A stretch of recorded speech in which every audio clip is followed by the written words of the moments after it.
Hello, Dawntrail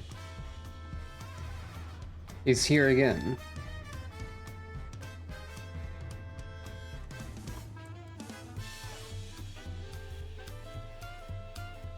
Even now, ambushed by the drums.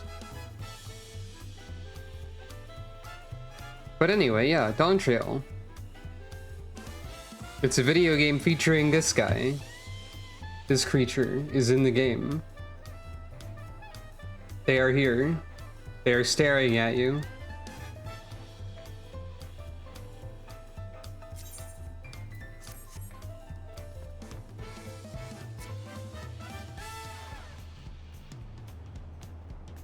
Funny creature. Unlocked via PvP.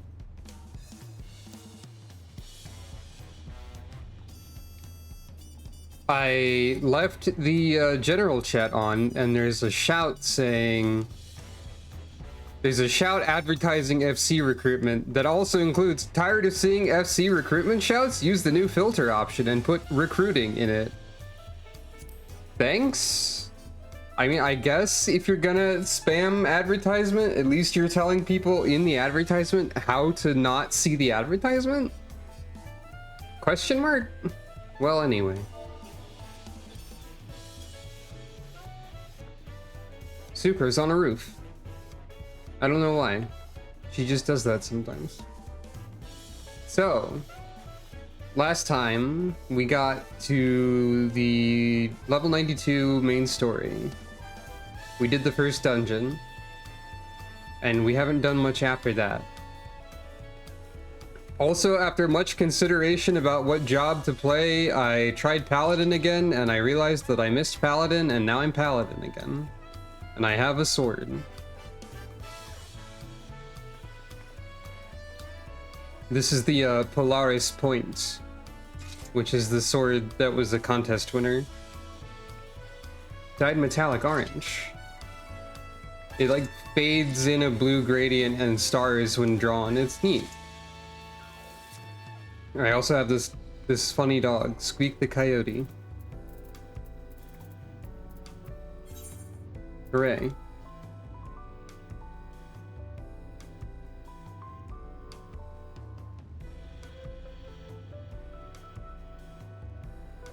A good dog. Well, anyway, before I actually start the main story, since like the stream is just started and I don't want to jump immediately into it. Hey look, it's a Vera with black hair and pink highlights. It keeps happening. Anyway, first... Yeah, it's not you this time. It's just funny because I keep seeing Vera with that same general idea of hair. This was nowhere. That's the town that I was already in. I'm silly. I think I will poke at the ether current quests I have currently seen before properly beginning. Also, the corn servant is out and about in multiple places, so I'll get to that at some point. Also, I didn't notice this. I just noticed this just now. This like tiny stone alpaca shape. Sucro.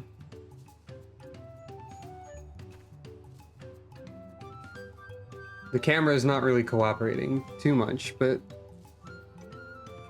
good statue.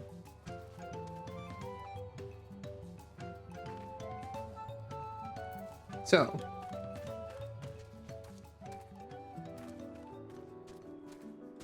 probably these various quests will be like the start, at least some of them at least, will probably be the start of quest lines. But I just want to like poke at them, collect ether currents available currently. Oh, thank goodness, a capable-looking traveler. Please, I need your help. My caravan was attacked by beasts. I had a bodyguard, a young Mamulja mercenary, but he could barely fend for himself, let alone me. He somehow managed to throw me over his shoulder and carry me all the way here, but no sooner did my feet touch the ground than he ran back into the jaws of death. Damned if I can figure out why. Injured as he was, I don't like his chances. Please, I beg of you, go to Shabayakek and save him. Fairly standard quest for this one so far. And that's fair.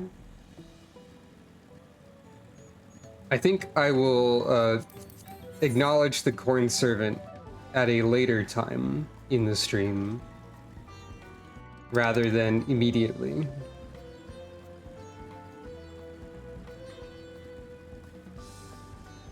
The corn servant is in multiple locations at once, by the way, because they're also in the other zone that I've been to. So I'm presuming that they're not going to be literally everywhere right away, but like this is the step 2 or so of it.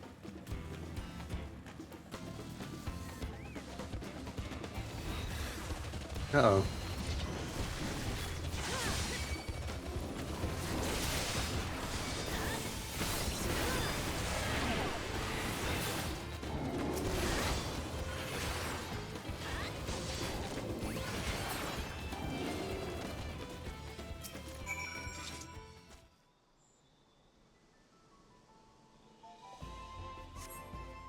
I can hardly believe my eyes. You felled those bloodthirsty beasts with such ease.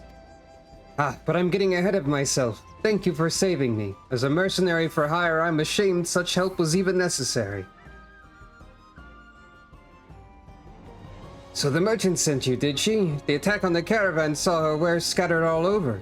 I figured the least I could do was retrieve as much as I could. Thanks to your timely rescue, I can still do just that. No need for you to stay with me, friend. Go and let her know that I'm safe. I'll grab what I can and be along shortly. So sometimes Ether Current quests are going to be pretty straightforward. This is similar to any other side quest that could have been in this area. And that's fair. I guess that's how it's always been, probably. Oh, I'm so relieved to hear he's safe. The Mamuljat take considerable pride in their trade as mercenaries, but that young man seems to have a particularly acute sense of responsibility. I've heard tell that some Mamuljat travel across the salt to make a name for themselves. As a preliminary step to that, it seems many young hopefuls gather experience here in Tyrol as mercenaries and bodyguards to sharpen their skills. That said, earnest as he is, the young man failed to protect my caravan. We will have to discuss some form of compensation for my losses. I'm not heartless, however. He saved my life and risked his own to reclaim my wares. There's much to consider. For now, however, treating his wounds must come first.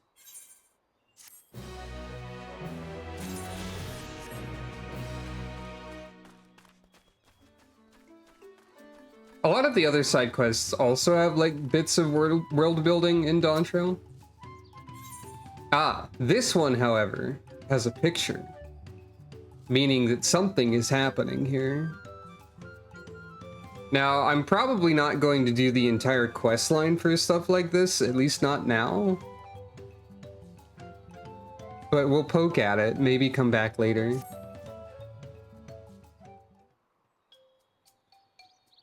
Hey, I recognize you. You're Sucro, yes? I've heard about you. Companion to the Third Promise, a most dependable individual. The name's Nopli, and I'll have you know I'm a merchant blessed by fortune, if I do say so myself.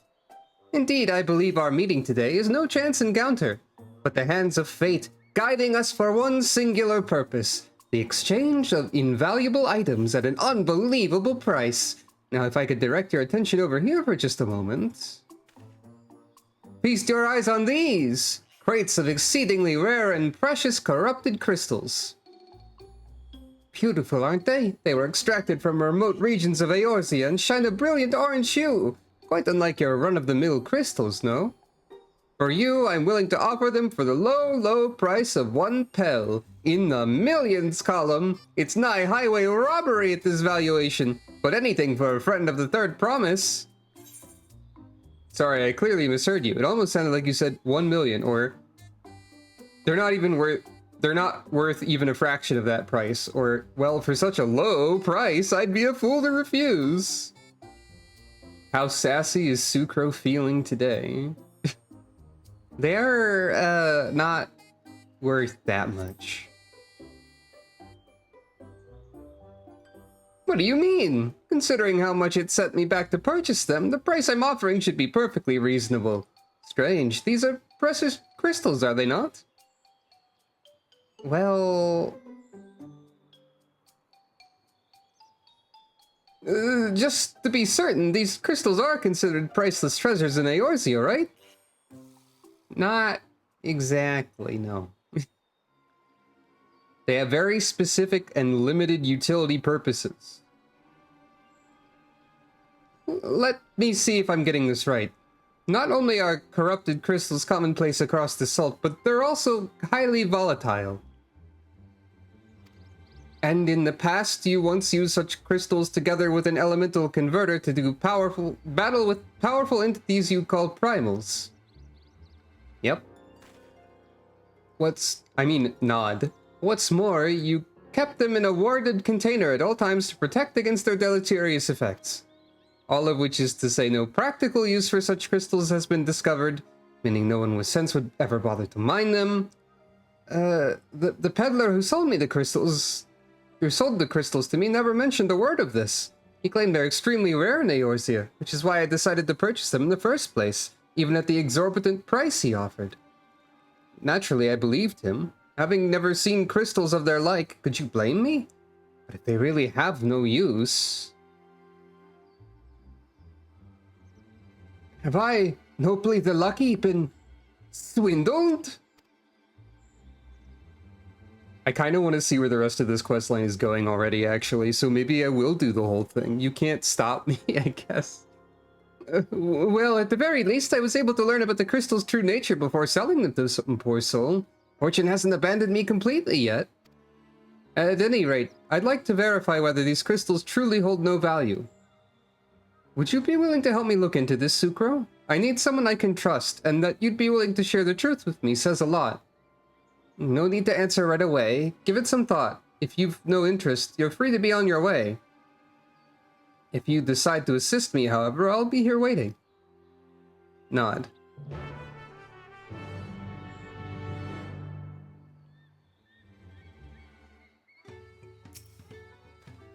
You're willing to help then? Wonderful. You truly are a kind-hearted soul.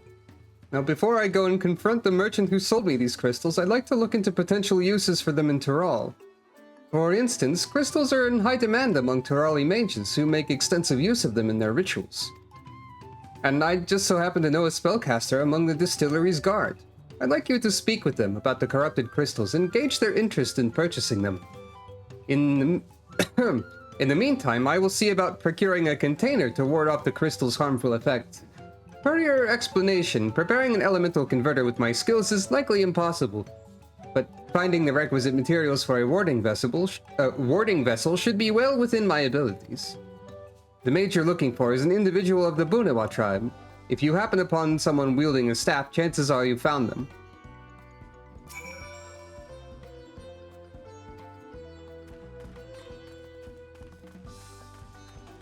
It is possible that they have some sort of purpose. I mean... Hello, welcome. But not only cat, but also...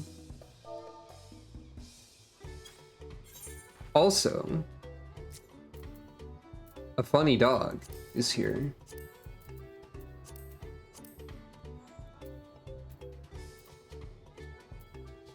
This is the PvP coyote.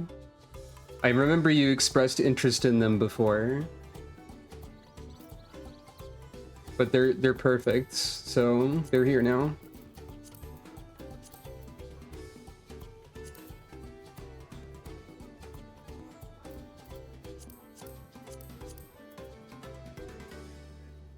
If you pause like a frame after they finish the awoo, you get this wonderful face. Perfect. We're doing some ether current side quests. at the moment. Because I didn't want to jump directly into the MSQ at the start of the stream. Also, I'm Paladin again. I tried Paladin again a bit. I was like, oh yeah, I really missed this, apparently. So I gained 2 levels of Paladin, and now I'm Paladin again for right now.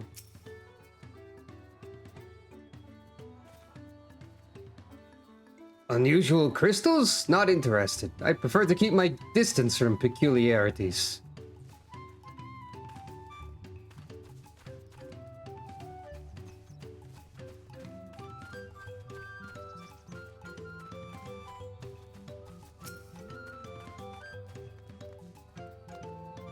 Huh? I don't know the first thing about crystals. I'm not an artisan nor a mage. Well, where is the wizard?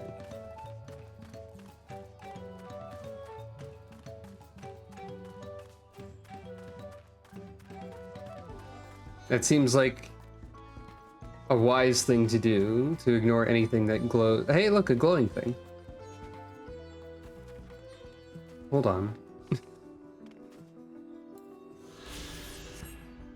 Oh wait, I'm supposed to read those.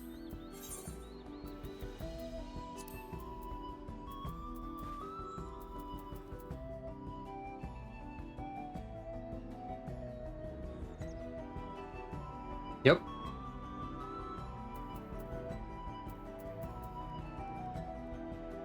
Oh no, I can see the names of future places like Yaktel and Shaluani. And yeah, I don't have all of the sightseeing logs available yet. That makes sense.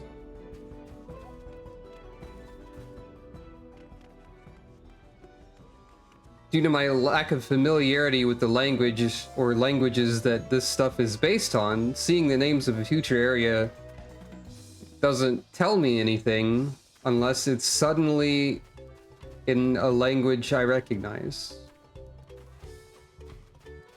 Which some of the areas that they showed prior to the release actually are, but we'll get there when we get there. Intriguing. I've never heard of these corrupted crystals. As a practitioner of the arcane arts, I'll not deny they pique my curiosity. But I'm afraid I have no interest in purchasing them.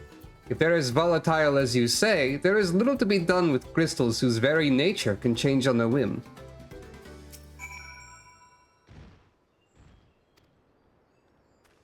Valid. Understanding. Yeah, this current ether current side quest, I was like, this is one of the ones with a picture, so it has like actual depth and like stuff going on. Also, the current servant is here.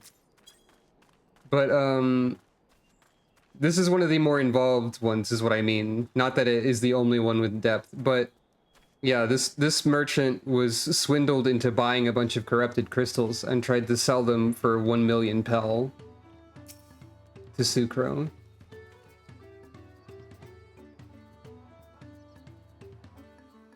So even the mage was not interested. Nevertheless, I thank you for speaking with them on my behalf. It seems you were right. These crystals really are worthless. I may be unable to make back what I've lost, but there's still one more thing I can do. Sucro, I wish to stop that pernicious peddler from continuing his crooked ways. Will you help me? Nod. What a relief. Allow me to offer you a small token of my thanks. When you have a moment to spare, please come see me again. We must stop him before he has a chance to swindle anyone else.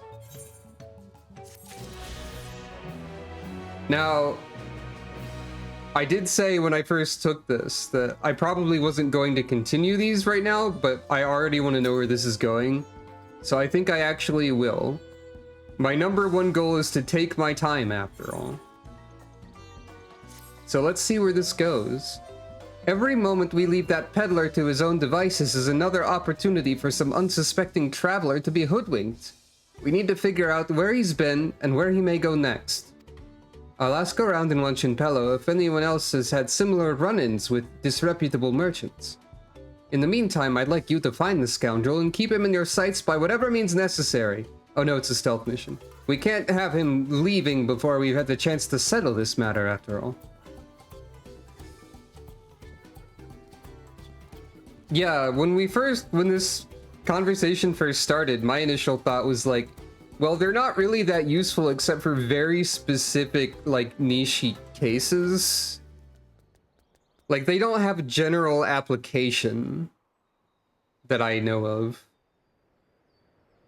So, maybe we'll find one. I expect he's still in Urkapacha, visiting the markets to use his ill-gotten pelf to stock up for his return to Eorzea.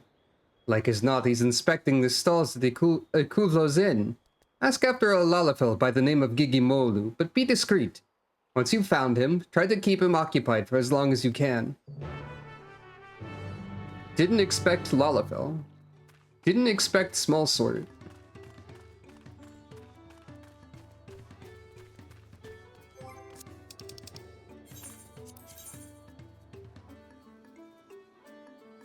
I don't think small sort is a valid From Software term.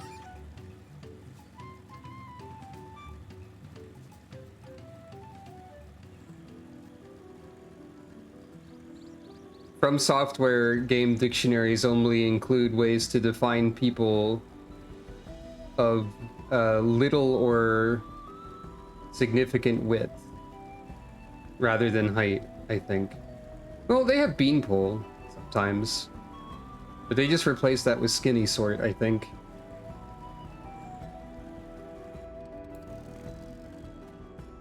Hey look, I found Gigimolu.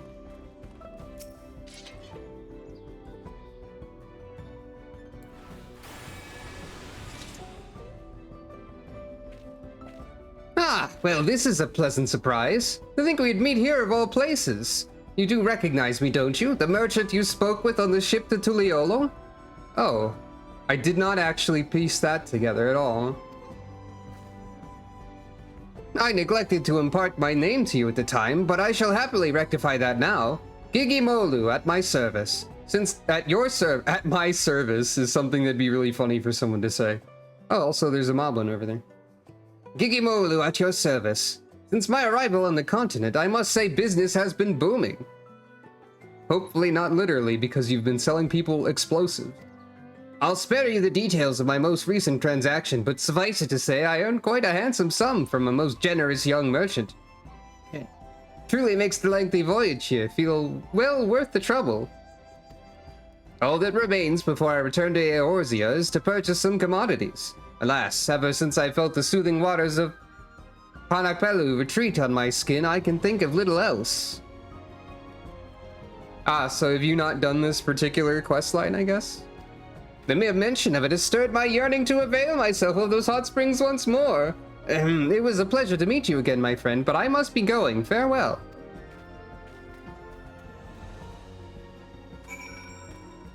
What do you think, Moblin friend?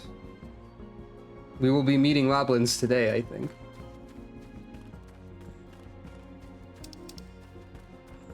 Also, hey, is it good when there's a place on the map called Shades of Grief? Or Sunken Stars? Is that good? How about Sorrow? Oh, Worker Zormor. I think that's a dungeon. I think I just happen to know that through osmosis, so I don't know details about it.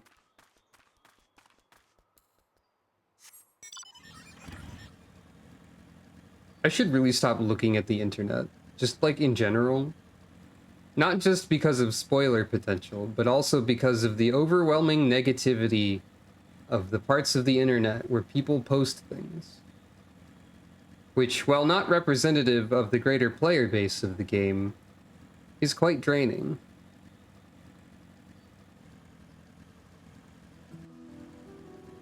I thought this would actually be a stealth mission, but it's not.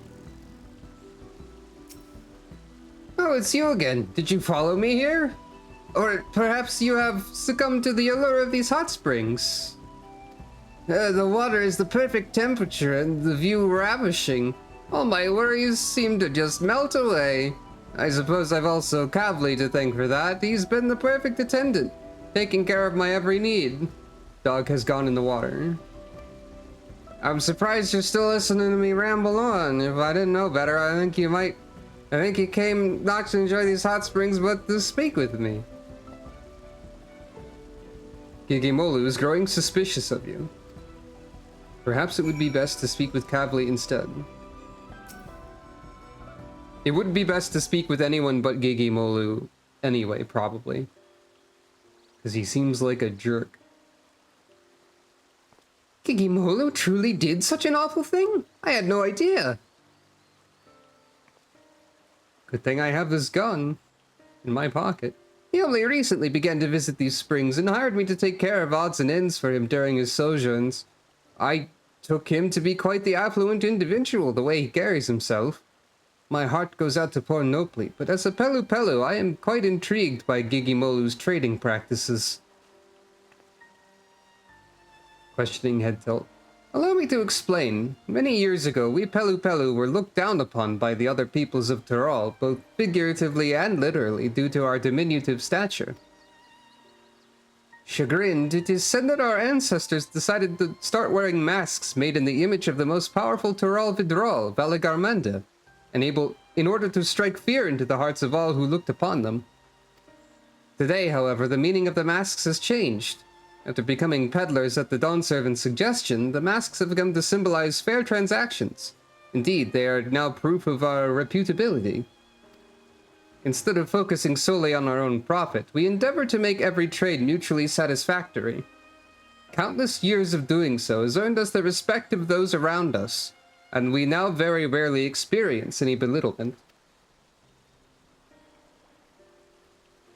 Tsukro is pleased. Yet it seems Gigimolu wishes only to fill his own coffers, even at the expense of those with whom he does business. It's a shame. After what he's done, no Tyroli will wish to barter with him again, no matter what quality of import he has at hand. I will keep a close watch on him from now on. I don't want to see anyone else swindled out of their hard-earned pel. Though, given his present euphoria, I doubt he'll be doing anything of the sort anytime soon. Hello, welcome. And yeah, definitely.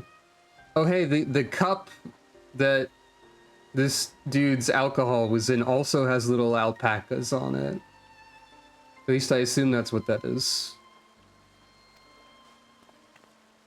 That said, I'm sure Nopli must be anxious to hear from you. I have matters here well in hand. Why don't you return to him? Nod. It sure is the size of his head, yeah. Don't worry, I won't let him out of my sight.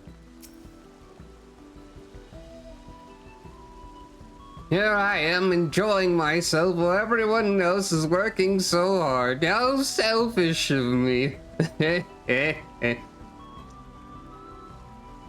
You know, I could just push you into the hot spring, probably. No, I don't know if anyone would notice. Probably people would notice, but...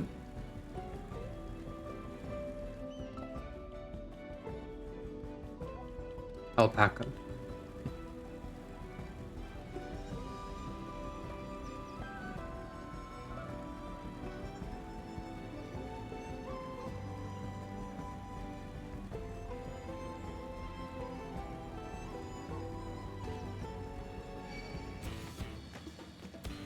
The battle music interrupting the area music is still kind of funny. Maybe it's like standing out to me more because I'm actually on level curve for once. Like in Endwalker even, I was already like... I had a roll at max level for every roll by the time I got to the roll quests, I think. Or like soon enough to do all of them, so... I was past the level curve for every prior expansion on Sucro.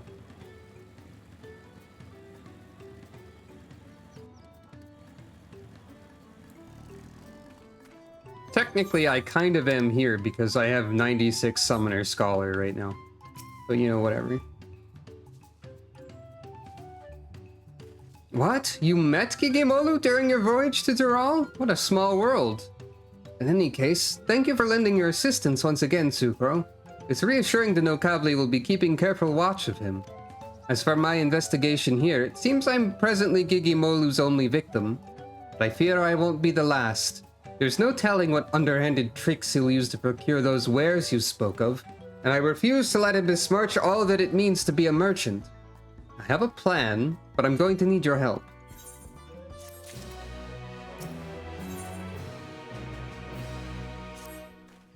I'd like your opinion on something, Sucro.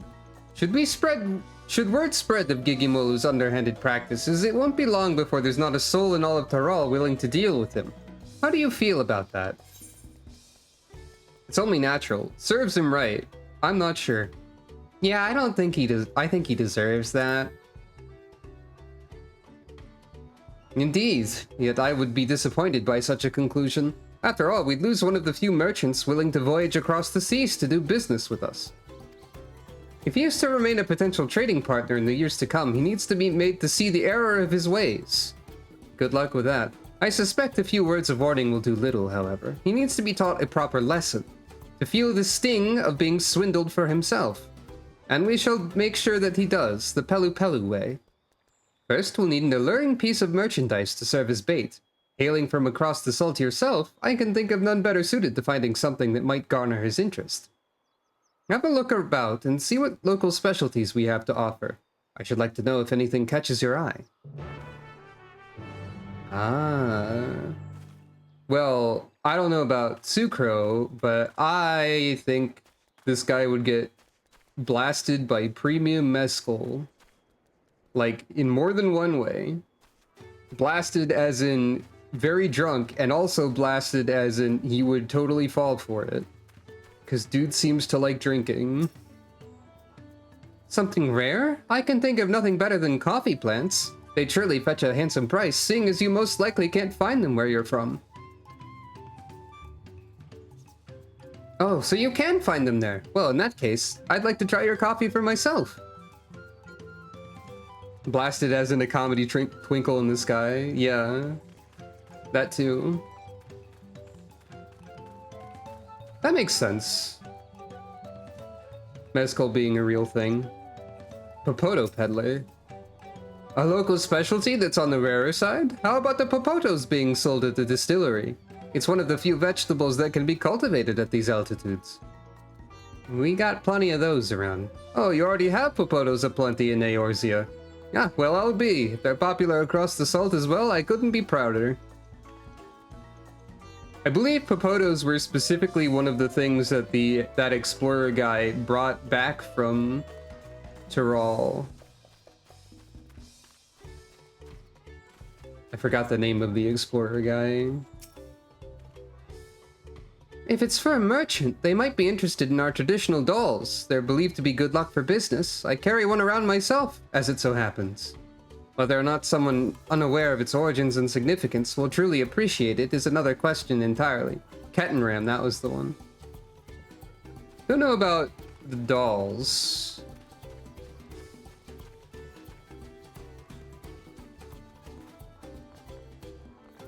Maybe the alpacas? No, we don't. We've discussed this already. Like, it was discussed during the MSQ even. This alpaca sort of... I thought they were trying to follow me, but with their gaze. But, we discussed in the MSQ a little bit how alpacas wouldn't really be necessary in Eorzea because we've already got chocobos. If you're looking for something out of the ordinary, I'd have to recommend an Ulan bristle hairbrush. They're good to keep the alpacas free of fleas, and they help prevent skin conditions, among other things. And while you'd expect them to turn and spit on anyone tugging on their hair, the alpacas seem to enjoy the grooming. It's a simple way to keep them healthy and happy. People can use the brushes too, obviously. The Ulan bristles help distribute natural scalp oils, and strip the hair of leftover dead strands to promote a healthy scalp. It's surprisingly gentle on the skin too, so it's little wonder they've grown so popular.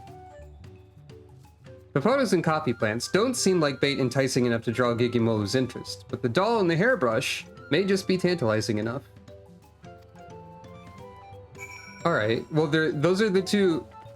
I forgot the gold alpaca was still here. Those are the two most unique things that, like, we don't have available in Eorzea. Unique to here, I mean. Also, I agree with that statement. Yeah, Kettenram seems like... I keep expecting, like, a Kettenram reveal where Kettenram is a jerk because, you know, Columbus and all that. That is the most surprising thing for sure. Hello, welcome. We're doing side quests. We have a funny dog, and I switched back to Paladin. Everyone look at this funny dog again, please.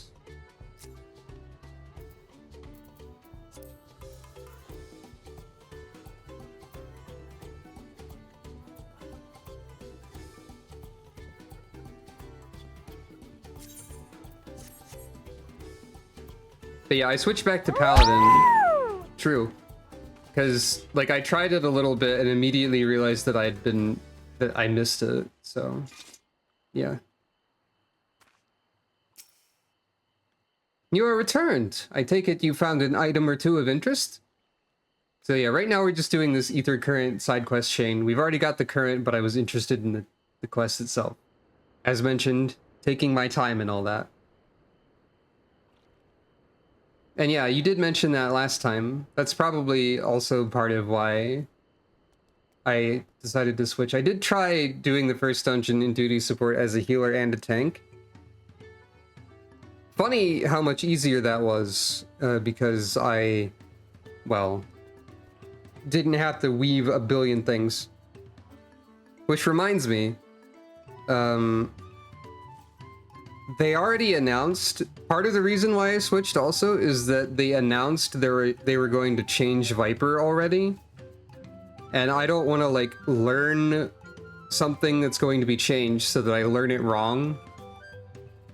I am not against the Viper changes, but I don't know what they are yet. Nobody really does.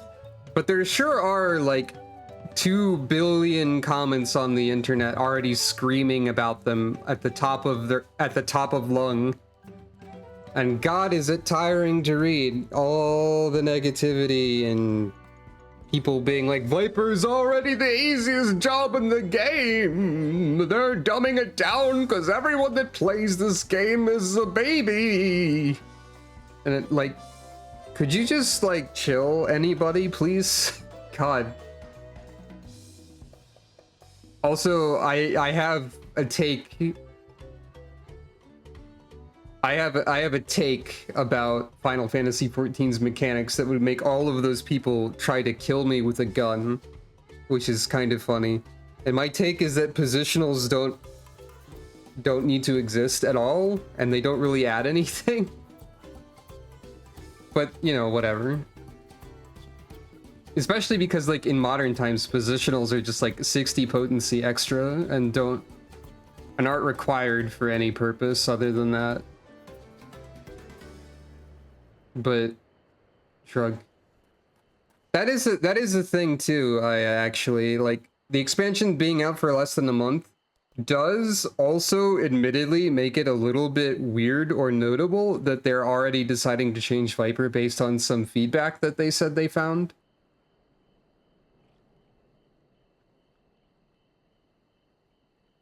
But yeah, I just like positionals don't feel satisfying.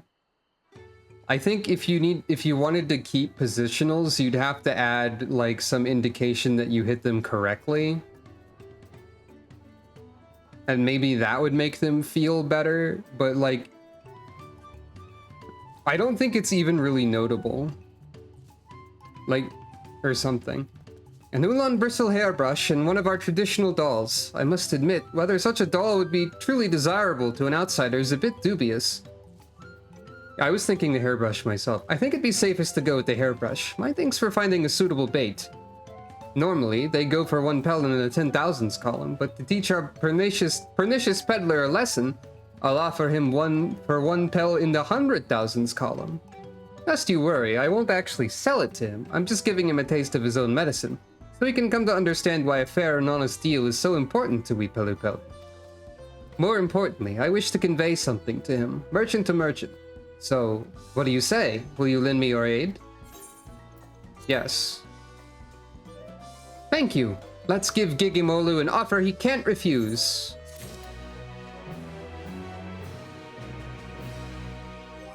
I am actually becoming increasingly curious about something. Since we're talking about positionals, allow me to swap back to Viper for a second. Go into Explorer mode, the secret best way to use a training dummy. Sure, we can go into the Dawntrail dungeon. Oh no, my portrait! No. So. Yes. I'm pretty... Is that unusual? So let's see. Flank Sting Strike is a move that's here that has 60 extra potency from the flank. We are positioned at the front. Okay, it crit, so that's not really a great measurement. It was a crit direct hit, but it was like 19,000 something.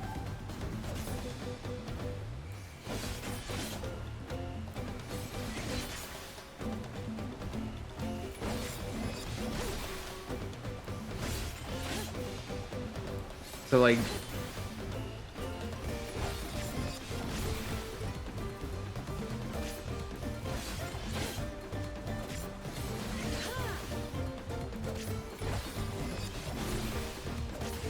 Okay, maybe it is like a significant amount. Test these with the venom up. I mean, I'm just trying to use only that one so that... Oh wait, yeah, right, yeah, you have to actually... It's a little bit difficult to actually test. Well, these all have a similar potency, I think. Generally speaking. So...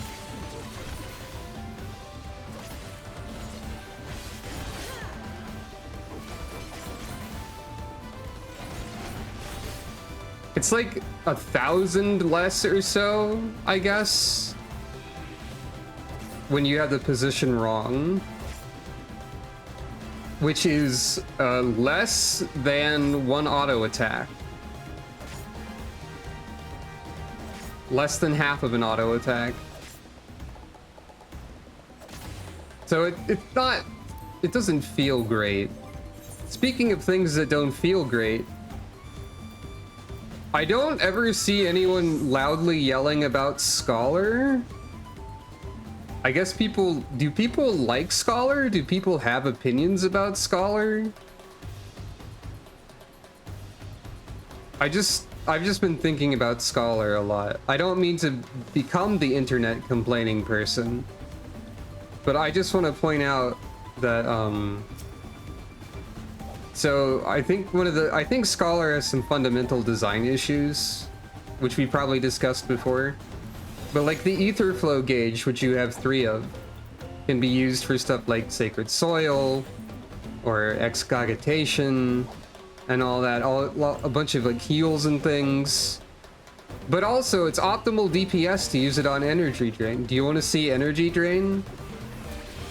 Isn't that like one of the most underwhelming things you could sacrifice that for? And like, allow me to weave Energy Drain in between regular spell casting. You don't even see it, really.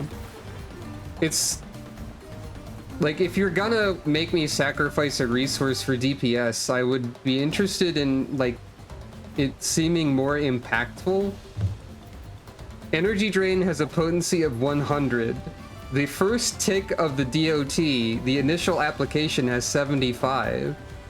Also, the other part about Scholar is that the other way to get ether flow is to use Dissipation, which temporarily removes your fairy or carbuncle which is like half of your job identity, so that you can do 300 potency of damage. I don't know why this is still the way it is.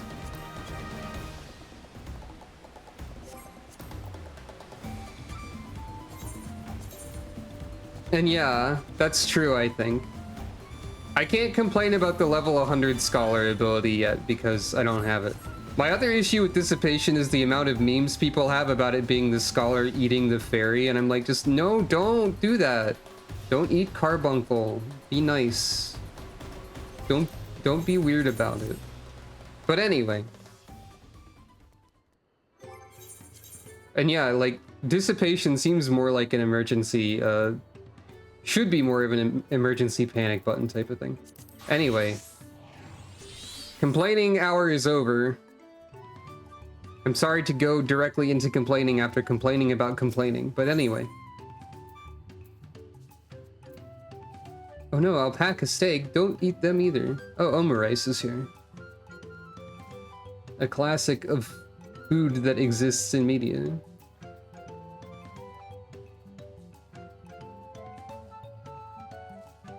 One other note about Scholar is like one of the new things is that their raid buff that makes things more critable turns into an AoE dot button for some reason. Like, that's not really a complaint, it just feels kind of weird. I think everything about Scholar just kind of feels weird and like weirdly put together.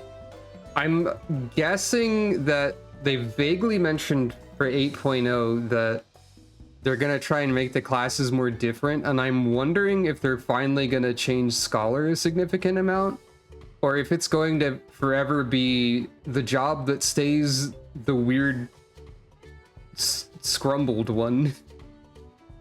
Scrumbled. It's odd.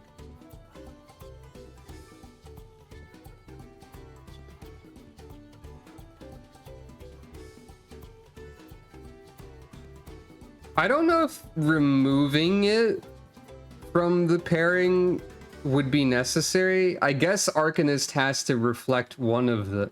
Arcanist already, like, largely only reflects Summoner.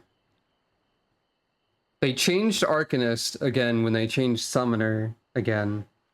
And I think Arcanist is basically just, like, Summoner 0.5, or, like, 0.5, rather. So, Arcanist and Scholar already have very little to do with each other. Except for, like... nothing. Summoner! Junior! Anyway. Let's swindle a swindler. Necromancer as an awkward healer would be funny. I wonder what the... I mean, I realized that Dawntrail just officially released like 3 days ago. But I wonder what jobs they're gonna have in the next expansion. Are we gonna get another tank? It's probably gonna be tank and ranged physical, I think. Because we got a healer fairly recently-ish. I'm guessing tank and ranged physical for the next one. No idea what the tank is going to be, because I was banking on Twin Blade tank before they made Viper. Because the tanks were progressively Final Fantasy protagonist, but tank. Dark Knight was Cloud-ish. Gunbreaker was very Squall-ish. So I thought Zidane was next in line. But then Viper happened, and Viper isn't really that much like Zidane, actually. A shield tank would be good, like Great Shield. I'd have to try that. Gestures vaguely at Elden Ring. Or like Ratatan gun shields. I'm remembering old jokes people had about, we have book DPS and book healer, where's book tank? Introducing the Great Book. It's like a book, but it's very large and you use it as a shield. Anyway, all that remains is for me to begin my negotiations with Gigimolo. However, even should I approach him, I expect he wouldn't be willing to bend an ear to anything I have to say. But if you, a fellow Eorzean, were to whisper in his ear of a merchant dealing in exotic wares he won't find elsewhere, I dare say his interest will be piqued. I expect he's still soaking in the springs, so try searching for him first at Panakpelu Retreat. I will join you after procuring a suitable store of hairbrushes. The gunhammer would be funny, too. Imagine if the next thing was gunhammer, and it's just like the job trainer is just Nero. He's like, I made a bunch of extra gunhammers for fun.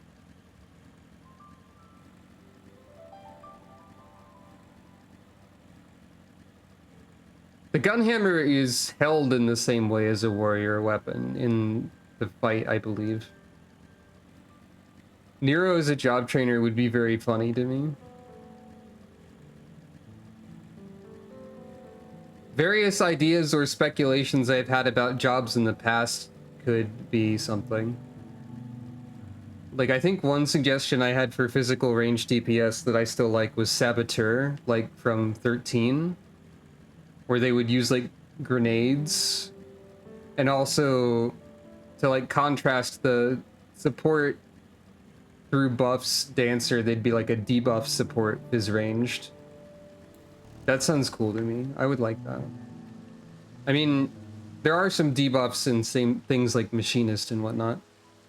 But yeah. Ah, it's you again. I take it you too are unable to resist the allure of these waters. Nope, I heard about great deals. I see, and you wish to introduce me to this merchant of exotic wares. How thoughtful of you. I'm honestly surprised you remembered that I've yet to find suitable goods to take back to Eorzea Dog in the Water. Very well, I shall meet this merchant, but I can hardly sit at the negotiating table in little more than a bathing towel. Pray wait for me below while I make myself presentable.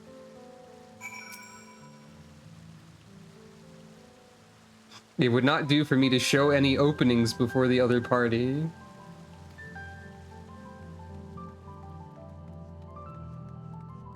Sure.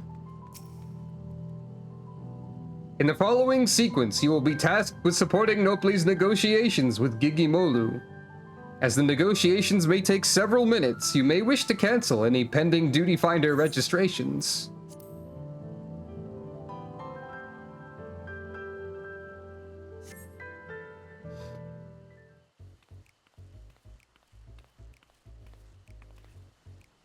Yeah, if they actually are focusing on making the current jobs more varied and stuff in 8.0, it would make sense if they didn't add new ones. But regardless of what they do, people will yell and scream for days on end. Weeks, months. There are still people yelling about Summoner today. Right now. Anyway. Thank you for waiting. Now where's this merchant you wish to introduce me to?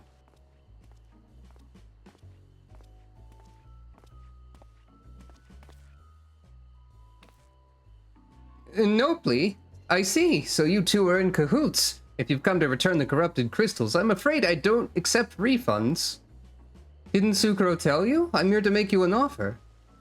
Make me an offer? I wasn't born yesterday. Whatever it is you're planning, I want nothing to do with it. The Pelu Pelu strive to bring others happiness through trade, or you did deceive him. Pelu Pelu strive to bring happiness through trade.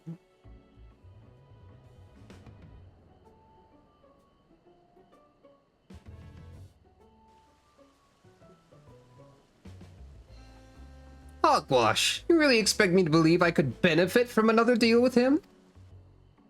This is not only for your benefit, but that of new customers you're certain to meet in future commercial endeavors. Upon my mask, I swear it. This is all technically true if the plan goes to plan. You can swear upon whatever you like. I still won't believe you. The only thing I trust less than your word is your meager eye for quality. Any product selected by your hand is one unworthy of my stalls.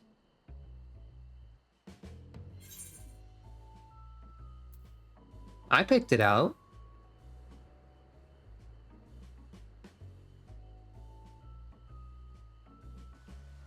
You selected it? Well, now that changes things. Considering your wealth of experience in both Eorzea and Tyrol, yours are eyes I can trust.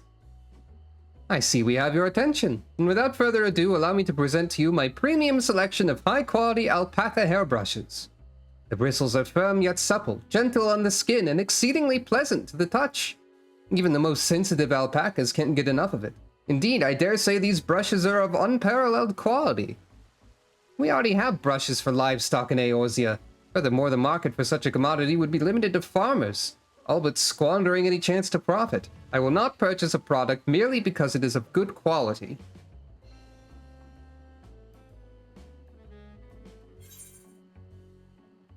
What if you could also use it on your hair? I must admit, as a merchant, it is important to always make oneself as presentable as possible, yet I'm confused as to why you would ask.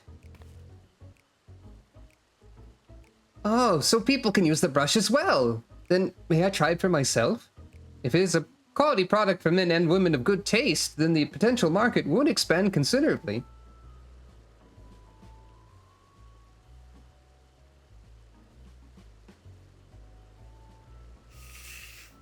Sound of brushing. Oh my, this is quite lovely. The way the bristles gently caress my scalp, each stroke gliding through my hair like a gentle breeze. And somehow every strand falls perfectly into place. My hair has never felt so soft and smooth. Yes, consider me interested. I dare say the brushes will sell themselves to those with a like-minded taste for elegance. Now, let us discuss payment. By my estimation, a single brush would be worth roughly 10,000 pel, give or take. That's interesting because I'm pretty sure that was the exact price that they were valued at. That we're trying to scheme Gigimolu to pay more than. So, like, he does have merchant experience and skill at valuing things.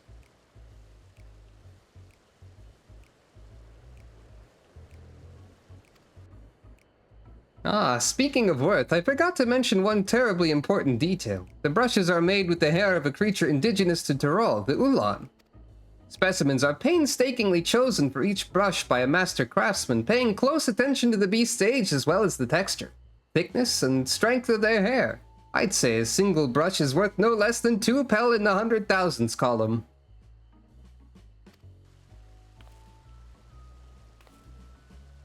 I beg your pardon? 200,000 pel for a brush? You must be out of your mind. I shall take my business elsewhere.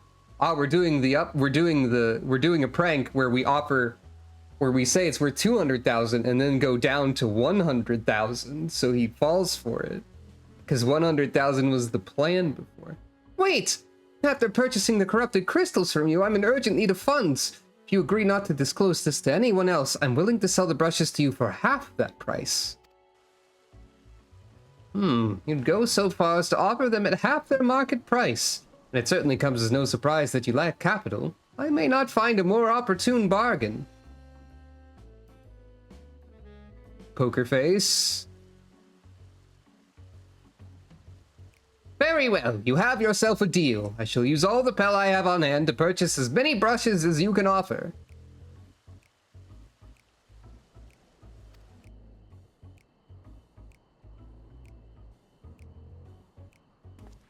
Yeah, it's like a fun speech pattern thing. It's less like a verbal tick and more of just like a cultural thing, it feels like, where some of the other ones do feel like verbal ticks. If that makes sense. To think the man I swindled would offer me such a bargain. The Pelu Pelu may make for better customers than they do merchants.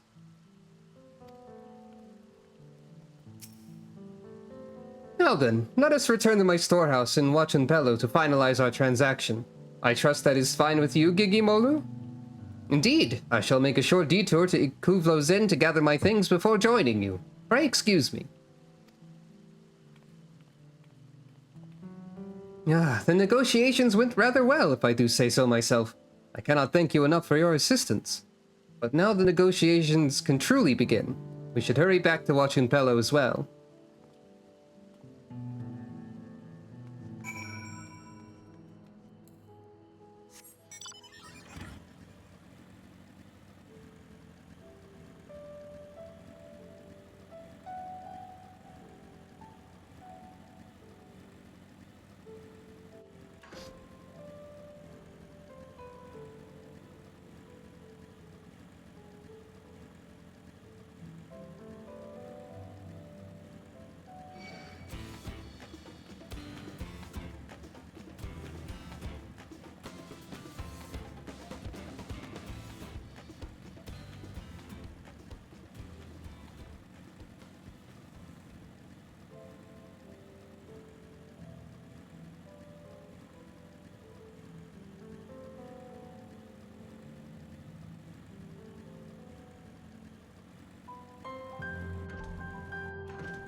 I feel like the way that the kobolds talk is a way you could that a person could conceivably naturally speak in reality at times. Like if they just happen to do it perhaps a lot more commonly than like real speech would. Like I know there have definitely been times when I've said something and then immediately followed it up with various similar terms to clarify, probably.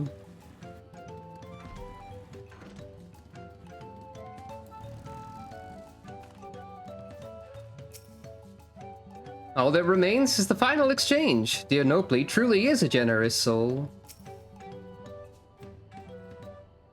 The Amalja quirk?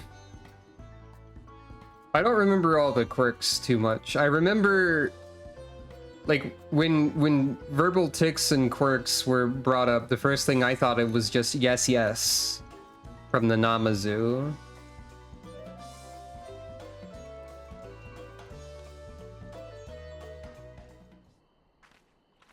Yes, yes feels more like the anime character adding a certain sound to the end of all of their sentences type of thing.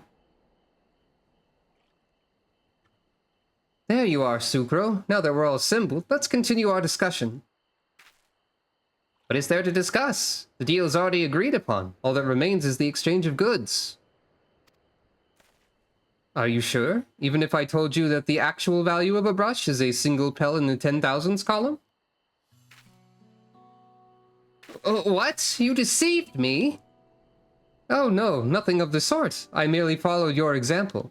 I do personally believe that a single brush is worth 2 pel in the 100,000s column. I also urgently need funds after purchasing those crystals. But more importantly, the brushes are of unparalleled quality. To think I would be outfoxed by the man I took for a fool. Why tell me its true value now? Had you remained silent, you could have made back all the money you lost. I find that a strange question. Are we not both merchants? Rather than prey on one another, hoping to make our fortunes in a single exchange, would it not be mutually beneficial for us in the long term to become trade partners? As far as I'm concerned, this is a chance I can't afford to let slip away. Foreign merchants willing to sell all the way to Tyrol are few and far between, and I certainly won't have the wherewithal to travel to Eorzea myself anytime soon. After all I've done, you'd ask to be my trade partner. I ply my trade in a city called Ul'dah, where the unspoken rule of business is to deceive or be deceived. To seize what opportunities you can and quickly move on. Long-term profits have ever been the furthest thing from my mind. Wow, it's capitalism.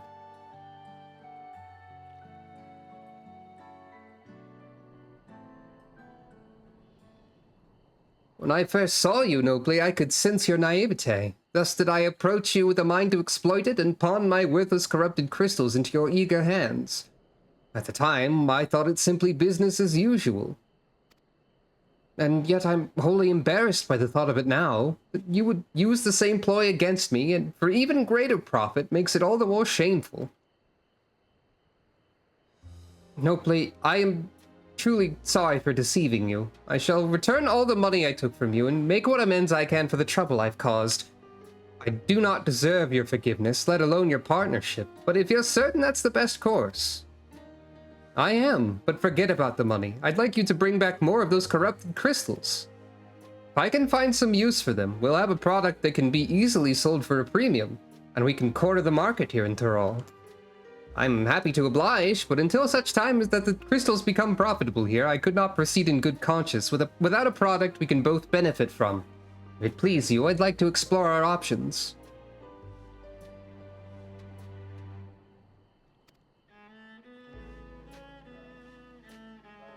That went surprisingly well. I didn't expect it to go well. I couldn't have convinced Gigimolu without your help, Sucro. Together, I believe he and I can bring others happiness through trade not only in Tyrol, but Eorzea and beyond. I prepared a small gift for you to show my thanks. Though it's hardly enough, I hope this is of some benefit to you during your travels. And if you ever need anything, don't hesitate to find me. It's Night World Silver again. It's still here. I guess shrimp cocktails are the tank one.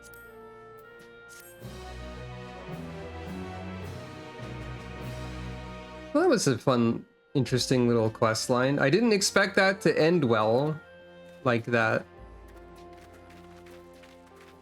I thought that would be a Gigimolu gets pranked into the dirt and dies forever quest line. But not quite, no. So, I'm not gonna spend... I think what I should probably do is like do side quests here and there, but not like do an uninterrupted chain of all of them. So what I'm saying is that maybe I should go to the main story or talk to Korn right now. Story or Korn? This is up to you, the viewers, to decide. Let your voices be heard. There's a vote for Korn. There's a vote for story. But also Korn. There's another vote for story. I guess the Korn will be later. The Korn is in multiple places. Everyone says story. Thank you for voting. The Korn will be later. Let's actually do the story in this really pretty looking place that we're at.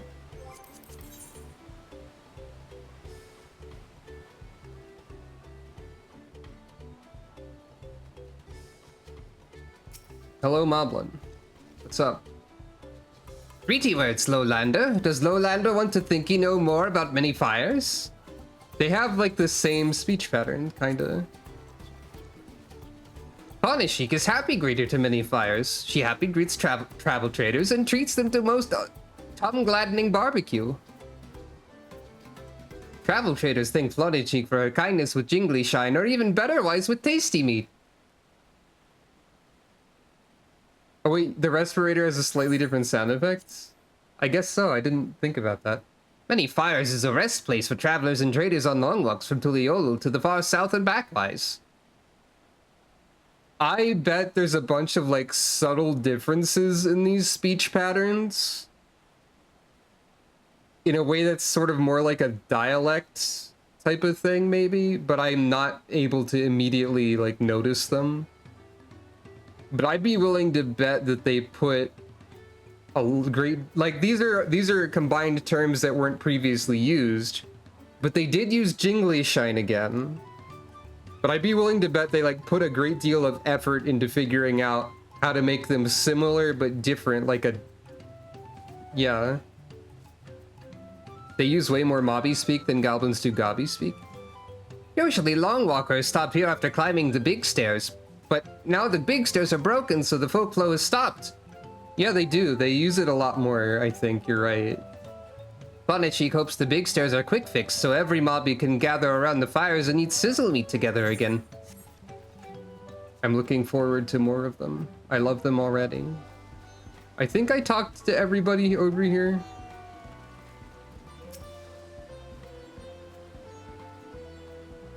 Market research about moblins.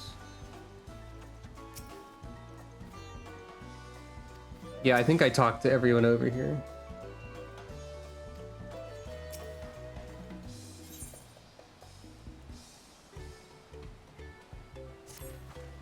The Moblin settlement of Earthenshire is not far from here, but be warned, the road we'll be taking is a favored hunting ground for bandits. With the stairs currently impassable, there will be fewer travelers, meaning the brigands will be desperate for victims to ambush. Although, considering present company, I suppose my concern is unwarranted. Bandits on the road? What have Zeralja and the Landsguard been doing? Seems it's up to me to restore order to the area. And off she goes again. For now, we'll head west and aim for the bank of the second river.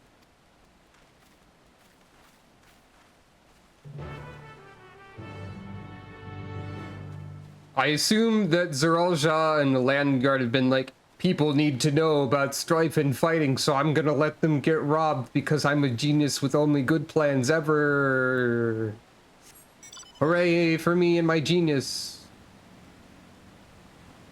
People need to know that there are bandits, so I'm going to let there be bandits instead of removing bandits so people don't have to worry about bandits. Or he's the one hiring the bandits. That's also possible.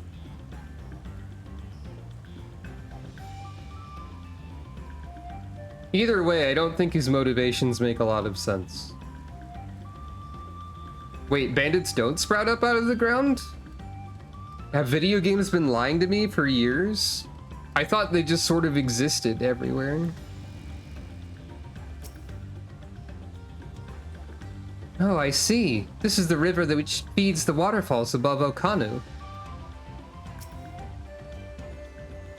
Catgirl phasing in and out of existence as I speak to people.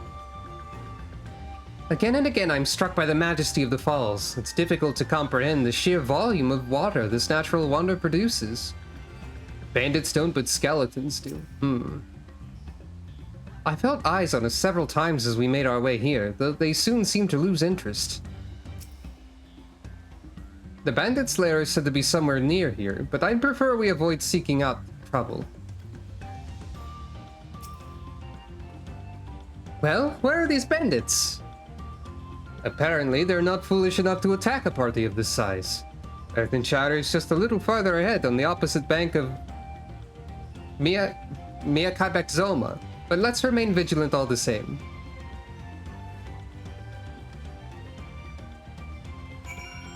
God, yeah, he does. The war economy.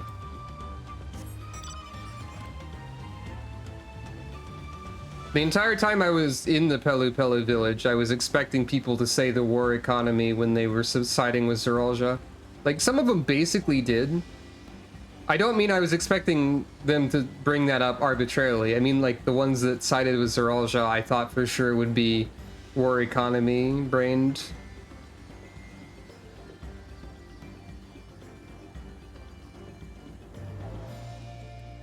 I always love to see frog skeleton. Now applied to iguana, which looks more like a chameleon. I mean, that's like a... That's a bunch of lizards combined, I guess.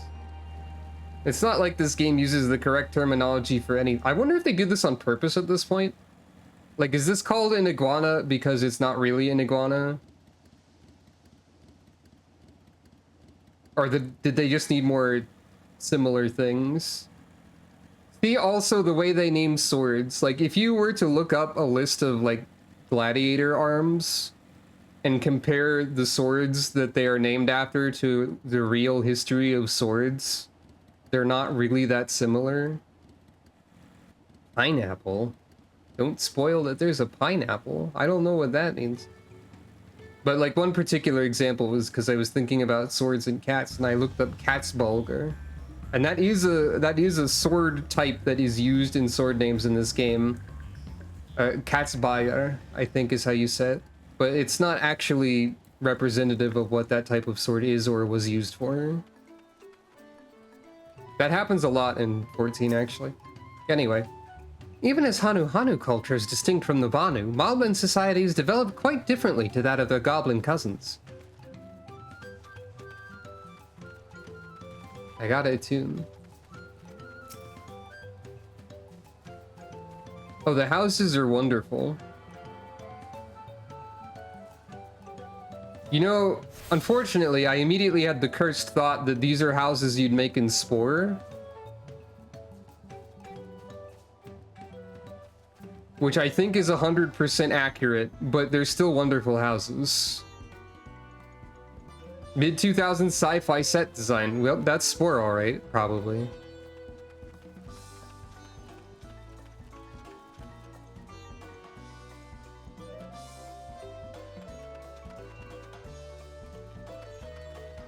Yeah, these are 100% Spore buildings. Not another claimant in sight. Does that mean we're ahead or behind? Well, Alize, I think the chat has opinions about that. Goodness me, it's like the entire village is made of pottery. I keep thinking that the bottles on Kryle's waist are perfume bottles because of Elden Ring. So this is Earthenshire.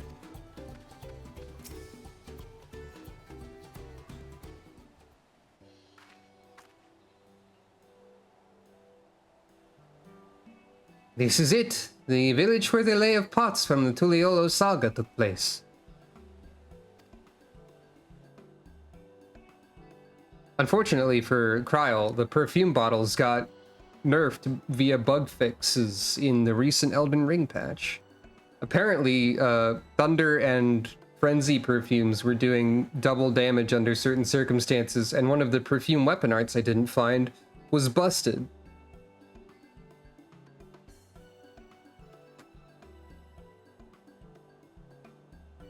Earthenshire,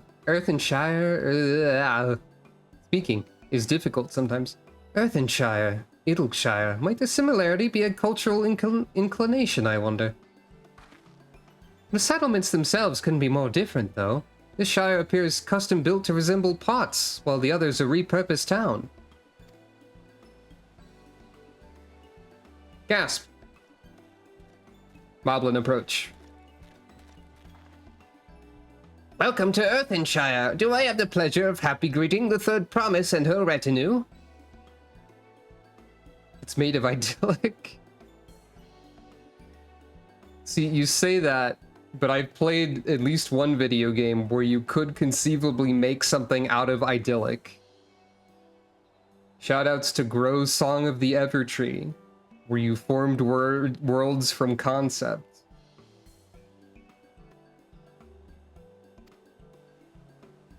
Nod.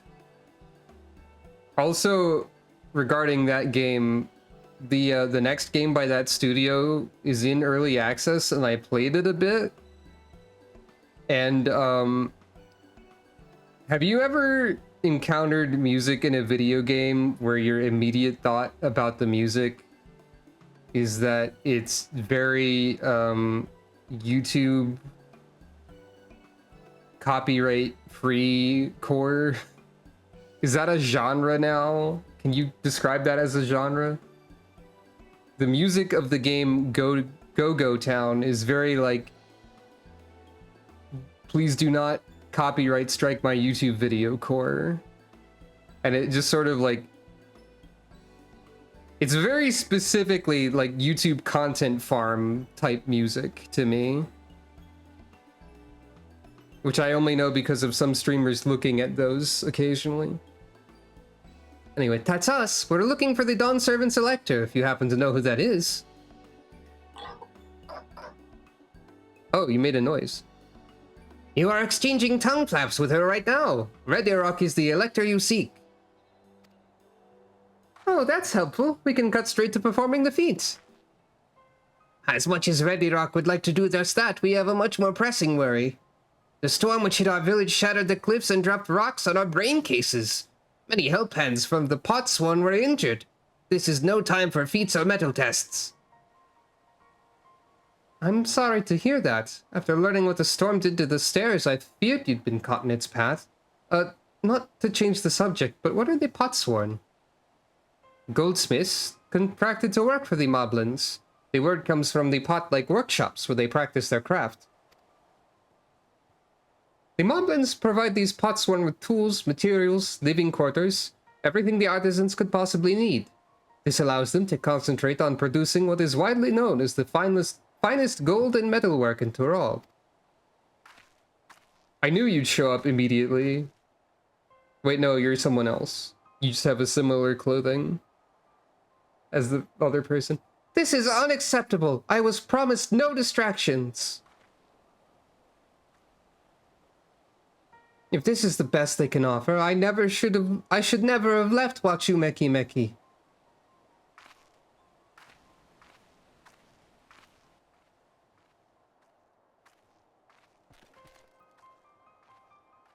You see, the potsworn desert us. Without enough healthy help hands, we are failing to uphold our side of the pot pact. Should all our potsworn leave, Earthenshire will grind to a halt. We have to do something and do it soon. Then let us stand in for the injured helpers. It give me the chance to learn more about your people and your village, and if it brings us closer to beginning the feat, then all the better. Ah, a robot. Thank you for destroying the robot.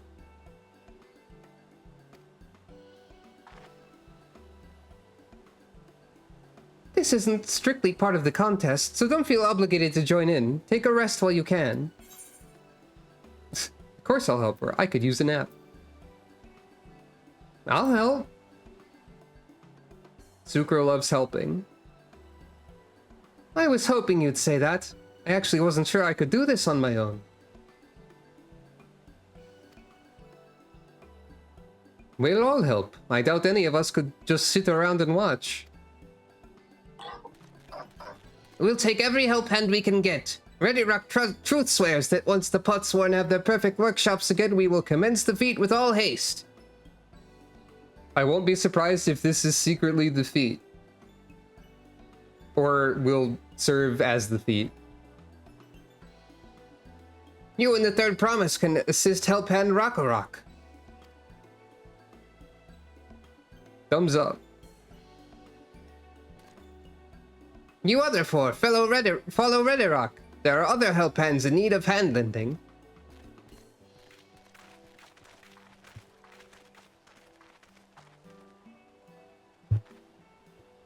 I really appreciate you pitching in. I meant what I said at Many Fires. There'll be no more feigning strength, no more playing at being an invincible promise. If there's one thing I've learned on this journey, it's how practiced you are at aiding those in need. And I mean to make the most of having such an incredible mentor at my side. See, this is part of my argument for why banning tank through this expansion makes sense too. Like, you could say this is Wuklamot's time to be main tank, but also I had the thought you're kind of serving as a mentor in some ways. So it also makes sense for me to be the tank in some ways. But anyway, now let's find this Rockarok fellow and see what we can do for him. I'm having trouble speaking today a little bit, stumbling over many words. Graduating from off tank to main tank, maybe.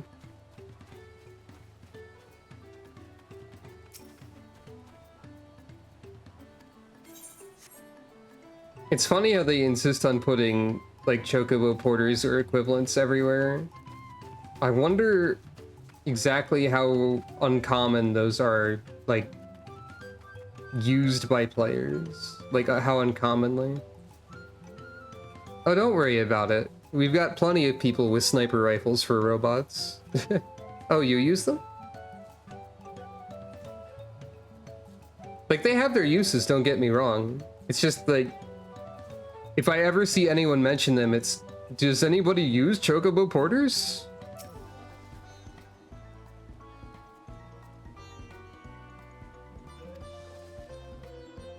I don't use them at this point in the game, really, myself, but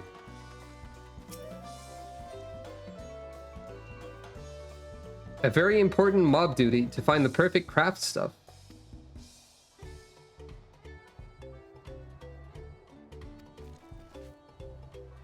So maybe instead of crafters, they're gatherers, I guess.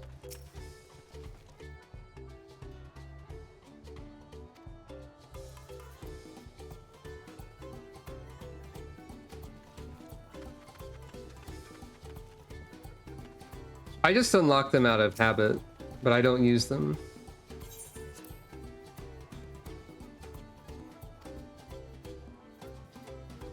Comfy feeling workspace, but not too comfy feeling, or craft hands will not handcraft. The right balance between stress soothing and pokey prodding.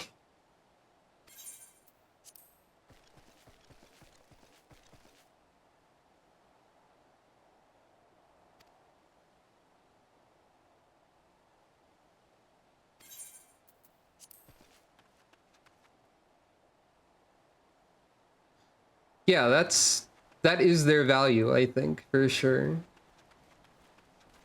I just sort of tend to drive everywhere myself for whatever reason.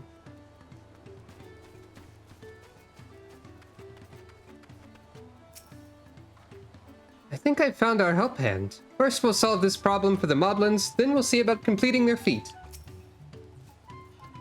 Rakarok can't meet his obligations without more help hands. The pot back is broken and the pots are emptying.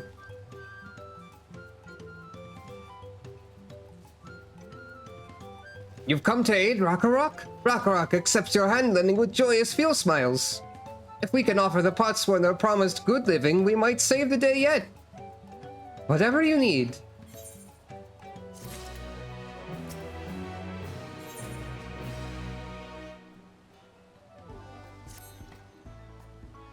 What Rakarok needs is for new help hands to create good living for Potsworn Kahe. The help hand assigned to Kahe was hurt during the rock rain, so Rakarok took over, but he knows nothing of Kahe. What does Kahe want? What does Kahe need? Help hands do not bother the Potsworn with straight asks. Our job is to observe and anticipate, to prepare things with guess think. Please guess think with Rakarok. Find out what Kahe is lacking so we can provide it. You can count on us. Kahe is only one of many Potsworn in need of caretaking. We work through the night with no sleep and no rest, but there are too few of us to go around.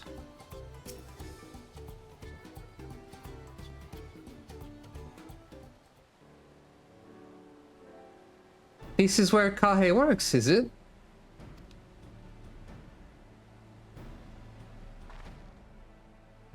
Let's take a peek inside then. Nod.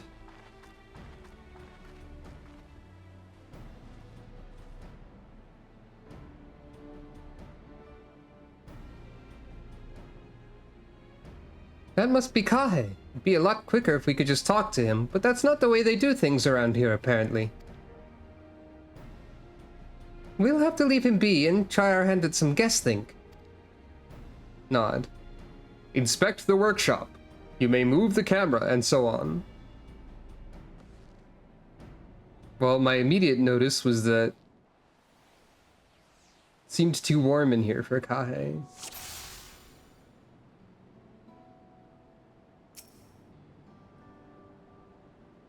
He must be boiling sitting so close to the furnace, and there's no airflow to speak of. How could anyone work in that stifling heat?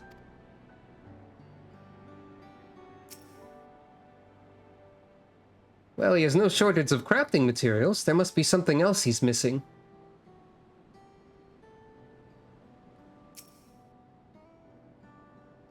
He's barely touched his meal. That dish is meant to be eaten hot, or it loses its savor. But it's already too dang warm in here.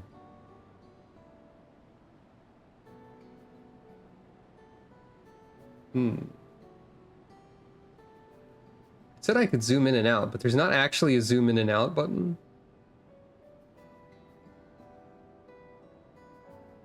I actually can't find another oh, we're in... Oh, right. Those tools are looking pretty worn down. Maybe it's time for some new ones.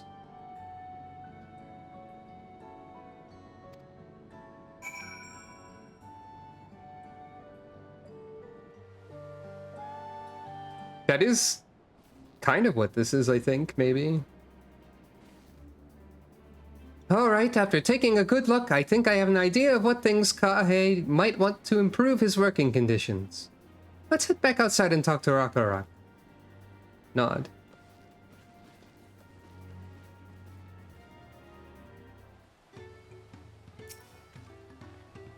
Come on, let's share what we observed with Rakarak.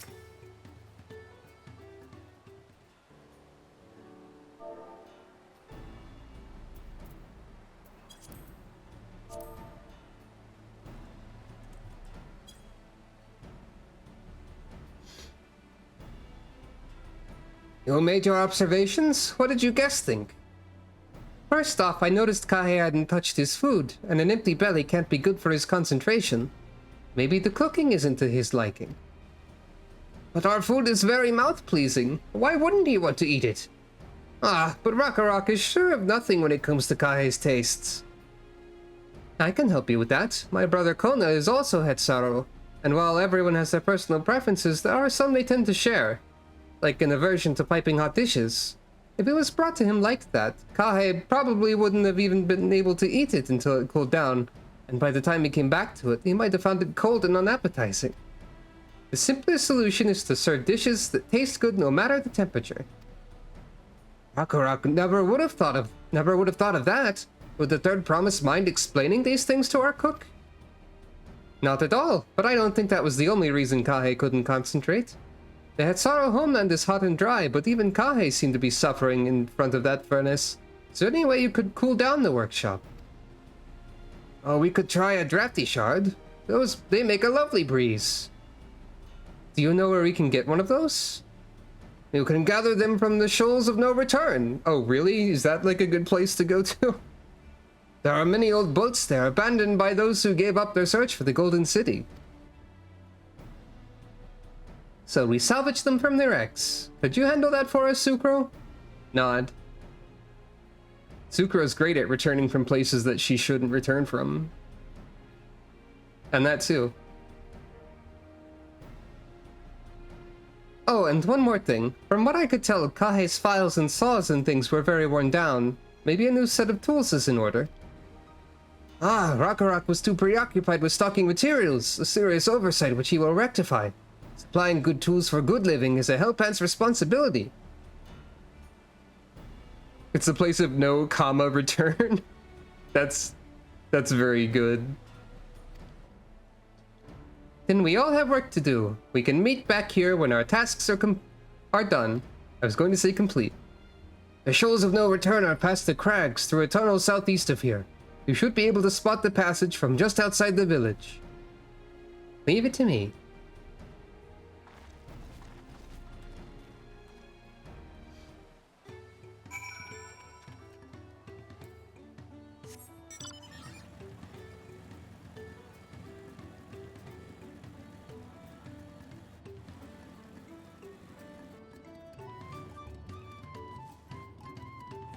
Oh, that's a Lalafell. Like when I was zooming really quickly past here, I mistook that Lalafell as an out of place cactar.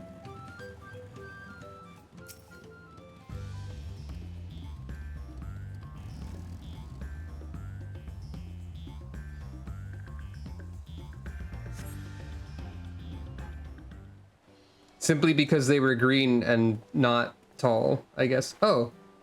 You're Sucro, aren't you? What brings you out here? I'm helping. Ah, the issue with caring for the Potsworn. When they approached me with that same problem, I suggested they commission artisans in Charlian instead. The quality of craftsmanship would be guaranteed after all. Kona! While Charlians are good at crafting and all, you can't just... We've been over this. You can't just pick up local tradition and throw it in the ocean. This is important to their way of life. However, the Moblins did not care for the idea. Surely it would be more effective to engage a uniformly trained collective. I cannot understand their fixation on individual contracts. Guy who's only ever been to college in Charlian. I'm getting some real Charlene vibes from this.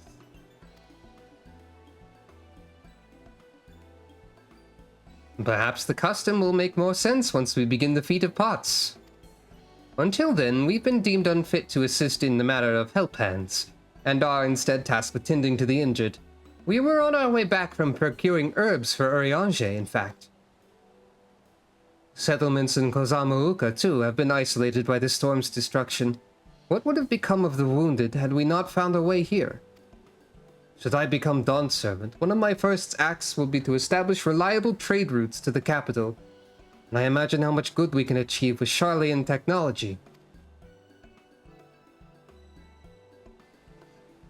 Even Thancred seems a little unsure about this.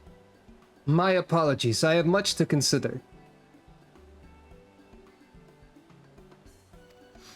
If you will excuse us. We'll meet again soon, I'm sure. Take care, Sucro.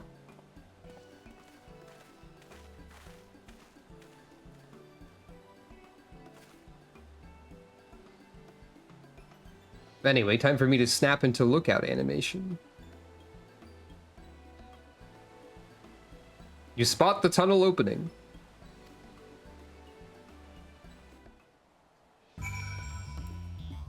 Mayo? What does Mayo have to do with anything?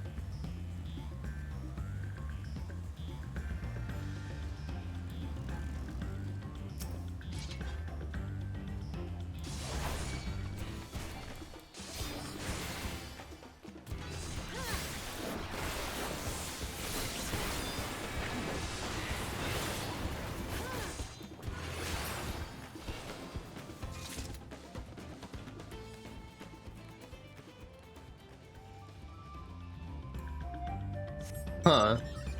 This is not an isekai fact that I knew of.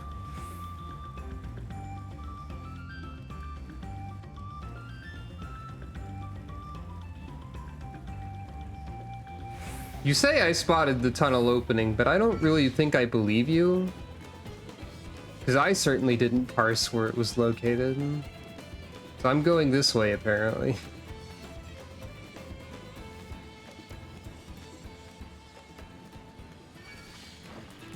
You know what? I didn't consider that. I think I just sort of assumed that the Sephiroth ads were already something drawn from elsewhere in the game. This is not the correct location. But where is it? Painting. Painting is happening here.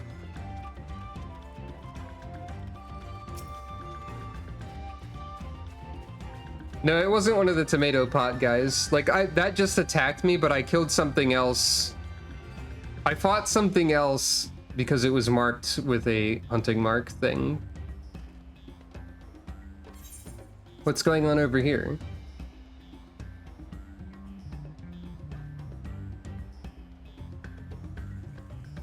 Keeping watch for moblins. All of us used to work for them in Earthenshire, and some had a worse experience than others. For them, the mere sight of a moblin's mask is enough to give them nightmares? What happened here? Me and the moblins were just never the right fit. They had high expectations, and I didn't have the talent. Okay. So the moblins have overworked some, or something like that? A community for artisans who used to work for the moblins, but they ended their contracts early. Were the damaged goods from the kilns of Earthenshire? Huh. I assume we're gonna be dealing with these folk a little bit more... I assume the cracked cistern here is going to be relevant at some point. But that brings up concerns. And yeah, I guess trying to intuit what someone needs instead of asking could easily lead to some problems, for sure.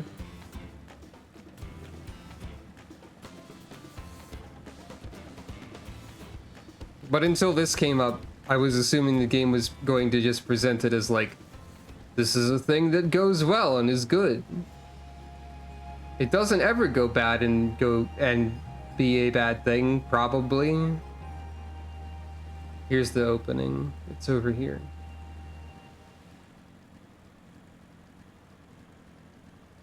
I know I personally have to always ask about, not always, but often ask about like clarifications for things people say, or like I vastly prefer when people are straightforward in explaining things and answering questions generally, because I can intuit some stuff, but it's also a struggle at times.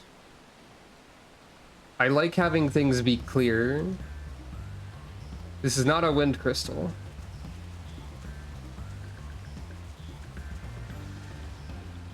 This is also not a wind crystal. I already know this. There is one. I like... And yeah, the crystalline shard emanates a soothing whisper of wind. They did mention, I think, that we'd be salvaging boats, but I didn't know exactly how it would work.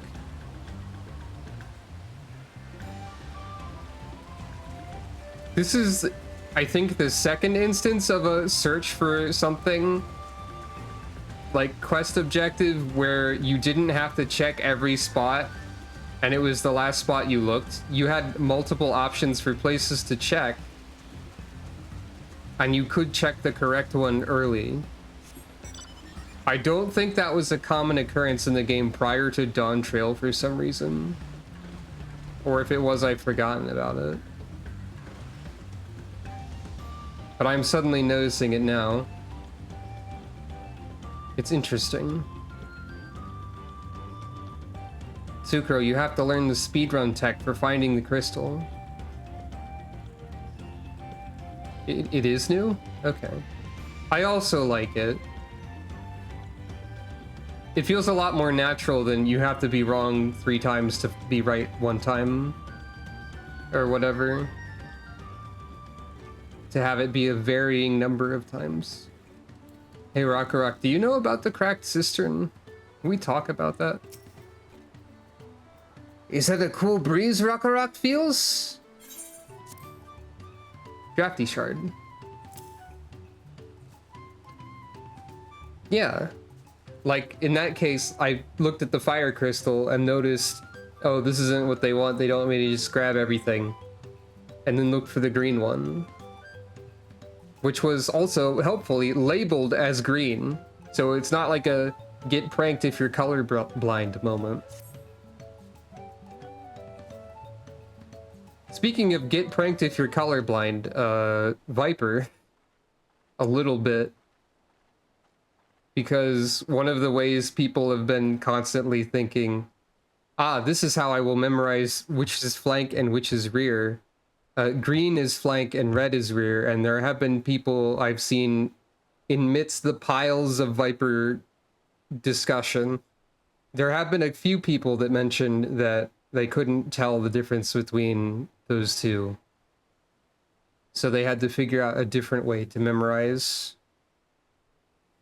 Or they were confused a little bit more by Viper. Given the internet, anyone who expressed confusion as a result of this was still ridiculed, because the internet should go sit in a corner and think about stuff instead of speaking.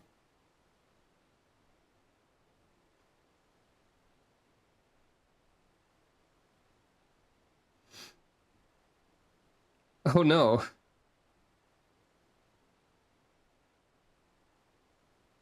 And yeah, they do. Absolutely. Yes, thank you for seek finding a drafty shard. Rock will add it to the new set of tools he brought. And I come bearing good food tidings. The cook has prepared a feast fit for the most discerning Hetsuro, and it's on its way even as we speak.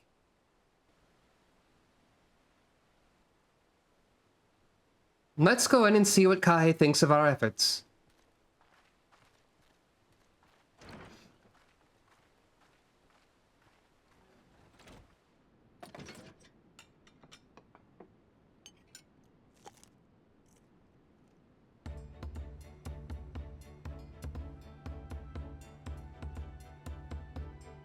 Cat revitalized. Humanity restored. I was wondering what occasion called for me to receive so many visitors.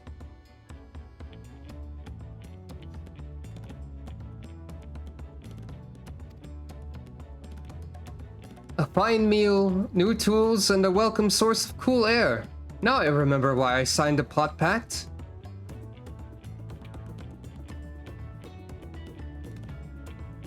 I am grateful for your kind considerations. Allow me a moment or two, and I'll reciprocate with a piece worthy of a potsworn.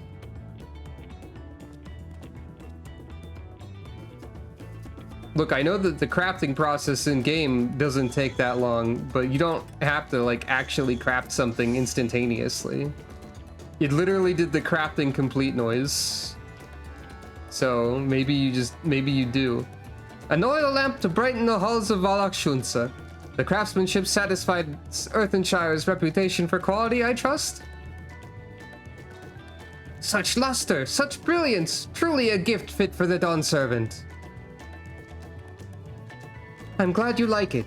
Considering the time I've wasted till now, I hope to continue crafting at this improved pace. Also, interesting to know that you can just make like a fan by putting a wind crystal down and being like, it's wind time. Apparently. Unless you have to like place it on a plate, as it seems to be.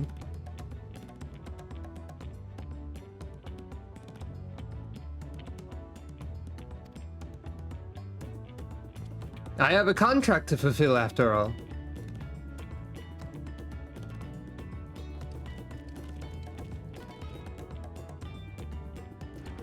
Somehow that makes a little more sense than just the wind version.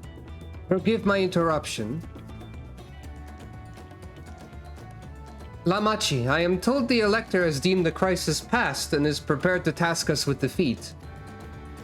That's great news. Thank you for letting me know. So this is the craft of a potsworn. It is indeed a masterful piece. Thank you for your words of praise, Second Promise.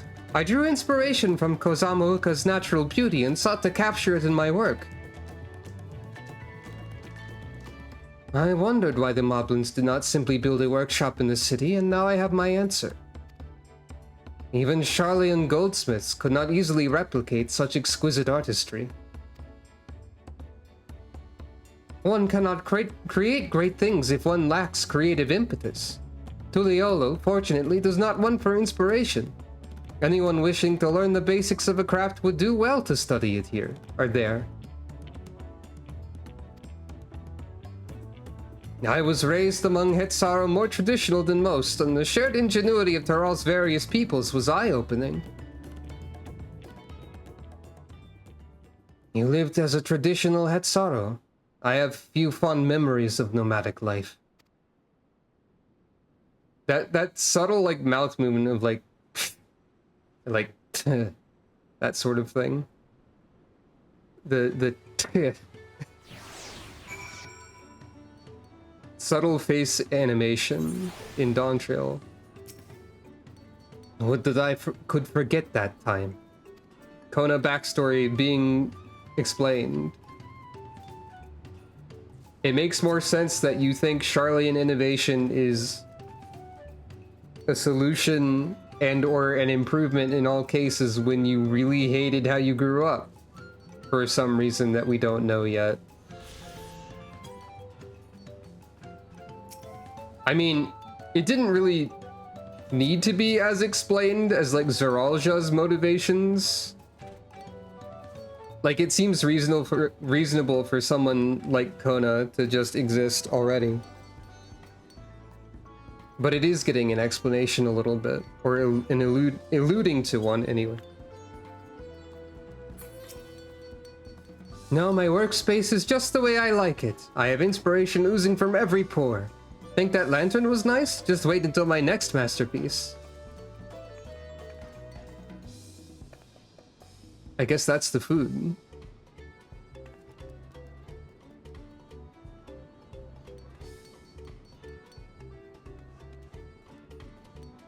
Yeah, I like the writing a lot so far. I tried a serving of the dish we prepared for Kahe. It was so good I had a second helping. Oh, is it just like the burrito lunch from Endwalker? That's funny.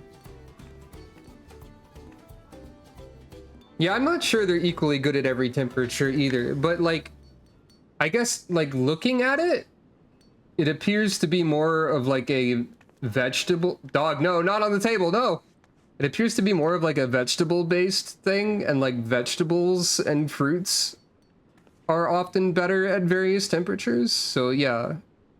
Yeah, like it seems to be some sort of veggie wrap type of deal. Whereas like a meat dish would more likely require specific temperatures and so on. This funny dog is canon to Sucro as of right this second, yes. By the way, if you want to, if I didn't show, I only showed this at the start of the stream and I didn't read it. Squeak the coyote. Being on the small side for a coyote, this creature might be mistaken for a fox, save for its distinct grayish-brown coat. It was roaming the land in search of purpose when it stowed away on a merchantman to arrive at the wolf's den, but not before being named Squeak by the sailor who discovered it in the ship's hold. And the quote, "Spend too long peering at the ground and the coyote is sure to come and bite you on the arse," says someone named Thaf.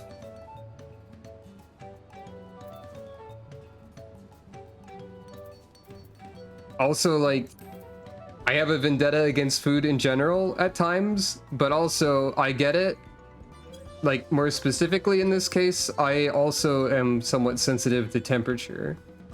Though I struggle more with like colder stuff than very warm food, I think. Kakarot is very grateful to you. I thank you both for your hard work and clever guessing. When it comes to help handing, knowing the pot's one really is important. Well, that's true for pretty much everyone you meet. It's a lesson I've had drummed into me several times already on this journey.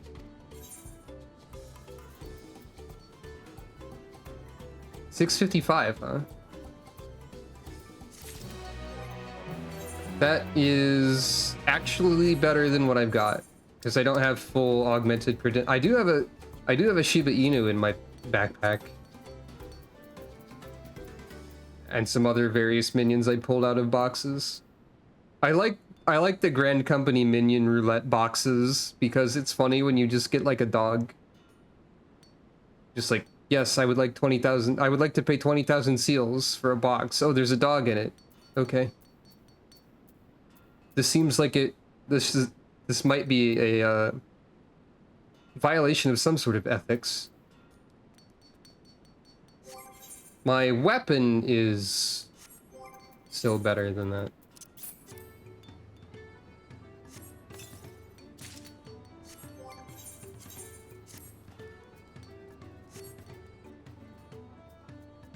That's, oh right, this is the set of weapon, or this is the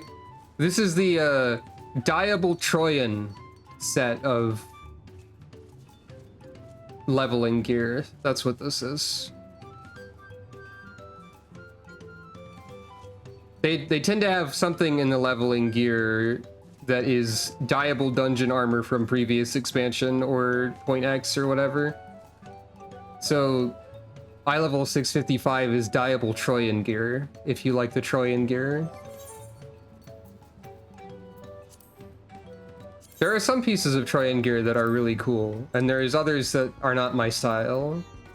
But yeah, this is Troyan gear with 2 die slots.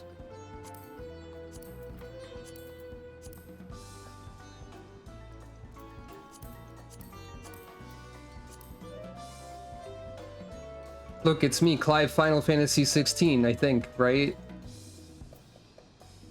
Just kidding. Not really.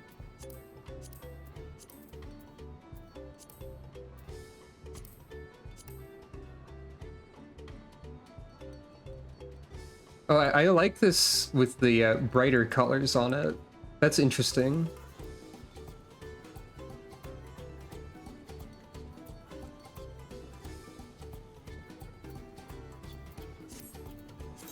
But as for right now, we're still doing like casual adventure Sucro, I think.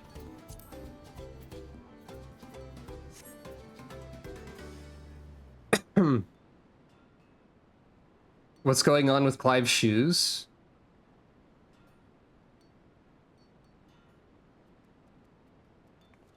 I have them in my armoire, but I don't remember anything about them. Sneakers made of armor? That sounds like something a character designer would do somewhere. Oh, also, I just realized that like the patterns on the Moblin backpack here are the same as the same sort of like geometric patterns that are on their buildings. Both interior and exterior, it would seem.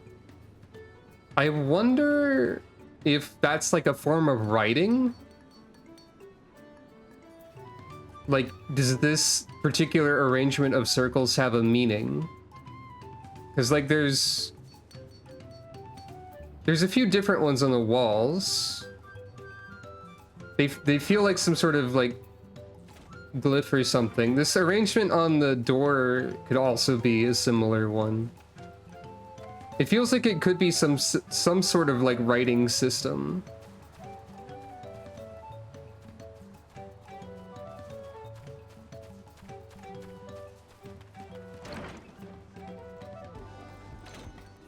Maybe Encyclopedia Eorzea Volume 4 will tell us more about the Moblins.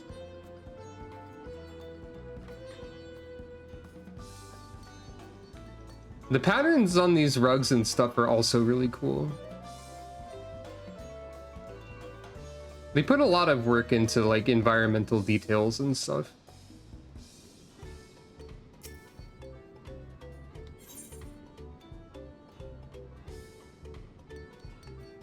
The feet of pots, rewarding the feet of pants, or something. The elector bids the claimants assemble in the large building on the west side of the village. I will head over after finding Thancred and Oriange. I also ran into the Leveilleur twins on the way here. I took the liberty of directing them to the venue. Kona is very polite for a competitor. We're rivals. It's not his job to make sure I know the feat is starting, but even now he's conscientious to a fault. Anyway, let's not keep Ready Rock waiting.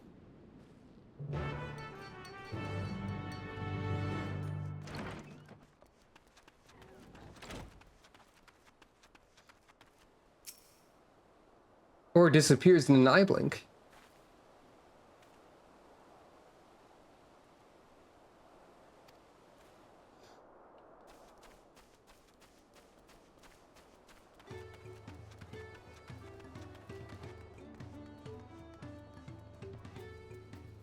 Imagining a reality where Kona learns that the Great Stairs have collapsed and just starts like vibrating because he thinks about elevators and how he could put a big elevator there instead. He's secretly super excited to do science at all times and construction of science, despite appearing mostly calm. I thought everyone would be here by now. Rock thanks you for assisting Hillpan Rakorok. She will announce the feat once the other claimants arrive, so please be patient a little while longer.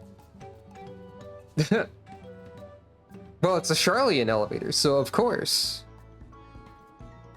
Charlians are all about being resilient against disaster, and then not telling most of the planet about it until disaster is going to happen like a week from now. And then they suddenly show up and it's like, it's time to go to the moon, everyone. And by everyone, I mean a select few. Because we only made one moonboat.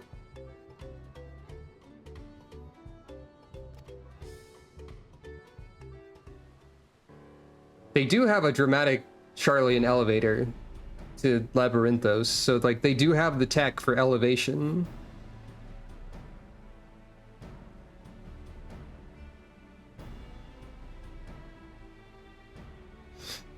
I'm happy to report that we were able to convince one of the Potswan to stay. How did you fare? We did the same thing. he managed to do the same. Splendid. Also, here's a funny activity for you while we're watching this cutscene or going through this cutscene. Can you tell the one difference in Sucro's outfit since the previous stream? Because there is one. Can you spot the difference, everyone? No, the earring's the same.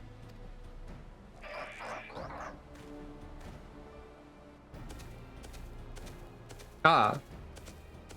Here's Zeralja. The gloves are the same. The ring is on the other hand, that's what it is.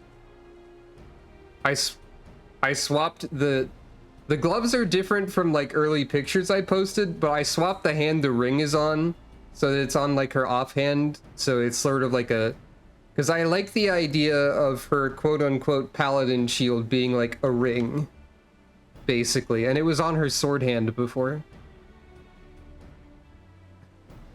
I like how, since I didn't advance this text box, this moblin is addressing people who aren't there.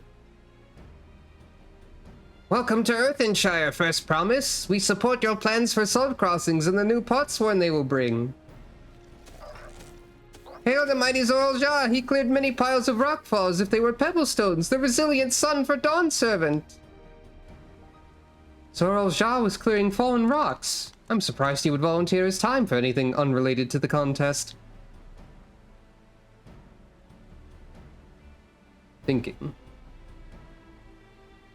Oh, Bakul Jaja is here too, great. Well, well, we meet again.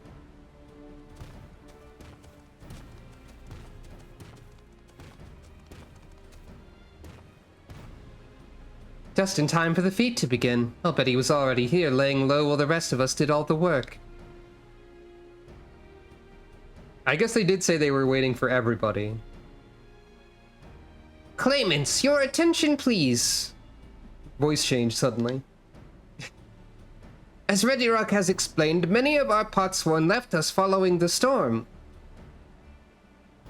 The precious metalwork crafted by those artisans bring in much jingly shine from across the salt. Should our stream of trade goods dry up, Earthenshire will suffer. Tuliolo merchants will suffer.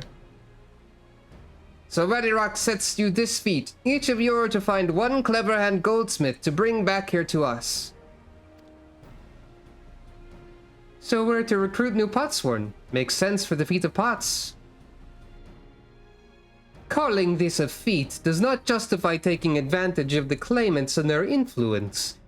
How does finding workers for you demonstrate their worthiness for the throne? Also, I am the real villain, don't forget. It's me, the evil one, who wants the power.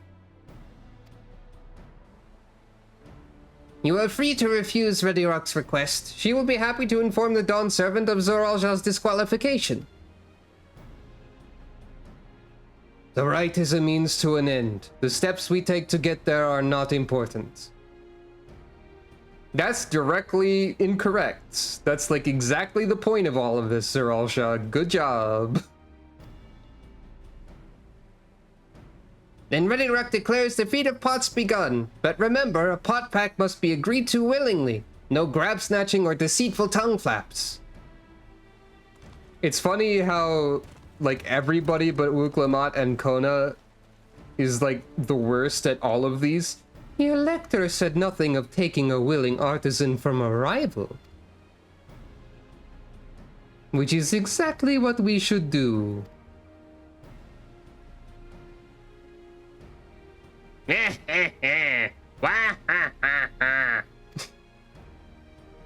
A fine suggestion, brother. I'm glad you think so, brother. Come, let us lay our plans.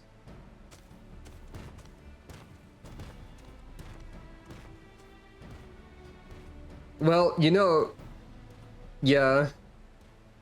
Technically speaking, Mamul Jaja, as a ruler, you would need to be good at delegating. And that's all you've been doing, is been, what if we wait for other people to do the stuff, and then prank them? Technically speaking, he's doing something related to leadership.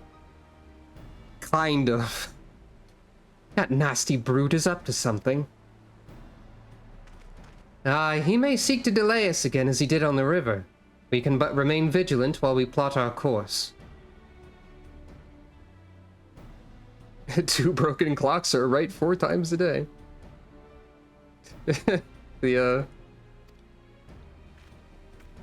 What do you think, Wuklamat? Have you any candidates in mind to satisfy this feat?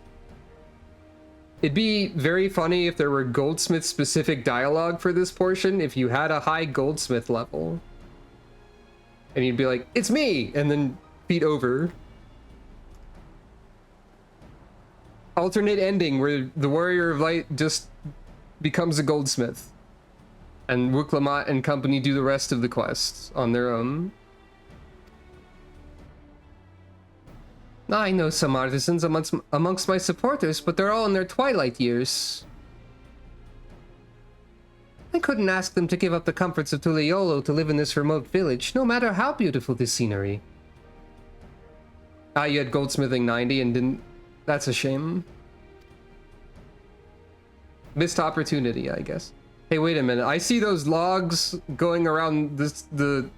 going in a circle around that building. You can climb that. Meanwhile, Kona probably has 100 young craftspeople to choose from. Not that I'm comparing us, you understand. That's just statement of facts. What a relatable thing to say, Wuklamat. I'm definitely not comparing myself to other people. I'm just stating a fact. I'm definitely not trying to be mean to myself. Definitely. I'm really not. I suppose we could try asking around what you Meki. We know a goldsmith, Wuklamat. They were part of the MSQ even. Oh, I'm okay right now. I'm just making a statement of fact, that's all. It seems a logical place to start. Back to Tuliolo it is. Wait, does that mean we have to take the boat again? Wuklamat attuned to Aetheryte challenge. No, I can't do it. I can't stomach another boat ride. You said I should share my burdens, so I will speak plainly. The truth is, I get really, really sick on boats.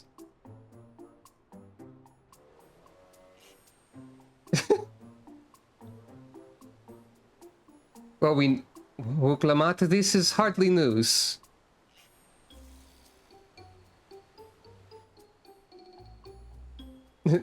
But it was brave of you to admit. In any case, we won't be fighting the current this time. Heading downriver will be much smoother.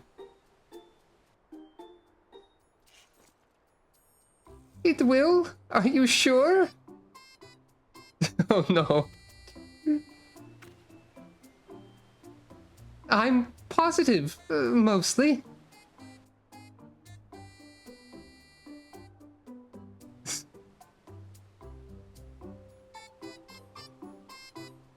R.I.P. Wuklamat.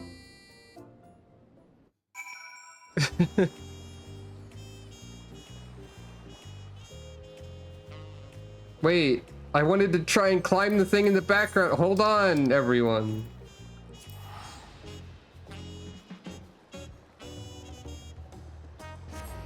Hold on, don't worry, I have teleportation anima.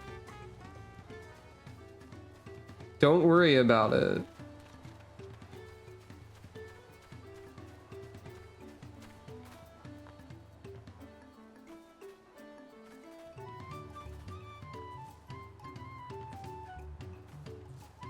I think it's just barely too high. No.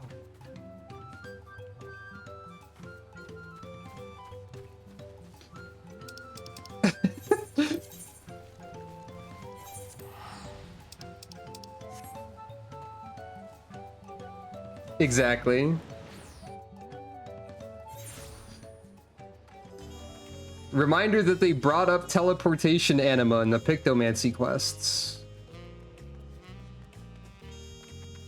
It's still real, and something I didn't remember existed until Samantha reacted to it in the Pictomancy quests.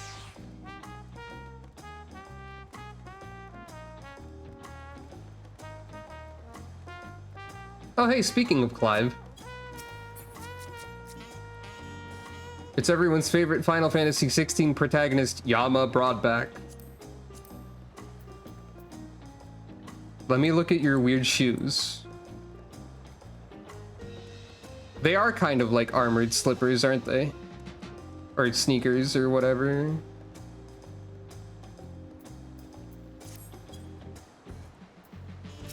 Torgal is also here.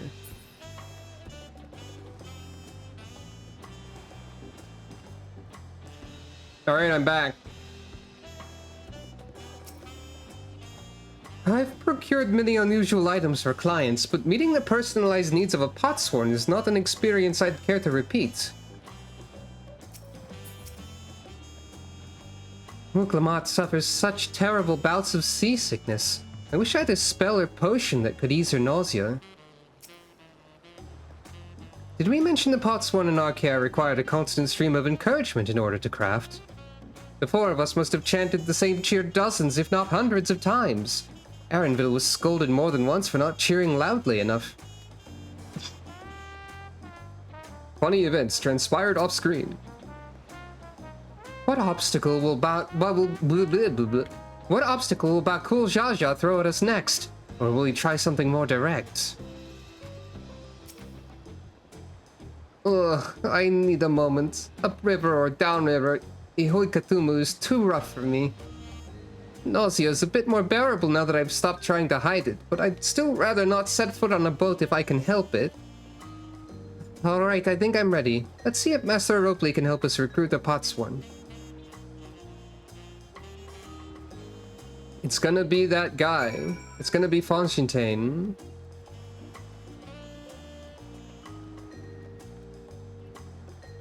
A ship anchored offshore? Okay. Not in a mysterious or foreboding way, just in like an incidental way. That's right, it's time for Triple Triad!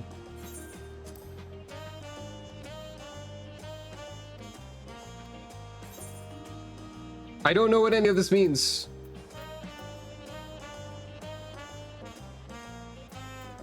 I'm not actually gonna play Triple Triad.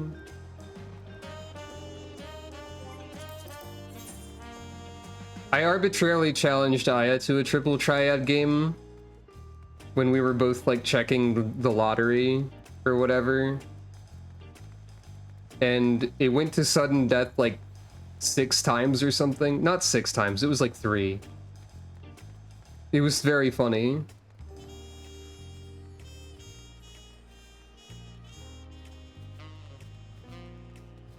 It's just my tendency to exaggerate numbers. But it was very funny for it to go to sudden death 3 times in a row because we just kept getting a draw.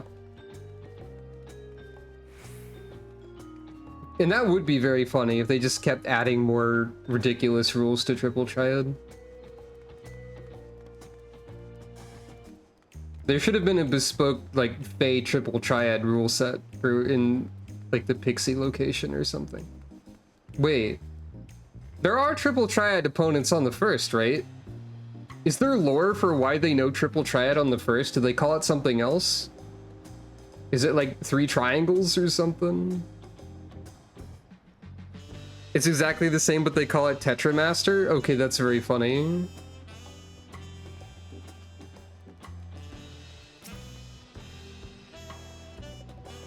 The fresh harbor air is just what I needed. Just what I needed. That phrase is forever Mario in my brain. So this is the Wachumeki Meki that Wuklamot was talking about. I had yet to make it this far in my wanderings. Surely at least one person will answer Wuklamot's call for a potsworn. Maybe Master Ropley can help us. Aaronville brought us here on the first tour of the city, but time did not permit a close look. I should like to observe these masters at work.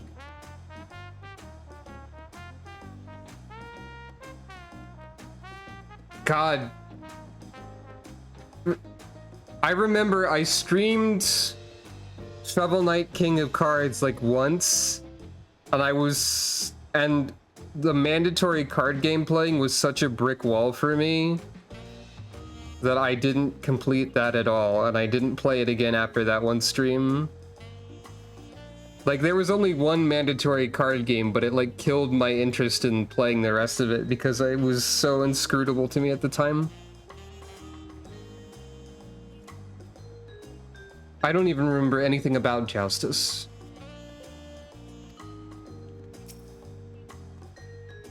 Wachimeki Meki is a gathering spot for skilled artisans of all kinds. If we're to find a Potsworn candidate, I can think of no better place to begin our search.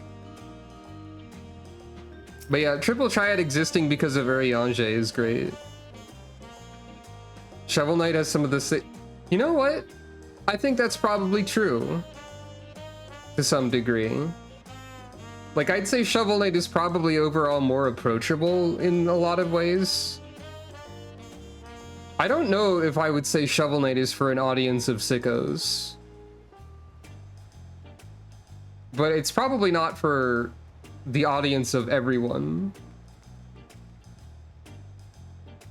It's like relatively more forgiving in some ways, but maybe not in others. I don't know.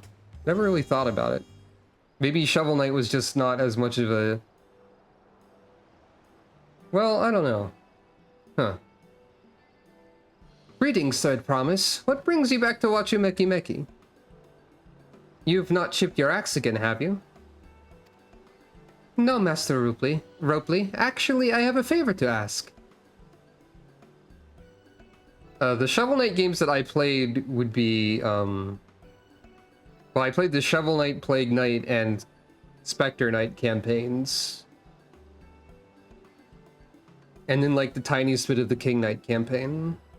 And I guess a little bit of the extra weird versus mode thing. I never played Shovel Knight Dig, or I think there was another spin-off.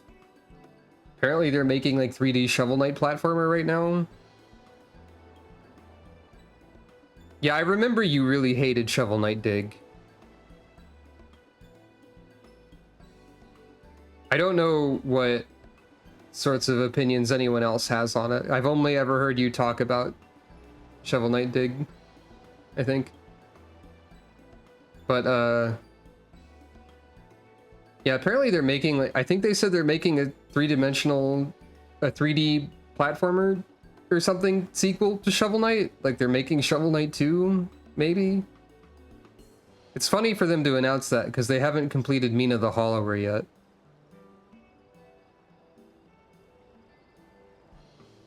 Anyway, so what do you think? Do you know of any craftsmen who might be interested? Pilching my artisans for the moblins, eh? Well, seeing as it's the Third Promise making the request, I'm willing to look the other way if one of them decides to take you up on the offer. Only, I can't think of a suitable candidate off the top of my head. Who do I know with the mastery of goldsmithing that would also have no qualms about relocating to Earthenshire? My answers are, what about that one guy? Or, what about that one guy?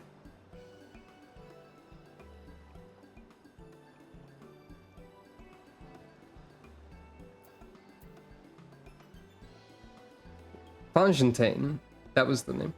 What about that Fontaine guy? Weird for me to remember the name when the game does not remember the name yet. You mean Fontaine? There you go. He did say he was employed at some fancy jewelry store across the salt. And considering the distance he's already come, I'd like to think he wouldn't mind moving a little up the river. That said, he's only just got himself a new job. Is it too soon to ask him to sign a pot pact? There's no harm in making the offer. Once he hears how well the Potsworn are treated, he may even jump at the chance. Either way, you won't find Fontaine at his workbench at this hour. He's finished for the day. Probably enjoying a meal over at Zabai of Tea. Then maybe we should go and talk to him. Just you and me, since he knows us. Wouldn't want him to feel intimidated by having to deal with a crowd of new faces. The two of us can handle this. Take a rest at the cabins if you like. Group nod.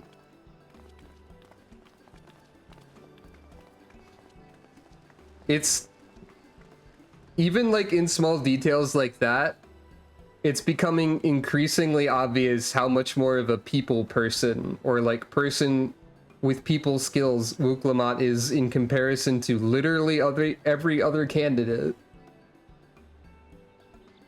Right, let's go and see a man about the pot.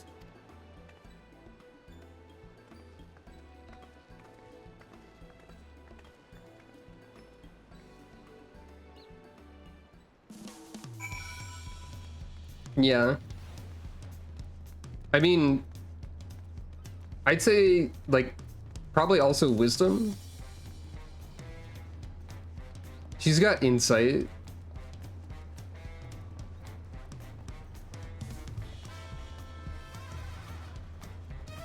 I don't think the D&D stats are particularly adequate for describing this, but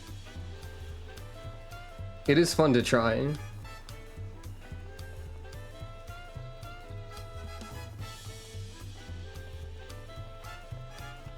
Will tacos be destroyed again? Is there gonna be a running joke of tacos being exploded or something? Oh, white, red, green? Probably. I mean, aren't a lot of the lion people literally from the white, red, green shard or something also? Now that you mention that. Bant, was it? Or is that something else? I'm not the expert on this. I'm still not sure about this. Naya. I keep mixing up Bant and Naya, I think. Oh, Sucro, so you're here too. The third promise says she wanted to chat. I've just finished eating. So, shall we find a quiet spot outside? I think I've mixed up Bant and Naya, like, multiple times at this point.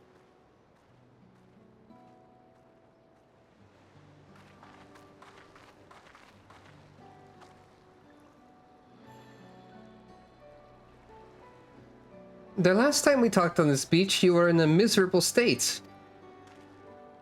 Ah, yes, I was, wasn't I?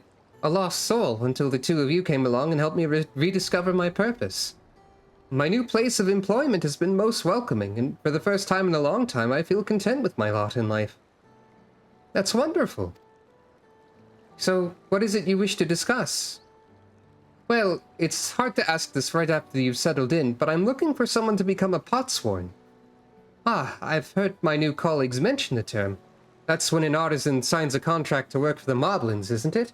But you're not a moblin. I'm not sure I understand. It's for a feat in the rite of succession. I need to bring a new potsworn to Earthenshire. So that's the way of it. We've barely met, and after pushing you to work at Wachumaki Meki, I'm now demanding you throw that away and sign a pot pact instead. It's a selfish request, I know. I have something to tell you, Third Promise. The other day, I completed the necessary procedures for immigration. I'm pleased to say I'm now an official subject of Tuliolo. I've since endeavored to learn what I can of my new nation, beginning with the right of succession and its claimants, including you, of course. Now, you will recall it was my father's example which led me to pursue goldsmithing. He was at East End when Garlean forces laid siege to the settlement, and in the ensuing chaos he was slain. War took him from me in an instant. The man I loved and admired, I never wished to suffer such a loss again. And so, as much as I'm indebted to you for turning my life around, it's as a fellow peace-loving Tuliolan that I want you to win the throne.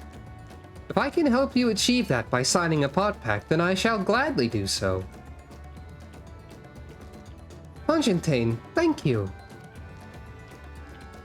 I shall return to Master Robley and inform him of my decision. Allow me, I'm the reason you're leaving, so I should be the one to deliver the news. Nod. Well, that went remarkably well.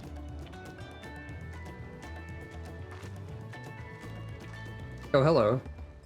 Perhaps you remember me? Brooke Ebu, owner of Jabaliv Tea? I'd like a word if you don't mind. You're Wuklamot's ally from across the salt, right? And a hero of some renown, too, if the gossip's to be believed. Well, as it so happens, I could use some heroic help. It doesn't need to be right now, but could you come by when you have a spare moment? Sucro, the role quests are unlocked now. Nod. Much appreciated. I'll be waiting for you at my shop then.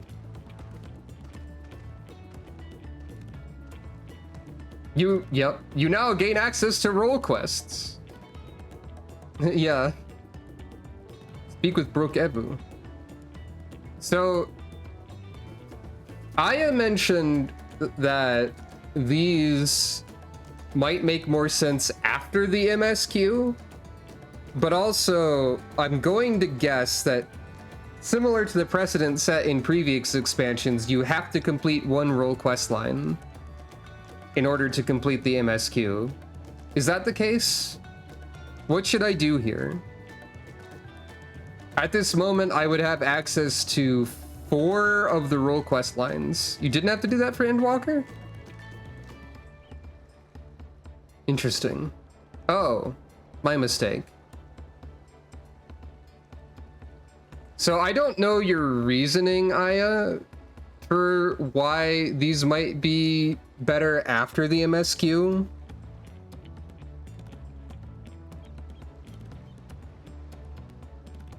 Since that would probably be spoilers for you to explain in detail. But I'm wondering what I should do with these. I could technically do 4 of them, because I have over 92 in 4 of the roles. Yeah, the only one I don't have 92 plus in is physical ranged. Do the quest that unlocks the ability to take the quests and leave it there. Okay, sure. I'll do that for now, maybe. You can now gain access to role quests.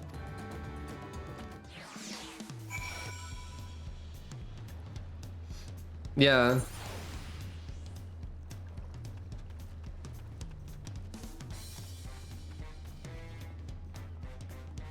Oh, there's some side quests here too. How far he'll go. Culinary import. There's just some random side quests.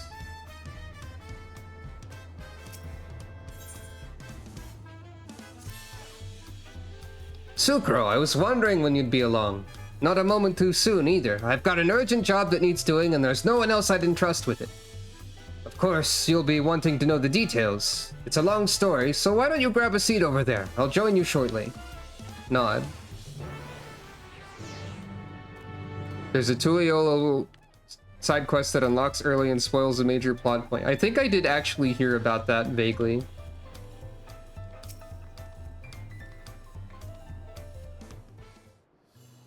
I think a quest name was mentioned, but I don't recall it at all. But I'll keep that in mind.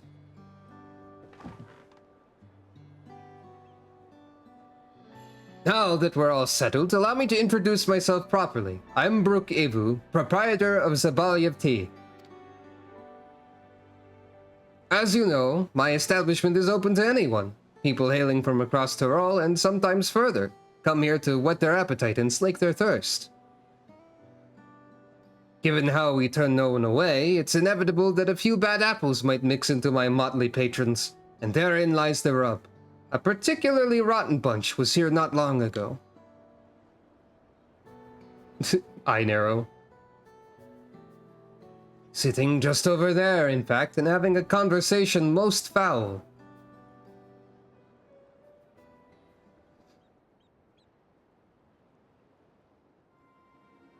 I thank you all for coming here, so far from your respective homes.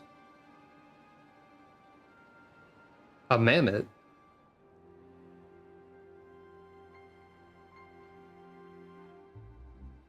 What an ominous shot. Ah, you. You were in the PowerPoint slide saying that there would be role quests. As this is the first time we have all gathered in one place, perhaps formal introductions are in order. I am... Welcome, welcome. What will you be having? She raised her hand, so... Whoops. I believe this is astrologian gear that she's wearing. Ahem. Could we have a moment, please? We are in the middle of something very important. Nod. This is gonna keep happening in this cutscene, isn't it? Now then, where was I? Oh yes, I am Apyahi. If you are sitting here now, it is because I personally invited you to the Passage of the Unbound, my secretive villainous order with ambitions to sow discord throughout the world. I'm sorry? Hey, welcome to my secret villain order! Hello, everyone! Secret villain time! Come on! Clown! That's right. Hey kids, wanna join Team Rocket?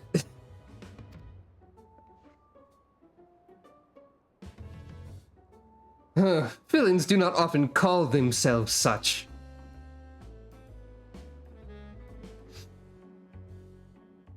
A bunch of goth theater kids getting together at Taco Bell to discuss world down. It's not Taco Bell. Stop calling it Taco Bell.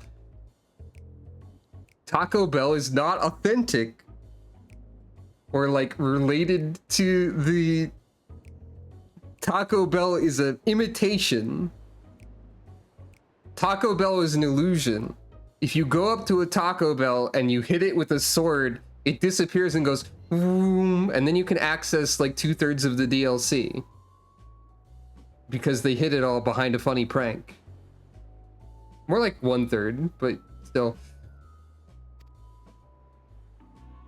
Nor do secret orders have their meetings in places where all eyes can see. I don't know what this intonation I've gone with here is. Nod. What do you know? Your snide remarks only ruin my carefully constructed atmosphere. If I had time to think of a suitable slogan, you would understand that words are everything. You say carefully constructed atmosphere like you're about to GM a tabletop game.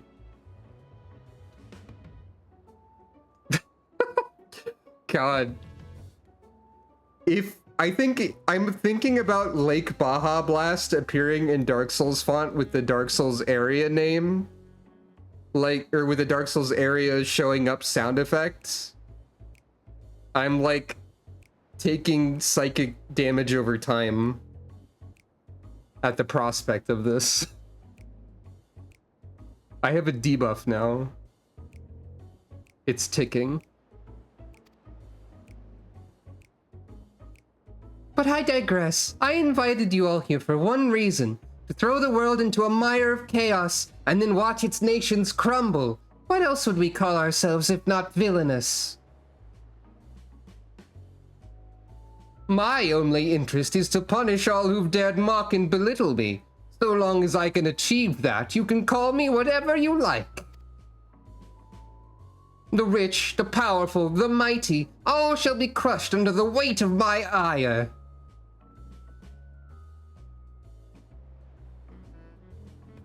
A grand design for a group of 6. Even if we manage to muster others to our side, there's a limit to what we can accomplish. I regret to say you are right. At present, we are bound and powerless. That is why, in order to raise our fists against our oppressors, we must find the strength to shatter our shackles.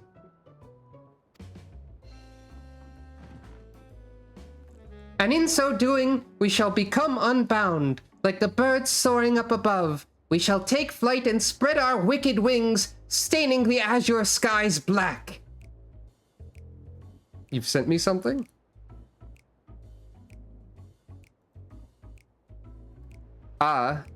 You found...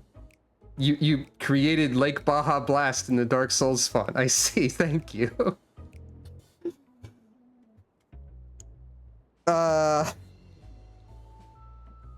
You've cast the button that makes the rest of the damage over time tick at all at once and do a bonus damage at me.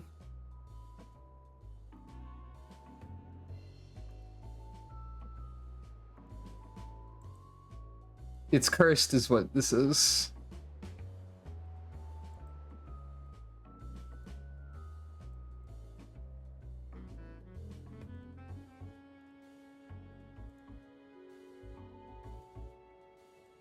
Yep, there it is. Welcome to Lake Baja Blast, everyone. This with this pointing lady on, like, directly above the text is something.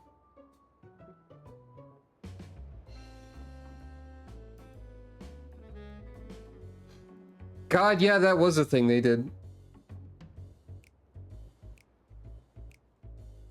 I did notice that.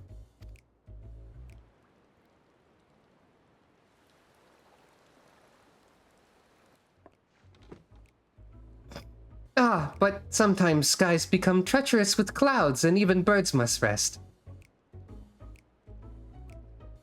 Clown. There's 5 rules, so there's 5 clowns here. You speak of finding strength. Is that why we are here, to look for it? If so, then I pledge my aid. With newfound might at my beck and call, I shall win adoration known only by a hero. Your eagerness is heartening, and you are correct. The tools to make our goal a reality lay in Tyrol. Across this continent can be found certain artifacts which possess untold power. Various smirks. One of these people hasn't spoken yet. Did you say artifacts? Oh, I sense some adventurous hunt for instruments of devious devilry ahead. Delightfully devilish. My imagination is overflowing with images of the new forms my trickery might take. I dare say the world is not ready. Yes, well, to get to the heart of the matter, the objects are held by the disparate tribes, which make their homes in the Tyrol continent, where they've been passed down through generations as sacred treasures. Whatever stories these people have attached to their so-called treasures matters not. Each contain the essence of fearsome beasts called Tyrol Vidral, and with them in our possession, none shall be able to stand against us. I mean, it could be. I was thinking the same thing. Could be Puppet Master. We shall take the objects for ourselves, bring them across the sea, and use them to undermine nations far and wide. The means by which you each choose to do so I leave in your hands. I only ask that you do not disappoint. Mammoteer is already a title.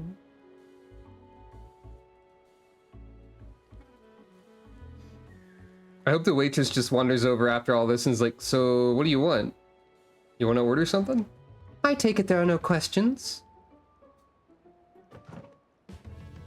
Then let the passage of the unbound open unto the world. We begin at once. I mean, that's a little bit Garland.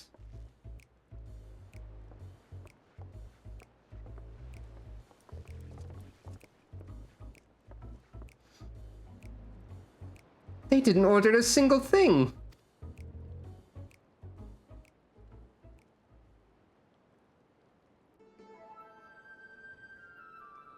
So you're gonna show me this pile of goofballs and tell me not to do this right now?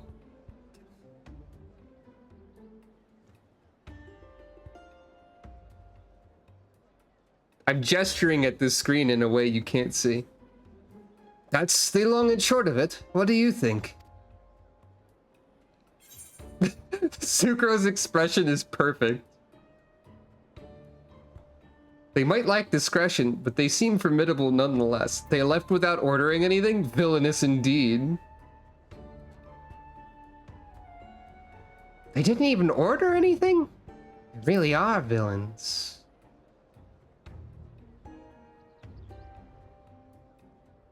It's right there in their name. They're unbound by manners and respect, and won't be welcome back here anytime soon.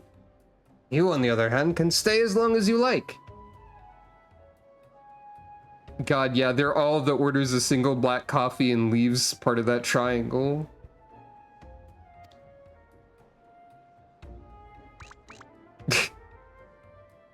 I don't know why Sucro nodded so cartoonishly there. Of course, we had the duty to report what we had heard to the Lands Guard. We did, but it didn't make a damn difference. Because soon we learned those unwelcome guests had teeth. Not long ago, one individual from a remote tribe came here seeking help recovering a stolen relic. Then another came with the same story. Then another, and so on. By the time we realized the passage of the Unbound was a real threat, they had one and all made their way across the sea with their ill-gotten gains. Each tribe has sent one of their own to recover what was lost, but being in strange lands, they're at a disadvantage. That's why I've been looking for someone who knows every corner of Eorzea and beyond. Oh, are these role quests all gonna go to previous places in the game instead of, like, places in Tyrol?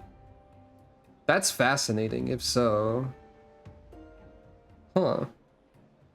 Unexpected. Now, I know you've business in Tyrol, or else you wouldn't be here in the first place, but if you could take the time to hear Ral Majun out, you'd be doing a service to many who could really use a helping hand. Hello. I waved back at the screen. Like a dork.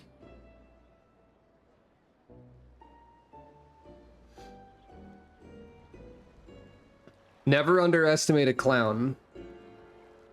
Especially a villainous clown. Underestimate clowns at your own peril only. So yeah, I can, with this being like this feels definitely like more isolated from the plot than other role quests. Like the Shadowbringers ones were most integral to that plot. The Endwalker ones were pretty dang relevant. This feels like a side story thing, for sure.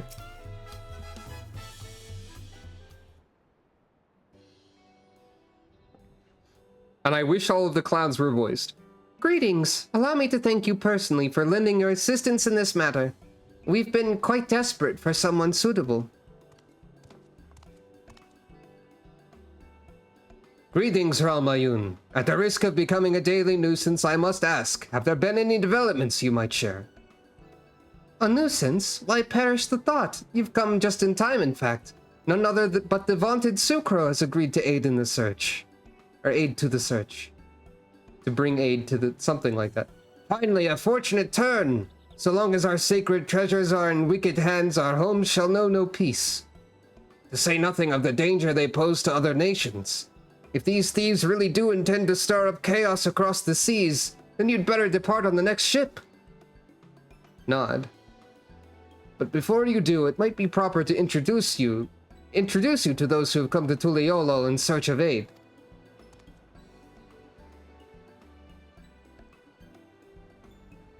Lozenique there comes from a village far to the north.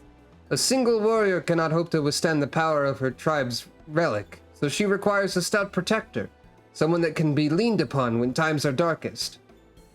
Tank. The heirloom that Neopine must recover inflicts terrible maladies upon its victims. He seeks someone who commands great healing magics to counteract this effect. Healer. The search for Sheshepya's tribal treasure has been entrusted to a peerless hunter. She requires someone to act as a frontline fighter who can distract her target while her bow takes deadly aim. Melee. And lastly, there is Suhi, who knows little about her people's ancient artifact, decided that it must not fall into the wrong hands. She seeks a mage of great power, but anything beyond that lies shrouded in mystery. Aren't you forgetting someone, Rahul Jha? Your crisis is just as pressing, even if you won't say even if you won't say so yourself.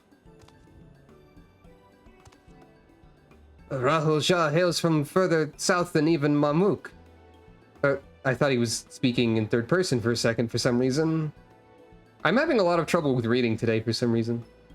Rahul Jha hails from further south than even Mamuk, and has traveled many days and nights in search of someone who can strike down their prey from afar. It's the only way to escape the effect of his village's treasure. Did I get that right? Indeed, indeed. I do get so forgetful in my old age. Thank you, Ralmajun. It would be really weird to suddenly speak in third person, but reading comprehension challenge failed. 5 tribes, 5 stolen treasures. All are waiting for the aid of a brave soul. Hopefully that can be you, Sucro.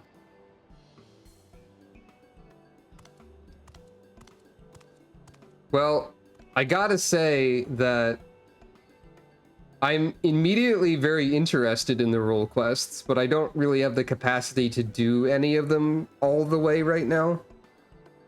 It feels like something that... These feel like something to come back to when I can do a whole set of them in one shot, maybe? Of course, I'll share all that I know on the matter. You need only ask. Or you only need ask. Yeah, the finale of them... The finale of stuff like this doesn't always... Or usually is later. And know that I will not hold it against you should you choose to assist only those for whom your talents are best suited. So long as you do what you can, the people of Tural and maybe even further will be in your debt. The capstone is always added later, so... So I think what I'll do...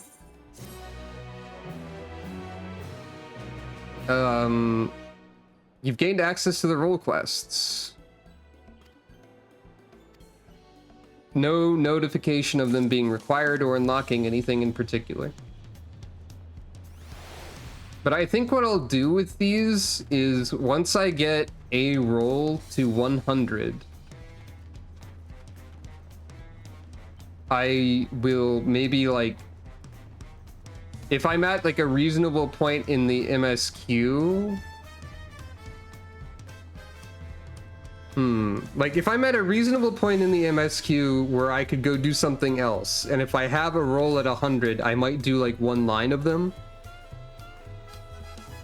Which means that the first one I do will probably actually be either healer or magic DPS. Because I've been like leveling scholar on the side through roulettes and stuff. So that my retainers can do anything. Then that'll be fastest. Then if I continue on as tank will probably be the next one. And then the rest of the stuff is gonna be longer because it's more difficult to queue for DPS and such. Physical range is currently the most behind.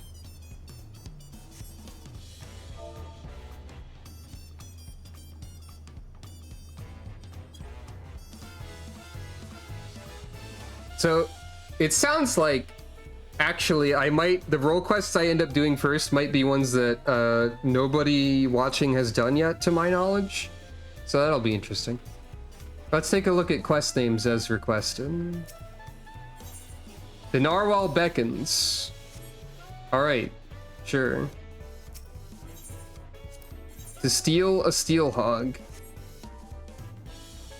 I was correct in identifying these as the role quests.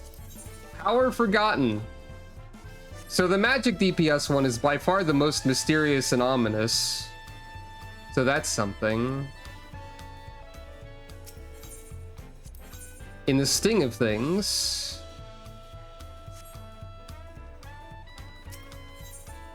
And the Hunter and the Hunted.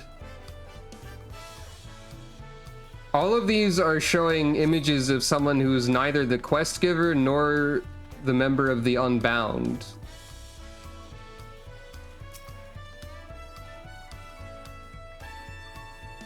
Also, this conspicuously named NPC is just here to be like, tacos are great. I mean, there's a few conspicuously named NPCs who aren't related to the role quests.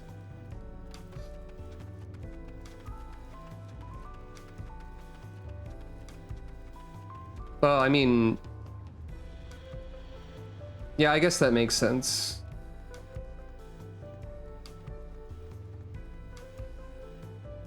Gatherings are occurring. I guess that makes sense, but that's also a little bit... Even vague details like that should be careful about sharing them.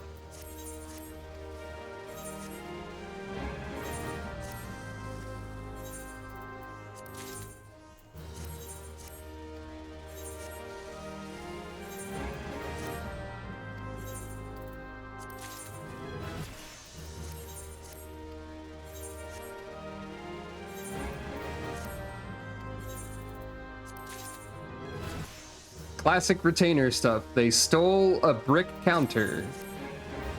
Ariadne, where did you get that?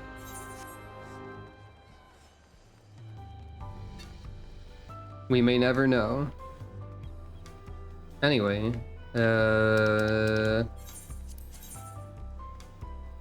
over here.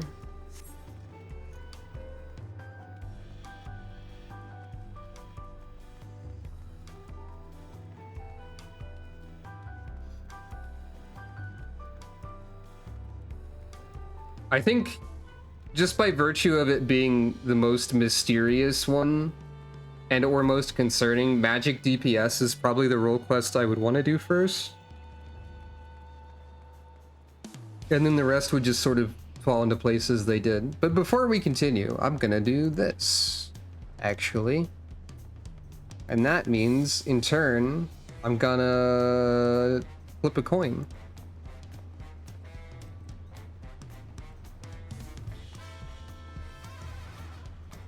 This or that.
Hello, I am here again.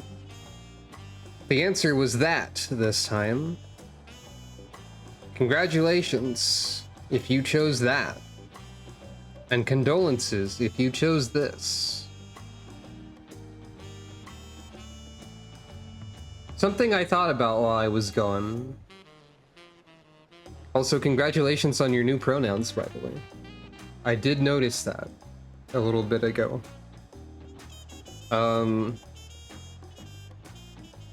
Something I thought about while I was gone is that due to the way I like play this game, I guess, with like the streams and stuff, and like even considering stuff like, I'll do an entire role quest at some point before completing the MSQ, etc. Is like, it's a unique way to play the game. I have a unique approach. Nice approach! Or something. I don't know. It's interesting. Maybe. It feels ungrateful to leave. Sorry about the cough. It feels ungrateful to leave so soon after Master Ropley granted me employment, but surely he'll understand. I do this for the future of Tuliolo. I think it's funny how quickly we've effectively resolved this heat. Unique approaches are good. Master Ropley, I'm sorry to have to tell you this, but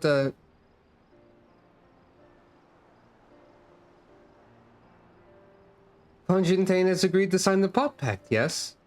While it is a shame to lose a capable goldsmith, to have one of our own handpicked to serve the Third Promise is a great honor for Wachimeki Meki. I appreciate your understanding. Of course, if you happen to know other talented artisans, regardless of their expertise, I hope you send them my way. Could even be yourself if you're so inclined. Nod. I'll keep that in mind. Oh, are we also unlocking all the crafting roles at this exact moment? Because that'd be funny. Though my time here was brief, I will not forget your kindness, Master Ropley. I'm blessed to have these workshops be my first home in Tuliolo. Come back to us if the moblins cut you loose. You'll always have a job at Wachimeki Meki. Smile.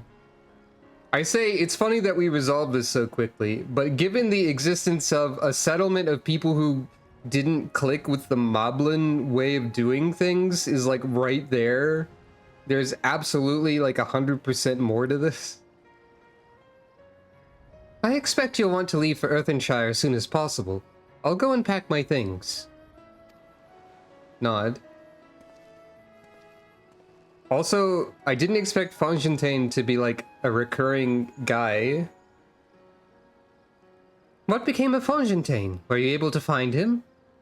We did, and he's agreed to become a potsworn. We'll leave when he's ready, but you still have a little time. Splendid. We shall meet you anon. It's fun how like between that and like encountering the merchant we ran into on the ship in that other side quest line, it's fun how like the people who were on that boat weren't just like one-off characters. It's fun how they've actually like introduced people in like a really natural way by having them be other passengers on the boat to the place you're going, and then they actually have any relevance to anything. Like, I don't expect all of them to have relevance, because, like, that would approach the other end of silliness. But, you know, whatever. It wouldn't be bad either. It's just, like, if you put me on a boat in a story and have, like, a boat full of passengers, and if none of them are relevant, it feels kind of silly, and if all of them are relevant, it feels kind of silly. And if some of them are relevant, it's cool. But, like, it could also be fine either other way. It's just a little silly. That's all. This is an unnecessary level of rambling about this, maybe. I had plenty of reasons to win the contest, but now I have one more. Fontain's putting his faith in me and I won't let him down. Nod. And then Sucro found a loot box full of pants. You may now unlock deliveries. Yep.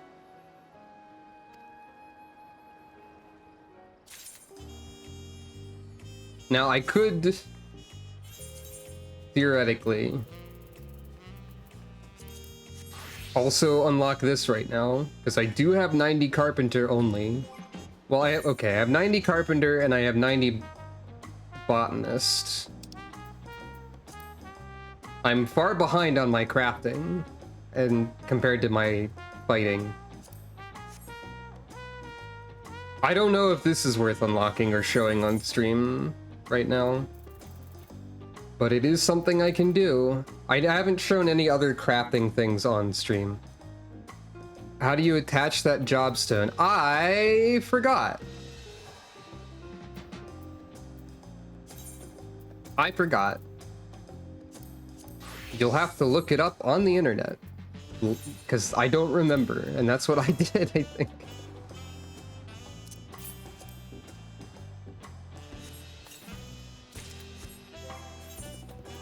Grant me pants. Oh wait, I have pants.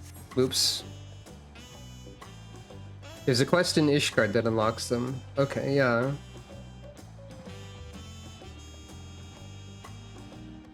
Right, that sounds familiar.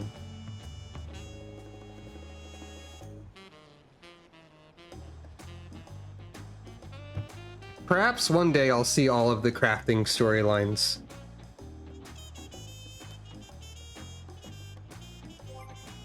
Huh. I think you have to...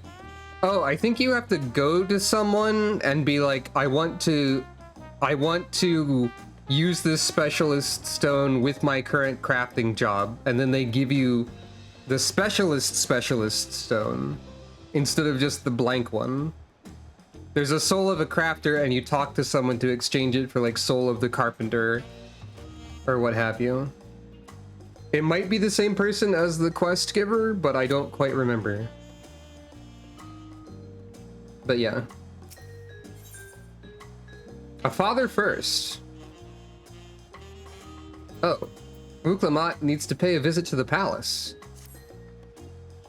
Right then, I have some things to take care of at the palace. Well, you can pass the time however you like. I'd suggest you head back to the cabins. After all, even heroes need to rest, and we still have a big journey ahead of us.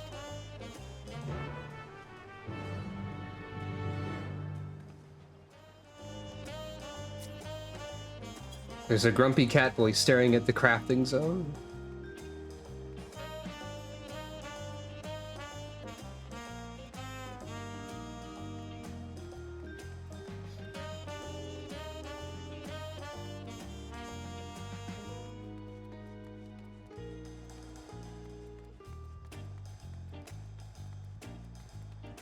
Many people are crafting in the crafting zone, as one might expect.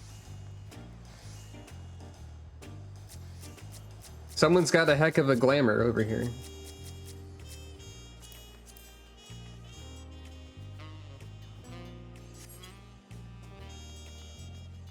I believe, you know, given his sword, I guess this is fending gear, but I believe that is from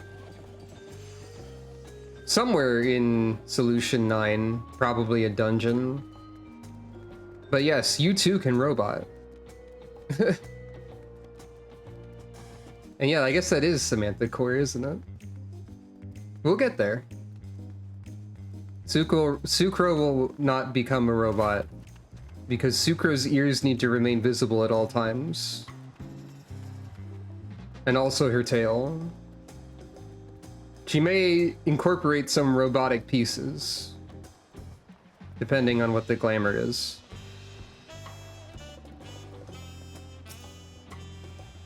Welcome back, madam. You've had a Landsguard messenger most anxiously waiting on your return. Sucro of the Third Promise's entourage. I've been all over the city looking for you. The Dawn Servant summons you to the palace. You are to present yourself to the gate guard stationed outside Sunperch at your earliest convenience. Oh, and one more thing. You are not to mention this to Uklamat. Huh. Okay. I'm really excited to see the Solution 9 stuff. And, like, cyber robot stuff.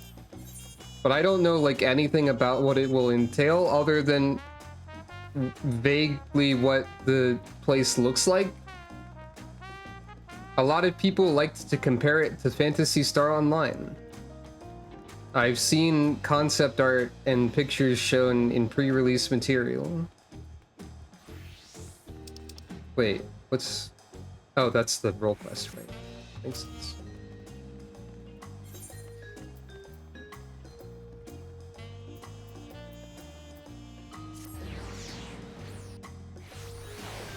I wish that there were less pieces of gear in the game that deleted cat ears. Cat ears are very important to me as a person, and like the concept of cat ears is very important, I think.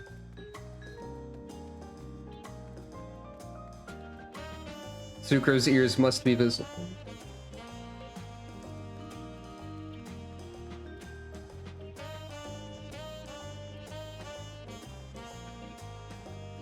Yeah, it's funny that... It is funny to me that there are hats that delete cat ears, but Viera ears just... One way I think of it is that Viera ears are just too powerful and destroy helmets on contact or something. Hey, I wonder if we're gonna do the fight. I was thinking when there was like, Sucro, go talk to the boss. I was like, are we gonna do the... We're gonna do the fight.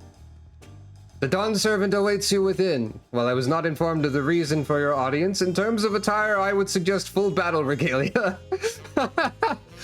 That's good. That's a great line, actually. I don't know why you're meeting with the Dawn Servant, but I suggest armor.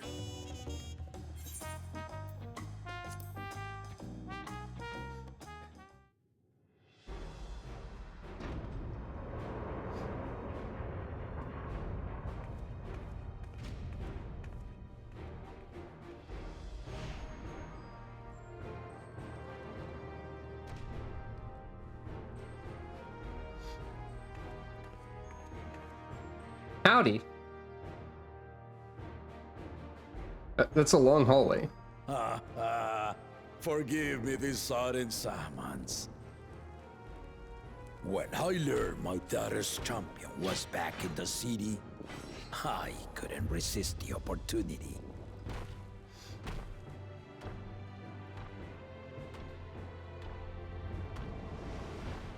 I mean, we were told to expect this at some point.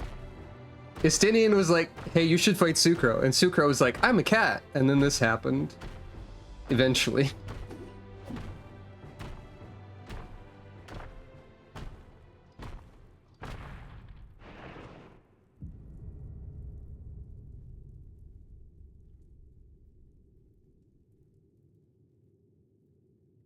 Smile.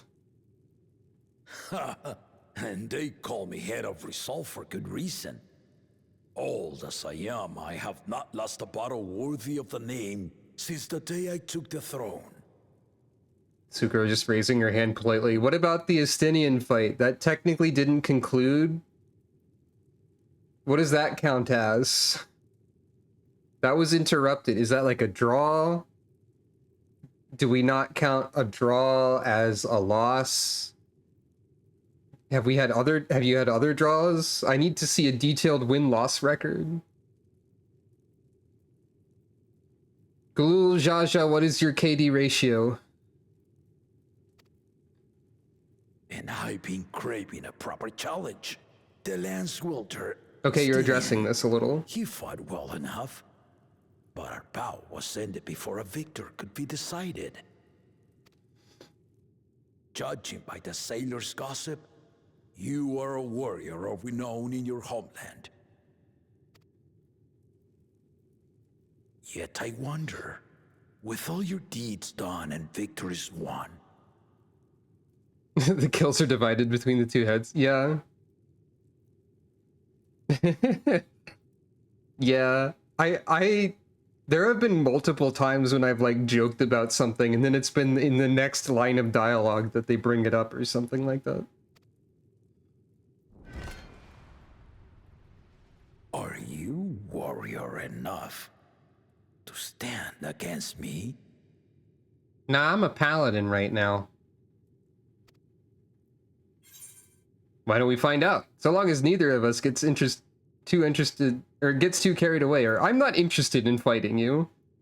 This would make Ghoul Jaja so sad. Don't say this. The dad would become sad. Well, as long as we don't get too carried away. Sure.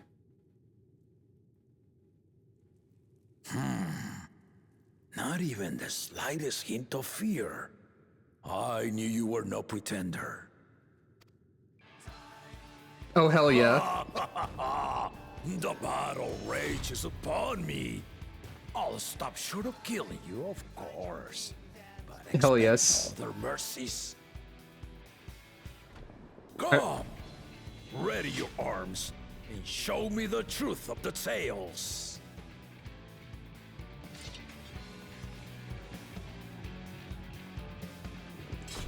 This is a really cool sword to fight the Dawn Servant with, actually, because the sword itself is like sunset because of how I dyed it and what it does. God, playing the main theme here is so good. Gotta put on my tank stance. Give it your all! Oh, you're voicing that. What a fight to remember.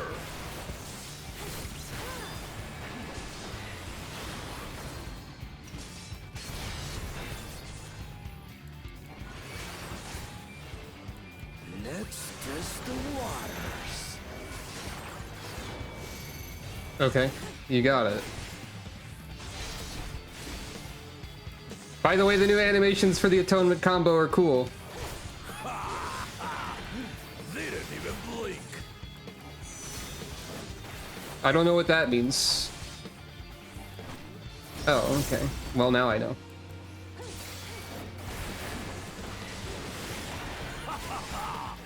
I see you know the Viper style. Bingo square! Hey! Thanks, school. Okay, you're gonna rotate. Maybe. No, you're not gonna rotate.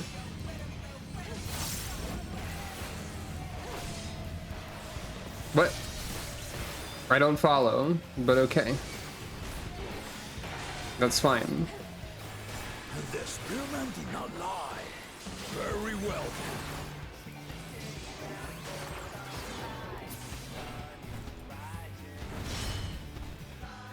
Ow. Active time maneuver? Resolve them with some kingdom. Oh. All right.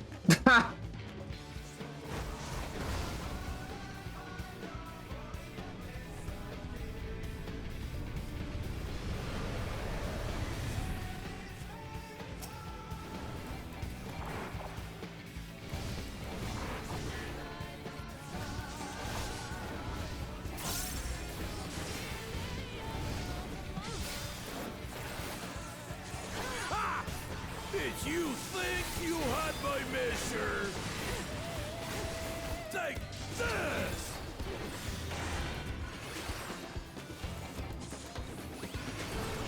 Oh. Those are very delayed. Still holding up? What? Oh. That's a new indicator. That's cool. Are you... Is this... Far from finished. This is also a tutorial for, like, new mechanics. I'm gonna go over here. Oh, no I'm not. Yes I am.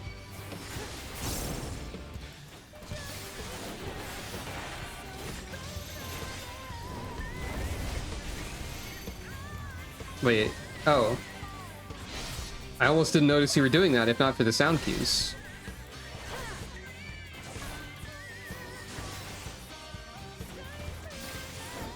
No more holding back. I should be cycling my mitigations. Oh. Stay alert.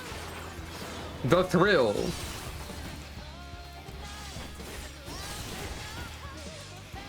There was not a lot of let in that. Glad I switched to tank, by the way.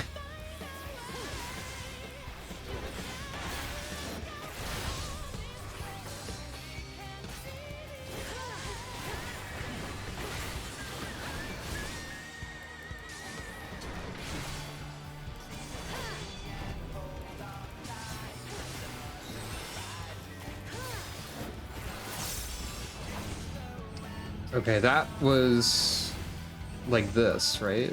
No. Okay, wait, I think... Okay, I think I sort of get that. Sort of. Sort of.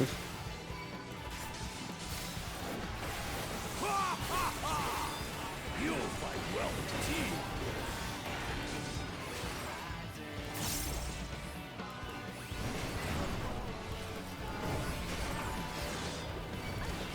Ow.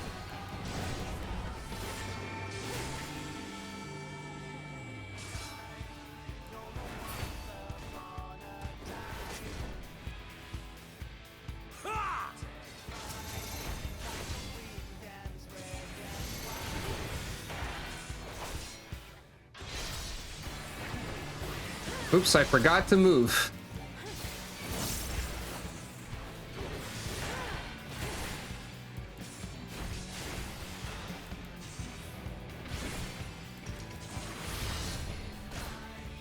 You really are formidable.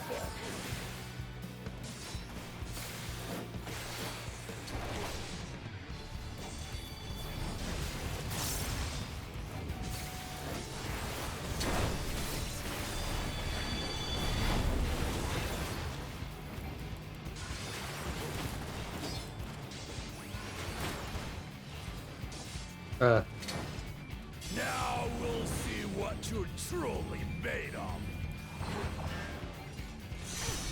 Yeah. Not if I use my invincibility. Then you'll see nothing. That was the wrong one. Hold on. I was gonna cast Clemency. Oh, hell yeah. Blocking with my hand.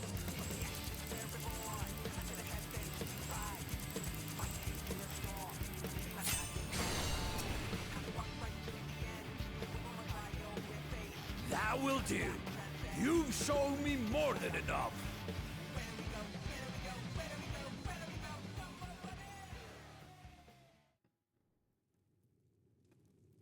I agree, this is the coolest dad.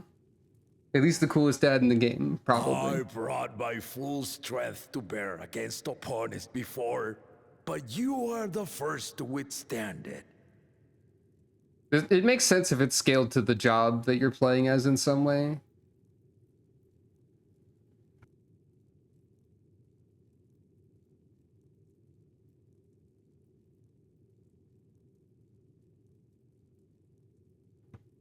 The funny thing about this is, like, imagine if at any point, like, Wuklamat has suitors or something. Gulul Jaja is going to be like, you want to marry my daughter? You must fight me. Like, 100%.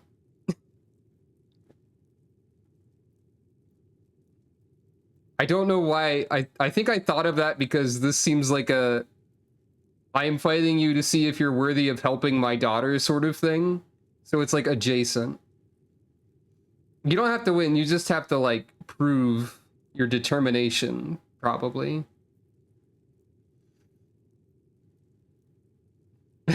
He just wants to fight. Yeah, probably. For the record, I am not stating that Sucro wishes to marry Wuklamat or anything of the sort. Sucro has no interest in such things. This is just like that's just the sort of thing that Gulul Jaja would totally do, probably. Even with my head of reason asleep, I never expected you to give me so much trouble.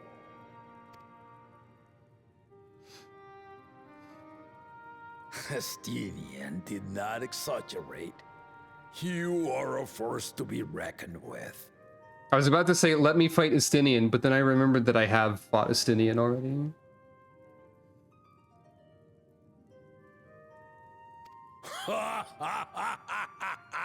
Also, this leitmotif, effectively the Warrior of Light's theme playing during this scene after he said that. Thumbs up.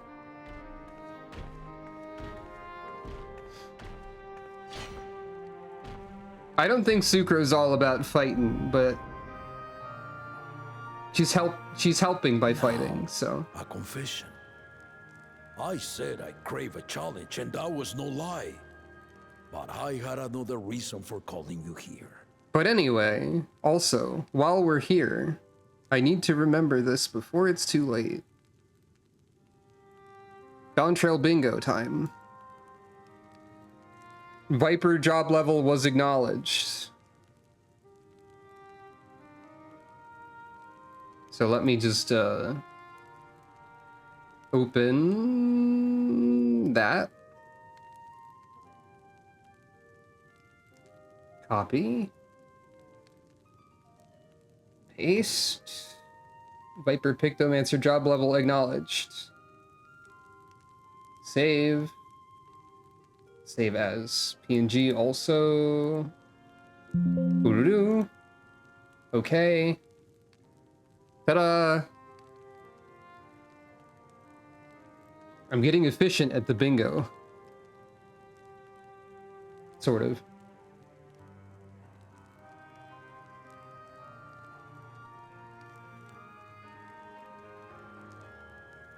I can't wait to see an enemy using Odin's skeleton, because that's always my favorite thing.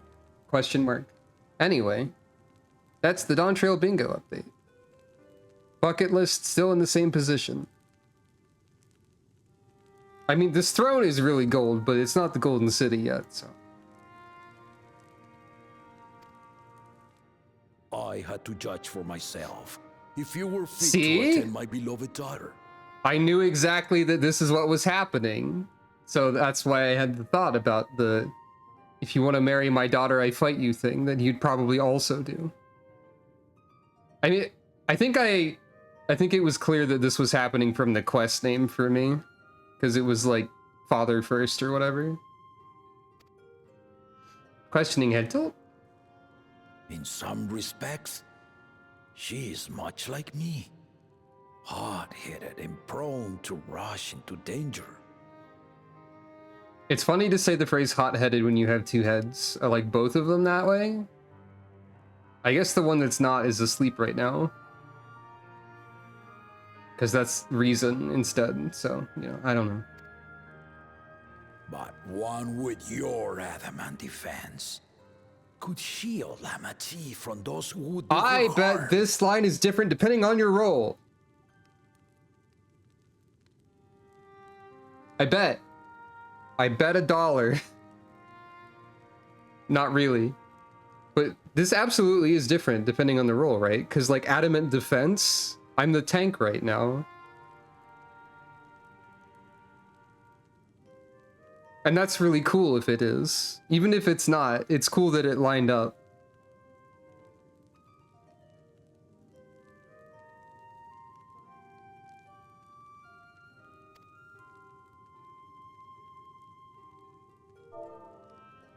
Will you hear my question and answer me plainly? Address me not as the ruler of Tuliyola, but a concerned father. I don't think you could be expected to take a picture of that, because I think the only reason it was super clear that it probably differed by role is because it was like your adamant defense. Probably what would be said if it is different as a DPS would be a little bit more ambiguous, because you could probably apply it to like anybody if it's like with your fierce strength or whatever, if that makes sense.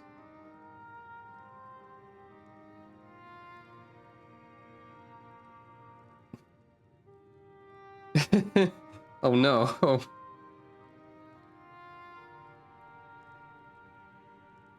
A concerned father. Thank you. Then tell me, given your journey together thus far, what is your impression of Lamati? I keep thinking they're saying Lamachi, like with a CH sound, but I think it's just Lamati. I don't think there's a CH in there, actually. So that's my mistake. My impression of Wuklamat. Whether he be as their promise or just a companion on the road. Speak your mind. She's by far the best candidate. Because everyone else has issues. She's young but has potential. She's not ready to rule. That's it? That's my only... How young is Wuklamat anyway? She's probably like Sucro's age. And like the Warrior of Light's age is so non-canonical. Oh, she's like 20, so Sucro is older than her. Okay. The Warrior of Light doesn't have any sort of canonical age, so this is a funny thing to say depending on your character. Like if your character's like 18-year-old anime protagonist going, she's young, but she has potential. That's comedy zone. I think she has a lot of potential.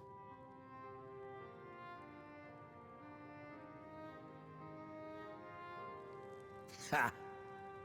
A tactful response, but agreed. She's not ready for the throne. I didn't say that. Not yet. I wish I could say I think all of the other candidates have problems and are less ready for the throne.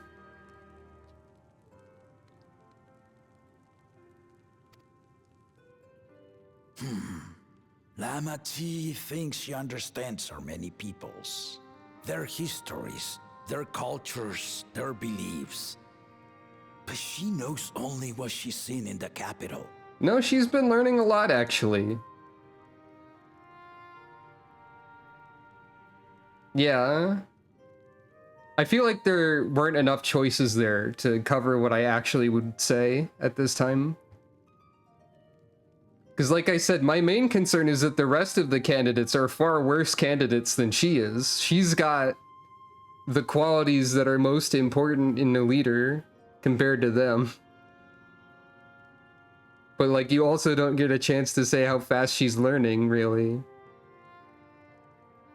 But like Sucro is at least 25. It is unclear how much time has passed. And I said she was 25 at the start of the game. But she's like at least mid-20s or mid to late 20s probably. So but yeah, Galul Jaja hasn't seen everything she's or doesn't know about everything that Wuklamat has seen at this time. So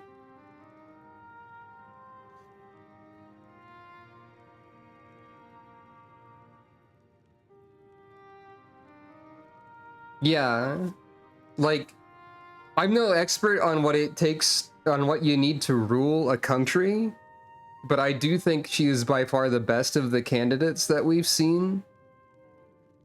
And I think like the ultimate solution is probably going to be like Wuklamat and Kona are both doing something, and maybe Zulul Jaja, or no, not Jaja, Zulul Jia, singular Jia.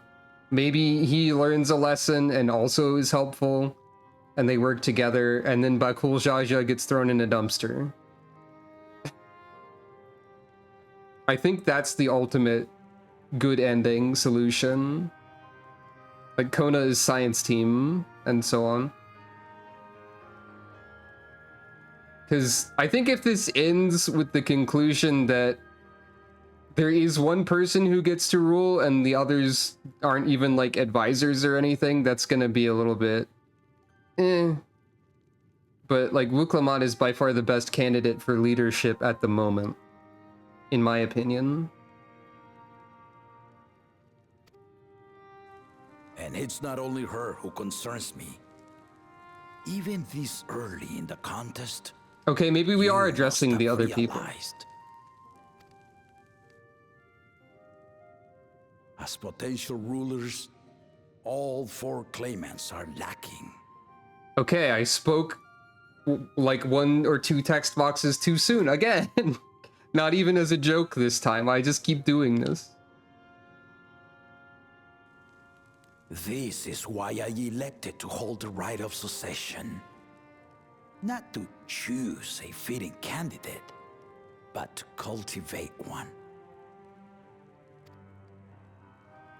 And if no one has impressed me by the end of it, then to no one will I yield my throne.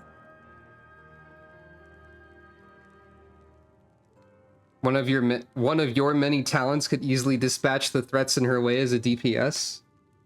Good. I'm glad that it's different. I wonder what the healer message is.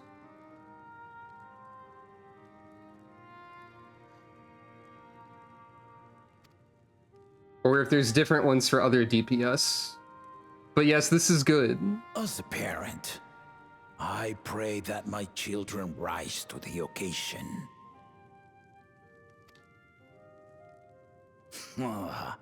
With outsiders dragged into my game, I am also hopeful that the different perspectives you and your companions have to offer will inspire them to grow. I expect there's going to be a big dramatic reveal moment when the Vow of Reason, or the Head of Reason of Gul Jaja does actually say something. This is a new thing that I'm calling. This is a shot that I am calling in advance. It will also be kind of funny if the Reason Head never says anything. Also, I have only just noticed that, like, the arm on Reason's side is a different color, like a different tint. I don't know if that's just the lighting or not. I don't think it is. I said that last time? Well, I already forgot. I'm the vow of forgetting things. It's not a vow. Yeah, I didn't notice the split color. I noticed that the heads were different colors on Bakul Jajat, but I didn't notice like the arm and stuff. Anyway. I imagine you in particular have traveled many lands, know many peoples and cultures, loved them and being loved in turn.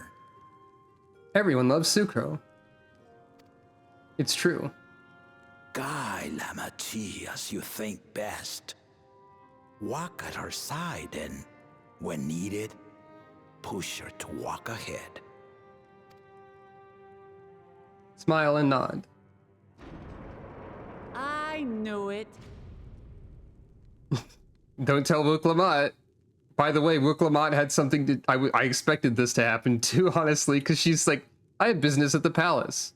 And people were like, go to the palace, but don't tell Wook Lamont. This isn't surprising. There I was, about to sit down for some of Namika's cooking, when I heard that Papa had sent for you. I don't know how you heard that exactly, actually, but... You were dueling behind my back, weren't you?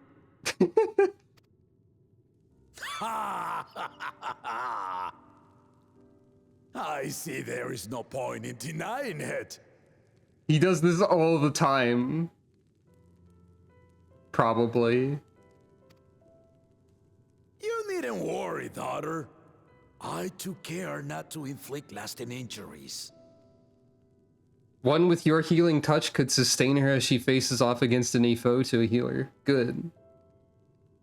I'm glad there's a different one for every role. I imagine that there's not one for like different sorts of DPS, since that one seems vague enough to cover all of it. But yeah, that's really cool. You and your ally may return to the contest without disadvantage. No harm done. Sucre could heal, like, with her healing. Vaguely good at killing. You're so vaguely good at killing that you could probably kill anything. Good job. I swear, just as I was learning newfound respect for my father. Let's take our leave of this battle-mad oaf before he calls on the rest of my entourage. You don't have to dunk on your dad that much. Smile.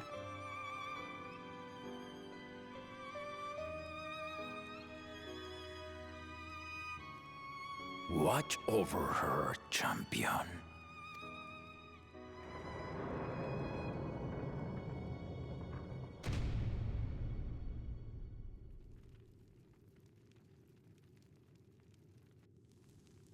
Okay. Kona's recruits are no less sharp, as one might expect of Galof's countrymen. They saw the flaws in our claimants from the outset. Ah, interesting. I did think Thancred looked a little bit miffed at Kona earlier. And like Thancred and Urianger are pretty dang smart. So like this makes a lot of sense. I can't wait for Galuf to emerge from behind the throne and be like, I was here the whole time, and then do the Manderville or something. Probably not. But it'd be funny though. The other two, though. They dismiss comrades willing to point out their shortcomings. And no good can come of it. Yep.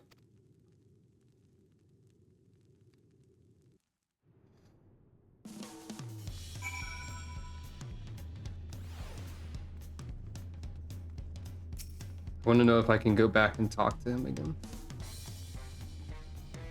Presently engaged in official business. Engaged in official monologuing.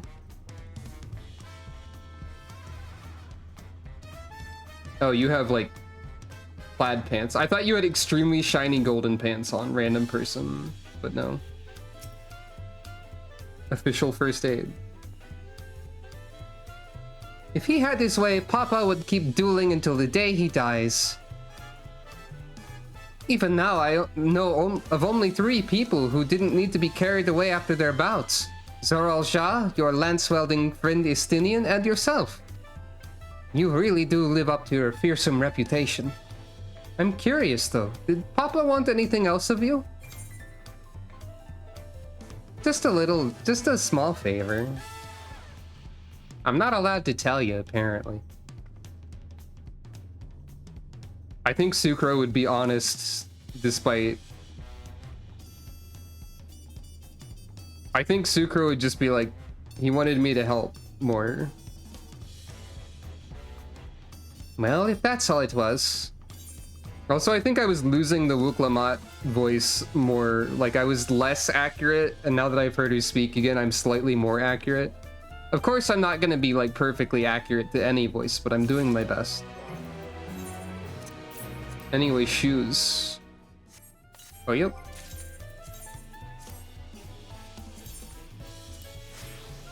Shoes acquired. My portrait probably is not actually updated, so let's manually fix it.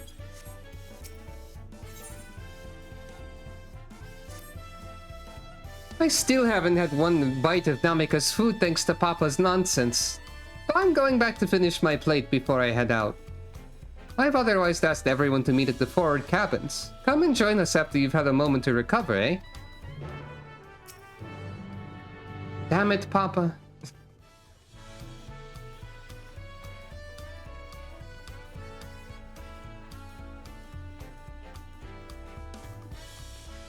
I'm realizing that I haven't noticed where the jumping quest is in Tuliolo.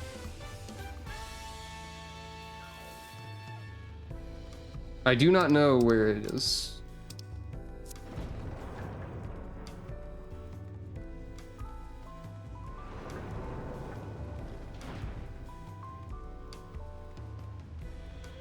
This is another example of stuff from that place where the person had the robot gear, I think.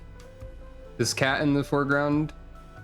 Very, like, I believe techwear is a term that people used for it last time. A smaller optional one in the palace and one at the tower in the military base. What do you mean one of them is optional? Is there like no reward for that one and then there is a vista or something for the other one?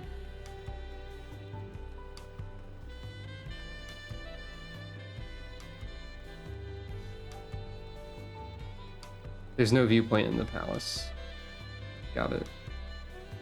There's likely one in the tower, but you're not sure by the sound of it.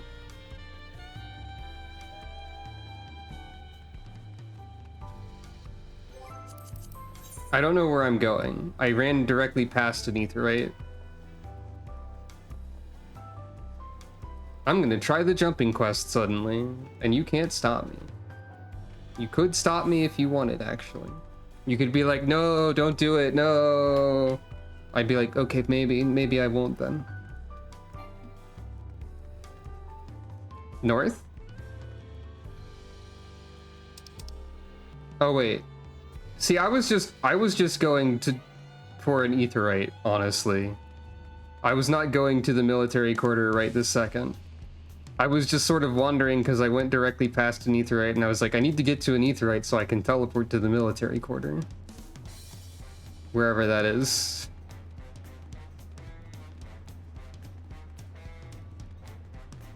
Apparently it's over here. I might as well just walk over here then.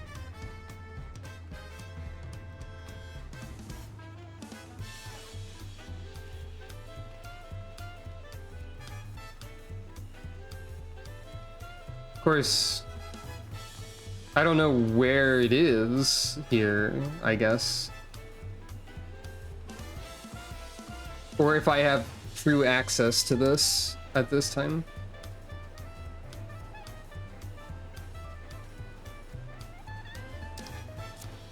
I guess it'd be up here. Oh yeah, I can see the platforms.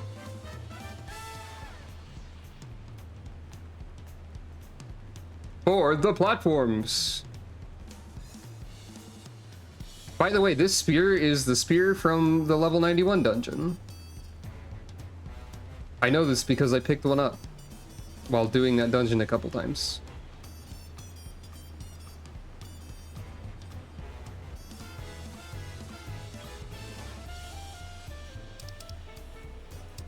And by a couple, I mean several.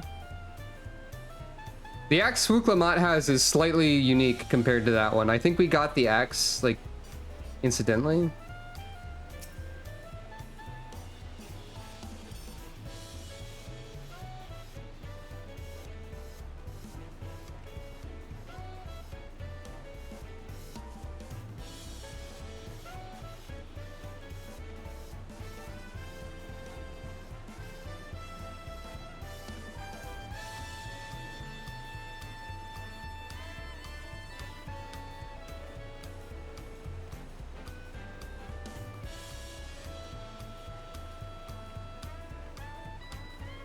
Found the jumping quest.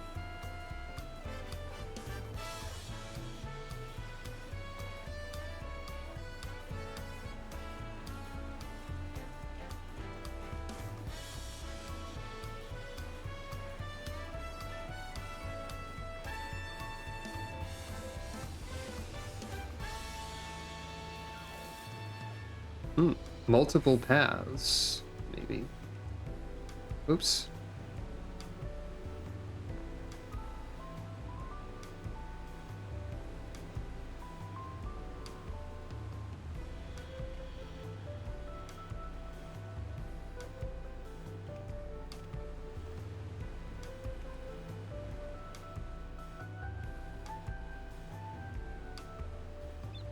Oops. Ugh.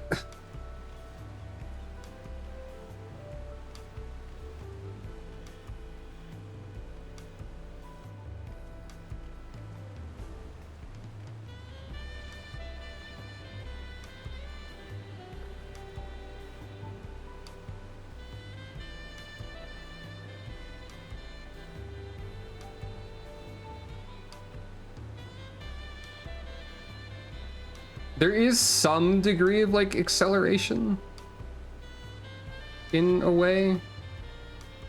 Like the way I approach jumping puzzles, there are like half jumps and full jumps. Like if you tap the direction at the same time as the jump, half jump. If you're already moving, full jump.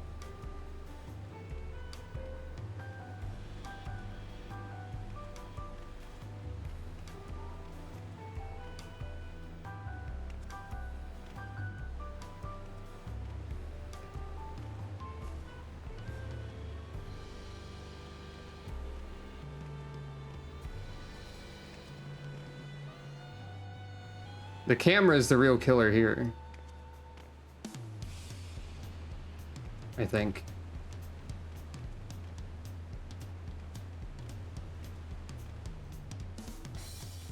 My favorite part about Guild Wars 2 jumping puzzles is when you can cheat them with a funny rabbit, as I've described before, actually.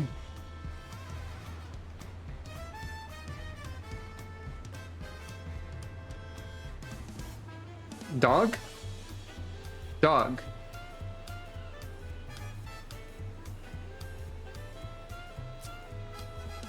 Dog? Dog. Ah, the dog certainly moved.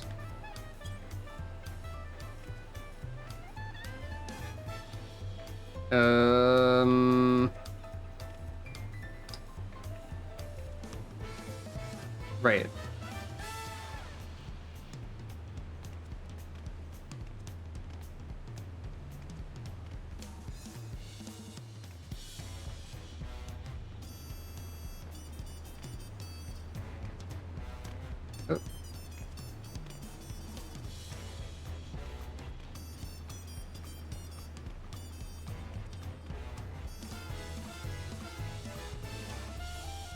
Oh. Oh, yes. Okay. Jumped a bit too far on that one. Given the like location of this puzzle, it feels like it probably has an actual like in-universe reason for existing as like a training exercise or something of that sort. Oh god.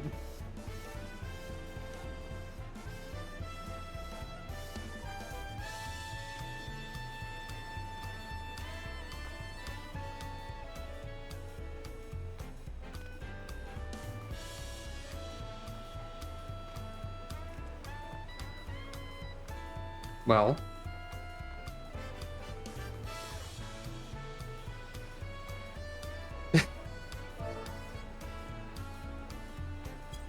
I fell a couple times, but not all the way down. To the stars. What is with these folks? You got wrecked because you're weak.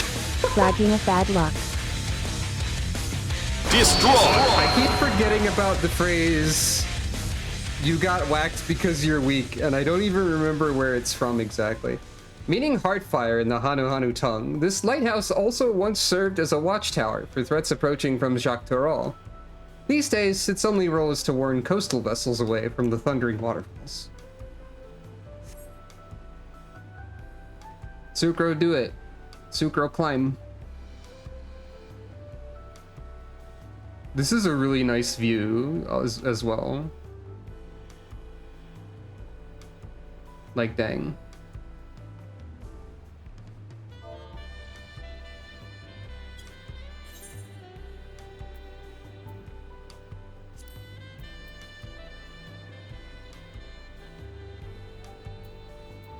Someone's almost up here.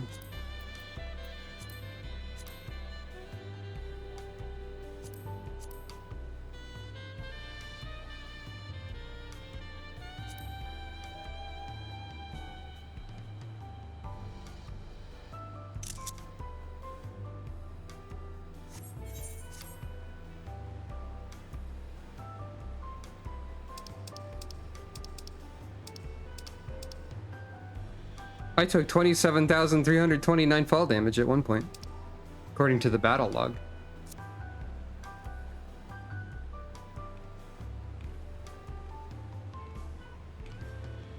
I'm surprised I'm already at the top of the jumping quest, like the jumping quest TM of the new city. Unless there's also one in the second new city. Wow, you can see like the waterfalls from up here. Wow, you can see a lot from up here. Holy crap. I didn't even look over here. Holy macaroni and all that.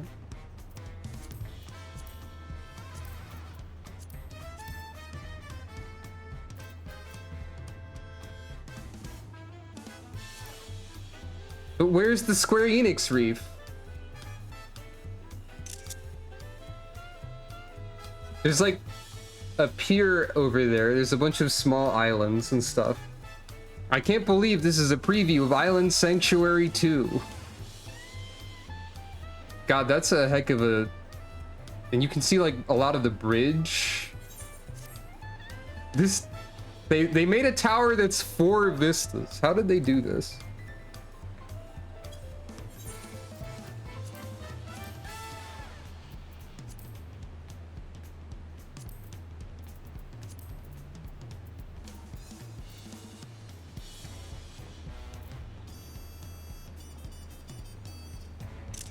Yeah, it is cloudy, I guess.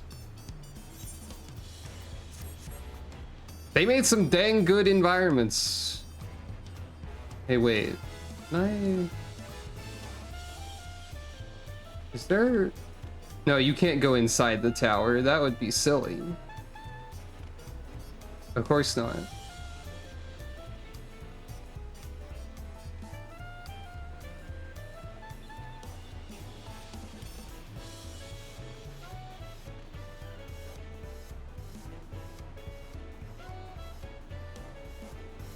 Now that I'm up here, I don't really want to leave. It's too cool up here.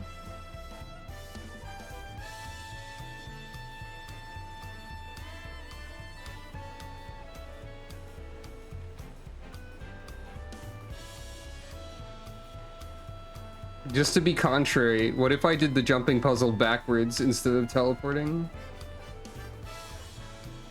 As a bit.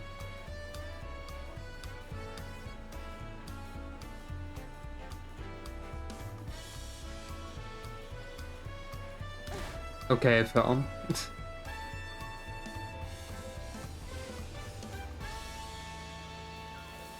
I think it's easier backwards.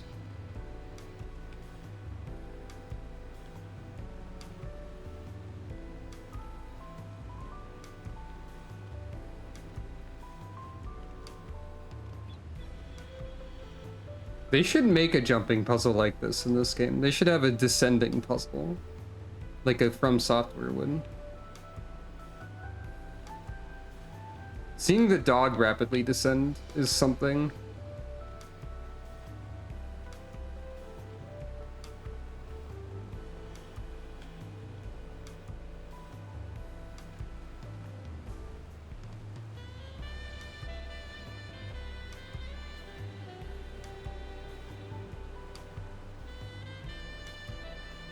That was fun. Now I want to see the one at the palace because I'm on a jumping puzzle kick or something suddenly.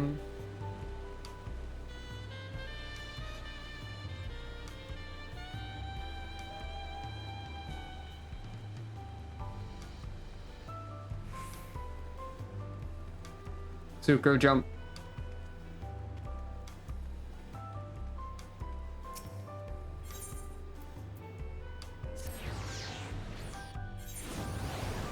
But where is that one? Where does that one begin? But yeah, I did that jumping puzzle in like 10 minutes or something. Oops. Is it inside? Is it outside? Left from the steps up across the balcony.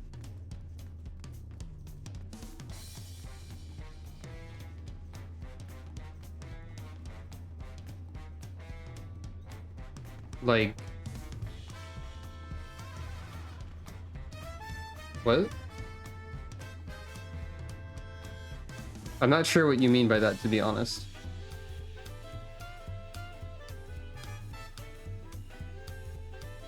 Because there's multiple steps up.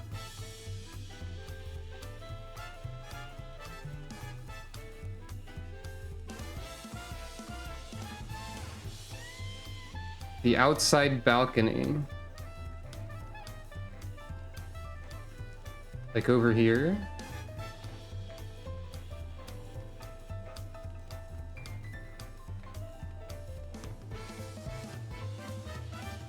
Ah.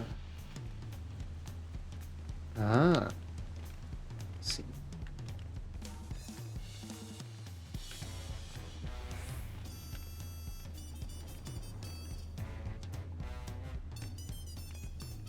Uh-oh.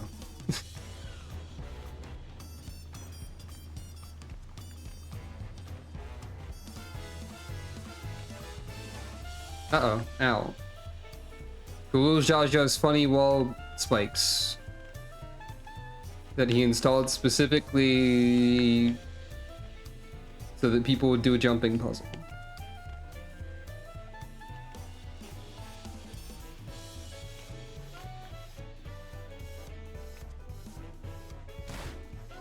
Okay, so the problem there is the hitbox of the rim, I guess.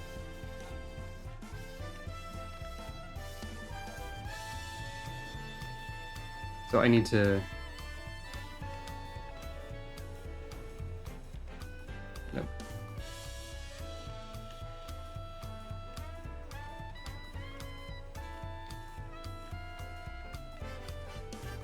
Okay, you can do that. It's just very finicky. And I don't know if you're supposed to do that. Good. Okay, there we go.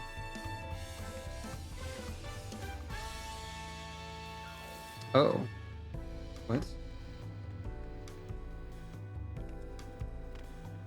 So this one is intentionally jankier. Maybe.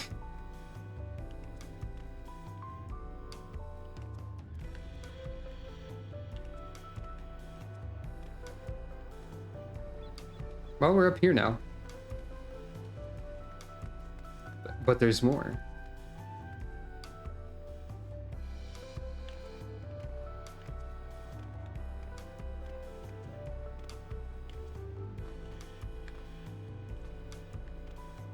The good old half jumps. I almost missed.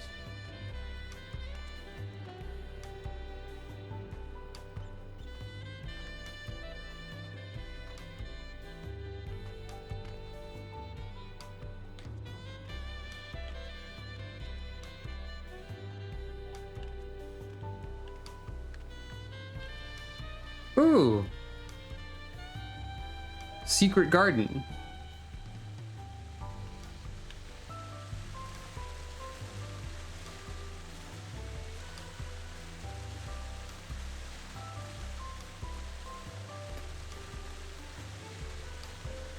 So I did both of the jumping puzzles in like very little time, apparently. I crave more jumping.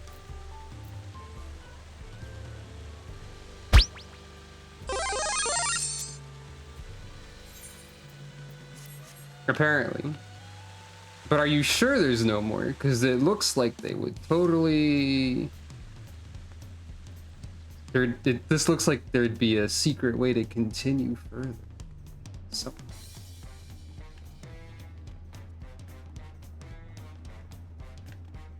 Also, there's like this whole bit over here, which I guess might be inaccessible.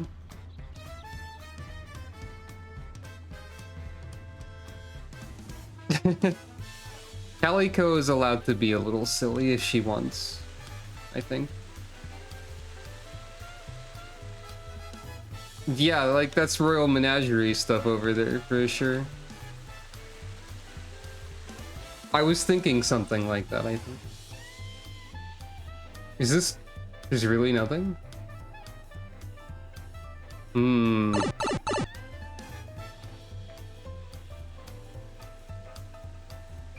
This is so suspicious, though. Hello.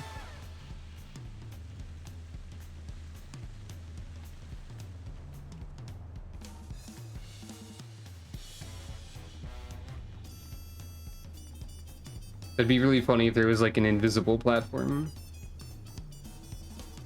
or something.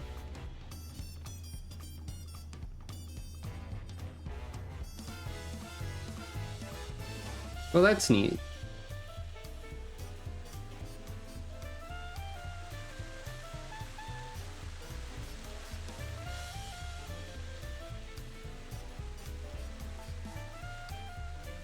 I'm not convinced there's nothing.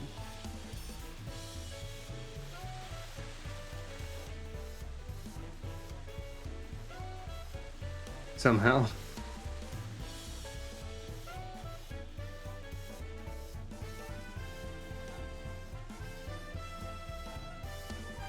Oh. Well, there's this.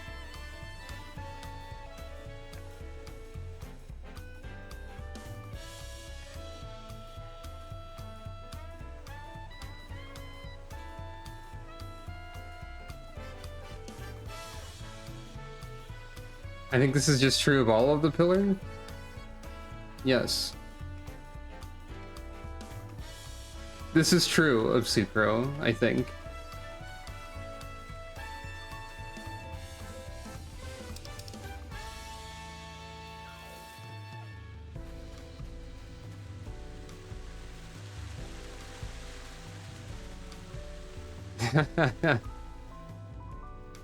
Perhaps.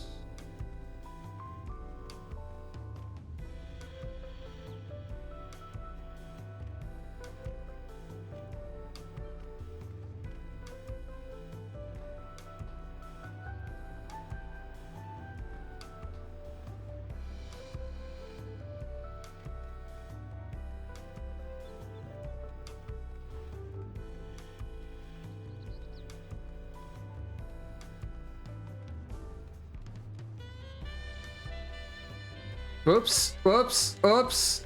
Oh, God. Ow. Okay. I'm fall.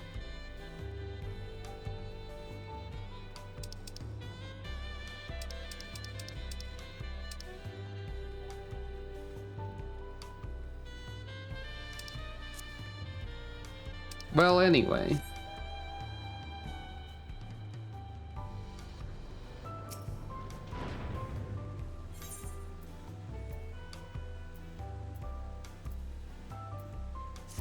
Funny jumping quest diversion over. For now.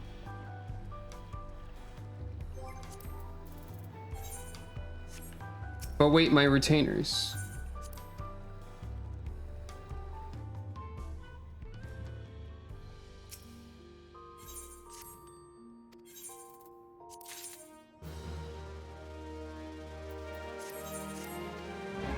What was a...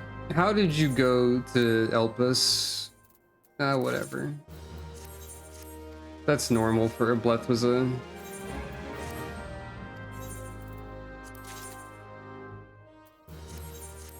That's just standard Blethwizza behavior.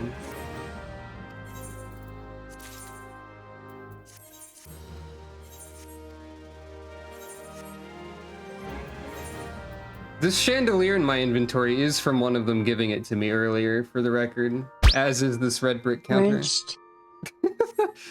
True. True. I'm glad you remember wrenched.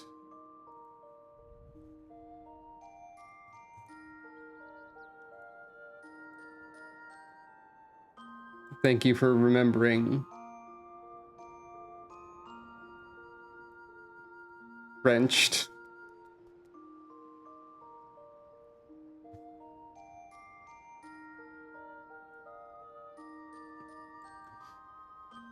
That was because I think that was one of the first times she presented me with the material of an extreme primal, and we're like, wait a minute. Is a Blethwizza soloing extremes? That was specifically a Leviathan Fang or something like that. It was like wrenched from the Maw of the Lord of the Whirl or whatever. So... Anyway, Sucro's been jumping up towers all day instead of doing whatever she was supposed to.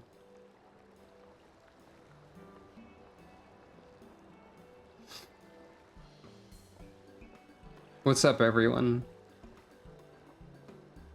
Nod.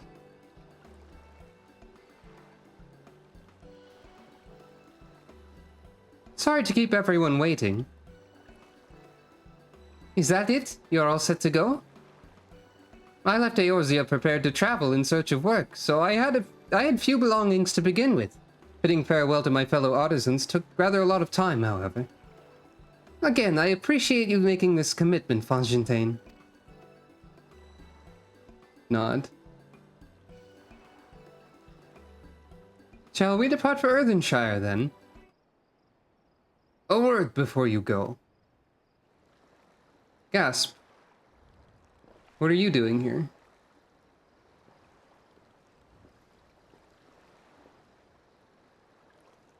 Ukebu, what are you doing here? Exactly. Ah, I spend my days correcting manners, and here I am perpetrating the grave offense of delaying the third promise's departure. Please take up your axe and rid my flesh of the taco meat. Mustn't your demands be so gruesome? Besides, I told you that kind of thing doesn't bother me.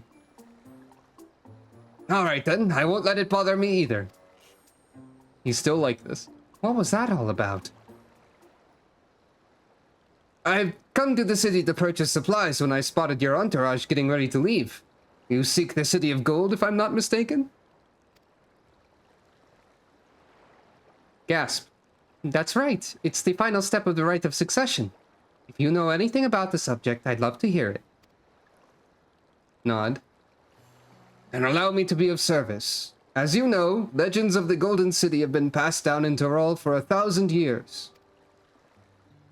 Yet, when it comes to describing the place itself, the stories do not always agree. Some portray it as one might expect, a glittering metropolis of golden towers. Others suggest it is more unassuming and owes the name to a fabulous treasure hidden at its heart. The possibility of Solution 9 being the City of Gold is becoming more possible over time. Every telling, however, has a common thread. Those who go in search of the Golden City do not return. Slight eye narrow. Sucro's just thinking, I went to a place that had of no return earlier to get, like, a shiny rock or something. I go to places of no return all the time. The lesson to be learned from this third promise is that to seek the legend is to court death. I must implore you to proceed with the utmost care. That is all I wish to say. I shall pray for your safe journey. Thank you, Ukebu. Bow.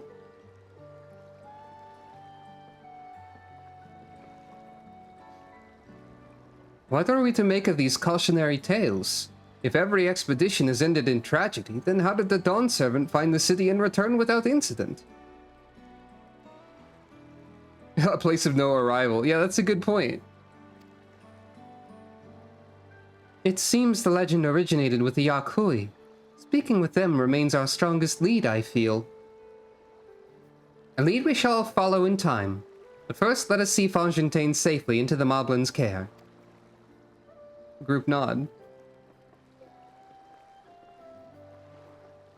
It'd be really funny if Fontaine somehow ended up as a duty support party member.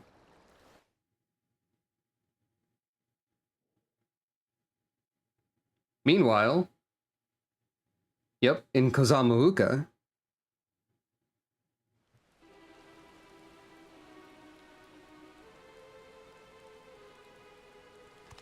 Finding a willing artisan was even easier than expected.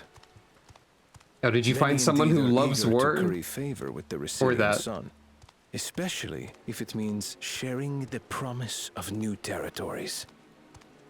We found an evil bunny. Those who prove useful will have all the land they desire. You're gonna run out of land if you say stuff like that. Or run out of the ability to fulfill your promise. Generous words, yet the manner in which he speaks them. If neither wealth nor territory are of value, wherefore does he seek to bring the world to heel? Wait, shouldn't you know this? You're the one who wants the power, after all. Meanwhile, this Vieira is just like, I just wanted a job, man. Oh? Step aside. Remind me. There was no rule against poaching craftsmen from other claimants. Was there? In the coming duty, you will play as Zeral Jah. That'd be funny. That'd be interesting. Do not be foolish, Bakul Jaja. Foolish would be carrying on with these dull feats when all I need to win are the keystones. This is even funnier now because Gulul Jaja was like, this contest isn't really winnable. I have veto rights. So Bakul Jaja's just gonna show up and he's like gonna be like, nah. And then like explode him to death. And besides, it's long past time I humble this arrogant one-head. The Dawntrail may have sired you against all odds, but there is nothing blessed about your birth. Only a two-head is fit to rule. Only we are worthy. Draw your weapon! Face me in battle, and learn your place.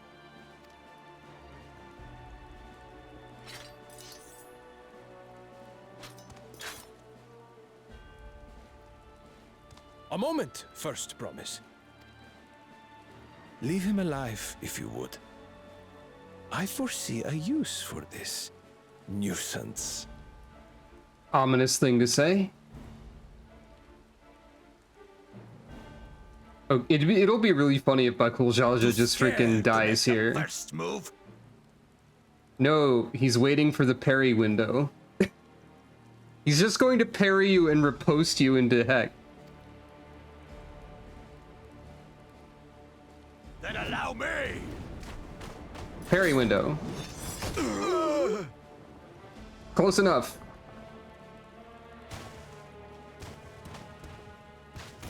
Wow, seriously?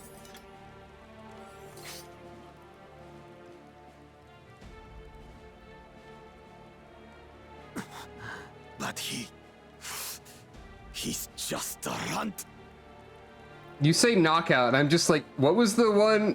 Who is in Punch Out you can like kill in one hit if you hit them at exactly the right time in like their opening move?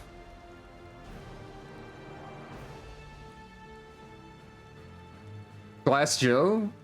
Surely not just Glass Joe. I think it was one of the later. Bald Bull. Yeah, this was more of a Bald Bull type of situation. Yeah, this was definitely the one-hit KO during the Bull Rush type of thing. Didn't even... He drew his swords and then punched him in the gut.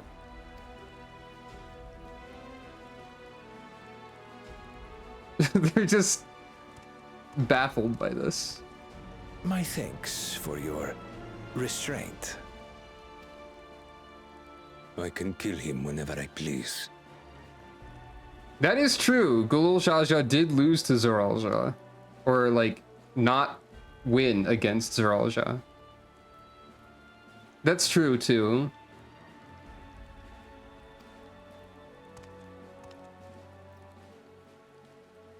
God, imagine if they had done, like, in the coming duty, you will play Zoralja, and then you just kill Bakul Jaja in one hit. They should do that at some point. They should do a joke you will play as. Your part in this is far from over.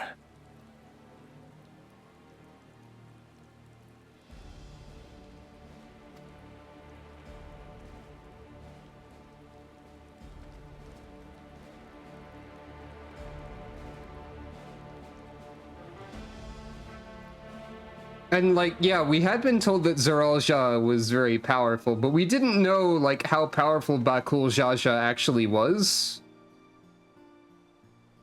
Because like, we didn't know. I was just assuming Bakul Jaja had not fought Gulul Jaja at all, despite probably wanting to. Because Gulul Jaja is probably like, this guy sucks. He's not a worthy opponent. Don't waste my time. We're back and we brought with us a willing potsworn. This is Fonjintain, a talented goldsmith who once worked at Ashtame's Aesthetics in Ul'dah. Wonderful, impressive. You are first to return, Third Promise. And with an artisan from across the salt, no less. We welcome you and your unique skills to Earthenshire. Helphand will show you to the workpot.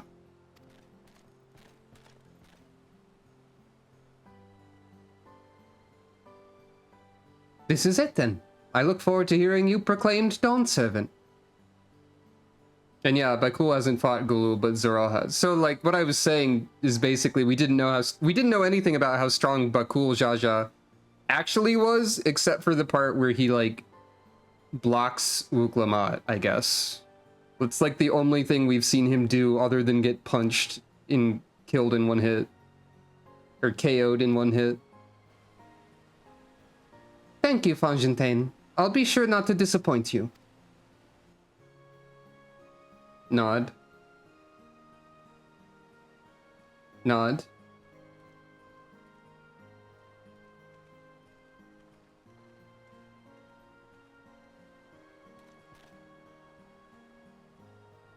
You have met the requirements for the Feat of Pots. Reddit Rock presents your keystone with joy smiles and well-wishing. Wait. Object visible when handed over in a cutscene! Woo! We did it! This is the first keystone to actually like be visible when handed over in a cutscene. Yeah. It was in the goblin's hand, or the moblin's hand, and then Wuklamat took it, and then it was in her hand, and then she put it in the thing. That counts in my estimation. So I don't think the other keystones were that visible for some reason. So let's see. Object in a cutscene visible when handed over. Save. Save.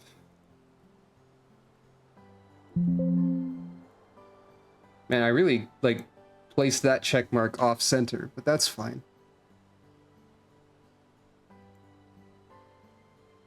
Current bingo status.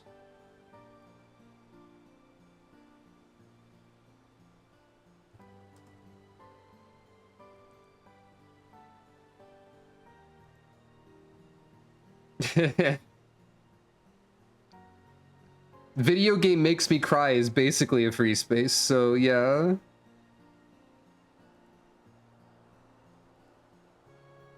That makes 3.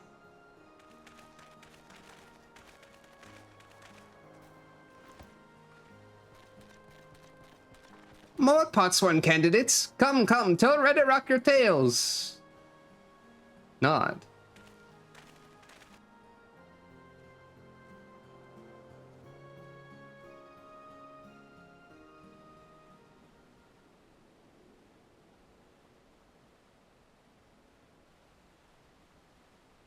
Another feat accomplished, another keystone acquired.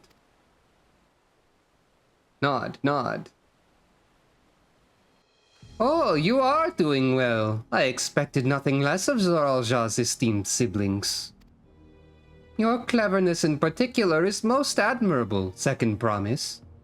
We must have you apply that Charlian knowledge you so cherish and arm Toral with weapons of Magitech design. This is not what I had in mind when I said that the people should end up cooperating in the end. Smile. In your role as the new Dawn Servant's chief advisor, of course.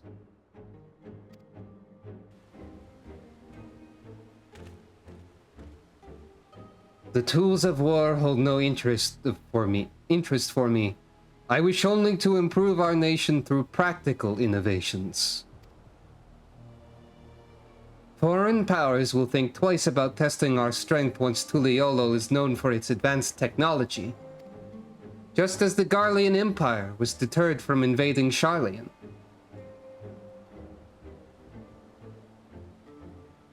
I don't know if that's why the Garlean Empire was deterred from invading Charlian?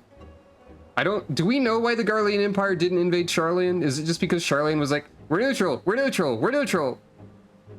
Don't fight us. We're neutral. We're ignoring everything. Let's go to the moon. We're neutral. I mean, that's most of how they stayed out of the war. And also that, yeah, it was like it was not a strategically valuable place to capture. That may well be true, but how long will it take Tuliolo to progress to this advanced state? How many years?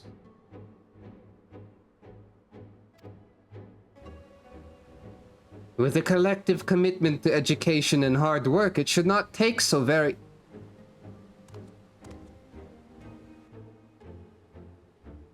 Your way is too slow.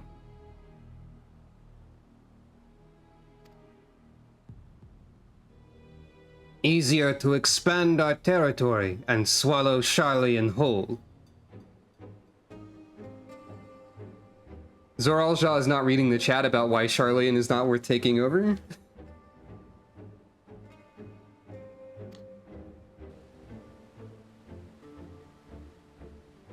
Conquer other nations through force of arms, and you're looking at a future of uprisings and bloodshed. Yours wouldn't be the first failed empire.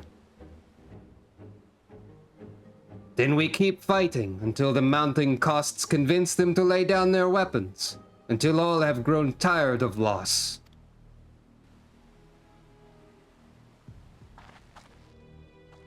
How would such an outcome bring anyone joy? What you propose is a mockery of peace.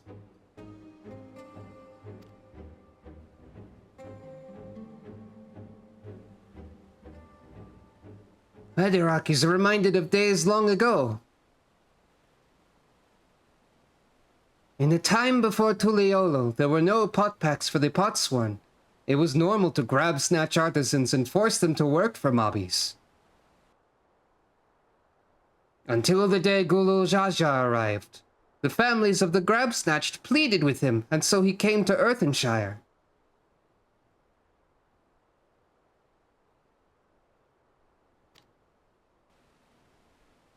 Mobbies are not a warmake people. We feared death had come for us, but Gulul Jaja just wanted to talk.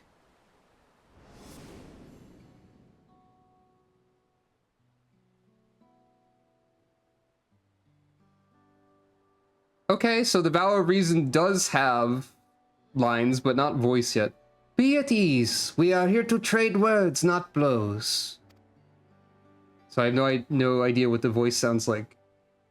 The goldwork crafted in this village is superb. One can tell at a glance the quality of materials used, the mastery of technique employed.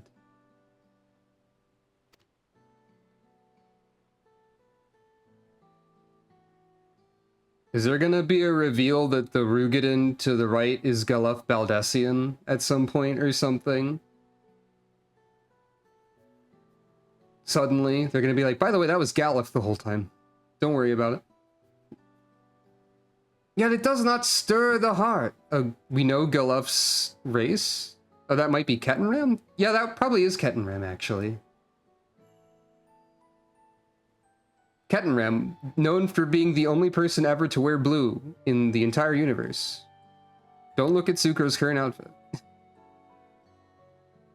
I know that's not what you mean, but still. Wait, you actually visibly see Galuf in Eureka? Huh. Well, anyway. Yet it does not stir the hearts. A goblet shaped by bound hands and broken spirit is devoid of luster. Compare that now to the works of a joyful nation. She pours her very soul into her creations, and they shine like the newly risen sun. Have you not seen this to be true?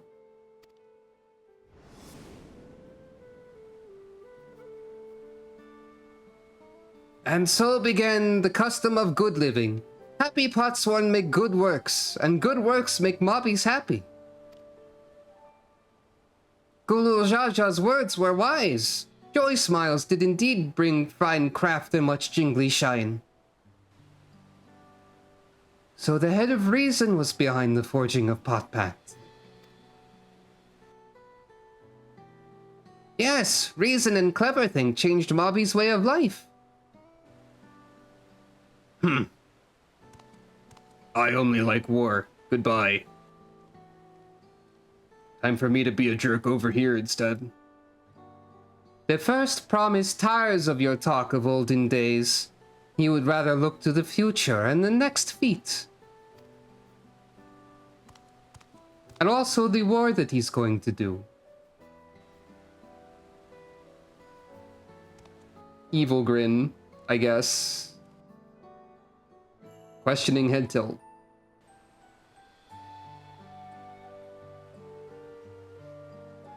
We should be getting on as well.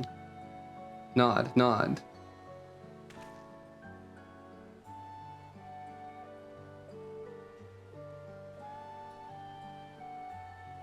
Bakul Jaja never did come back, did he?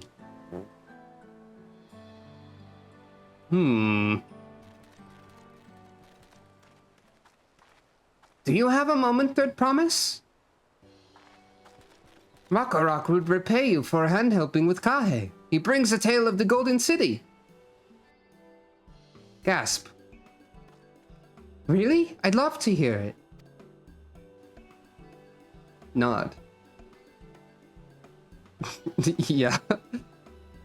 The towers, the streets, all fashioned from gold. Everywhere you look, every splendor you can imagine. The young, the old, and everyone in between, they live in golden happiness. A city of eternal bliss, forever perched above the clouds. Above the clouds, huh? Everything fashioned from gold, eh? And just imagine everyone living in golden happiness. Now that's a city I'd like to visit. Excuse me, Rakarok, where did you hear that particular tale? From our longtime Yakhui friends. They live up in the mountains in Erkupacha. The giants again. Seems everything is pointing us their way. This feat and everything leading up to it has taught me much about the Moblin way of life. I'll be sad to leave Earthenshire and your joy smiles behind. I love the Goblin Moblin dance. It's very good. What a good emote.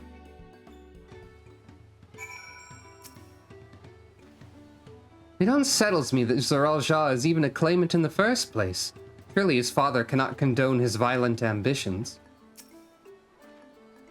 The head of reason in Redorok's story sounds so different from the head of resolve. They share the same body, yet their personalities are wholly distinct. Ah, I see. Ether currents. The stories describe a place of boundless happiness, but are also rife with dire warnings of seekers who do not return. What are we to make of this? Well, what I would make of those two facts and no other context is that they didn't want to leave. Furthermore, they might not want to leave because of, I don't know, evil brainwashing, crime, magic, danger, bad, you know.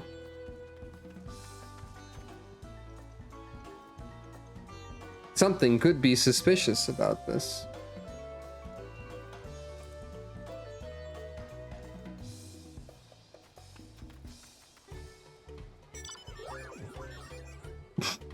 My plan for ether current stuff is I'm gonna do like some of it here and there.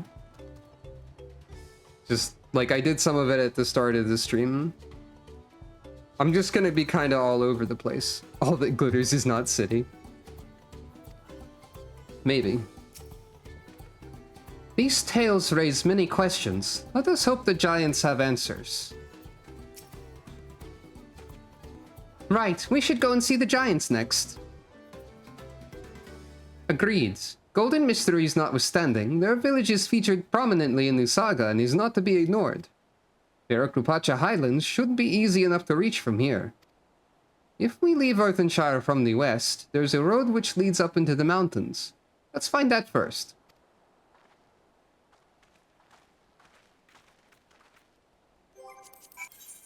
Oop, I cut off the noise. But yeah, like, we are only just now going into the other half of the first region, I think. Interesting that, like, they did the thing where they have regions split in half again, but they, like, link to each other very quickly, relatively, this time.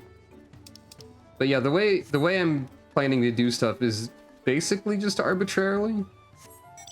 Oh, here's the enemy type that was called out as being one of the, Sephiroth ads before, the Terali Netzach.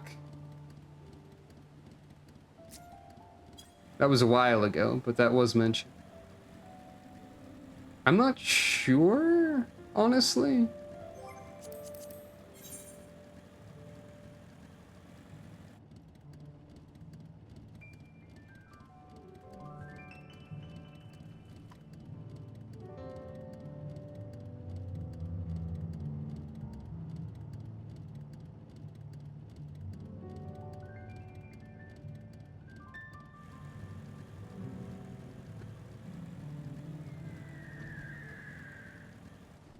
Part of the Sephiroth? Hmm.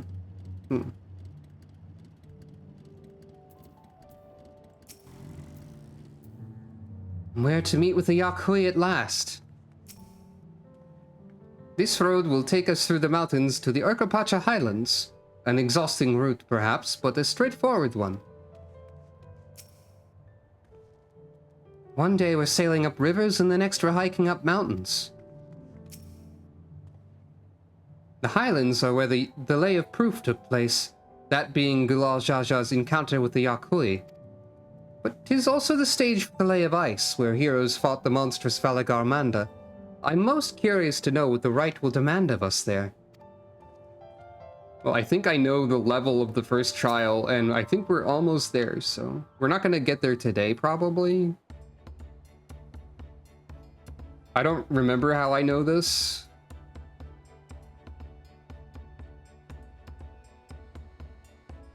Looks like the trail is going to get steep from here on in. I hope everyone is ready for some climbing. Third promise! I'm glad I caught you. Redderrock asked me to bring you back to the village. She says there's something she forgot to give you. Huh? Something other than the keystone? Yes, an item of great importance, or so I was told. It shouldn't take long if you'd please follow me. That seems suspicious as heck. I wonder what this is all about. Well, no need for everyone to come. I'll be back in a little while. No! It's obviously a trap, Wuklamat. No! Look, the music. Wuklamat, my echo lets me hear the background music. I know it's a... Why are we waiting? No! Wrong, incorrect. God dang it.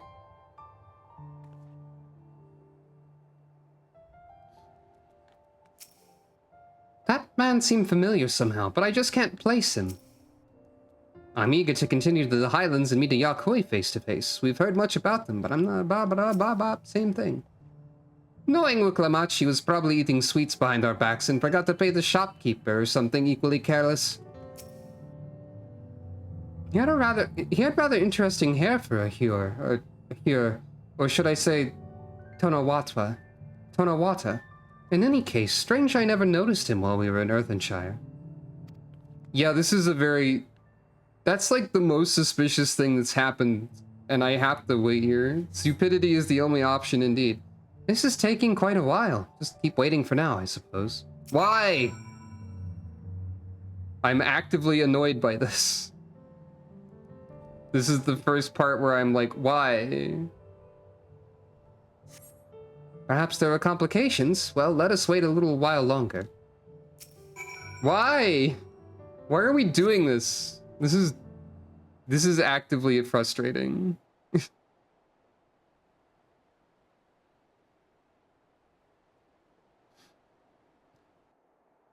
This is getting a little ridiculous. Did she get lost on the way back to find us? But how? There's only the one road. I wouldn't underestimate Wuklamat's sense of direction, or lack thereof. Fortunately, she has a link pearl. Let's see what's keeping her, shall we?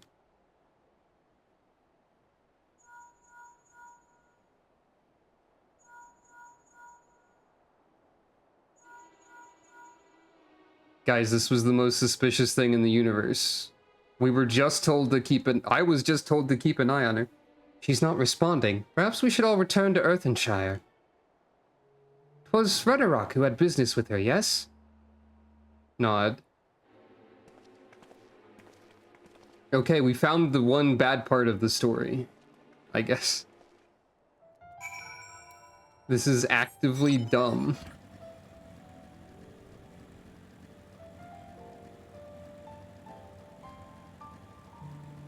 I can't believe Wuk-Lamat has been kidnapped and thrown into the sun.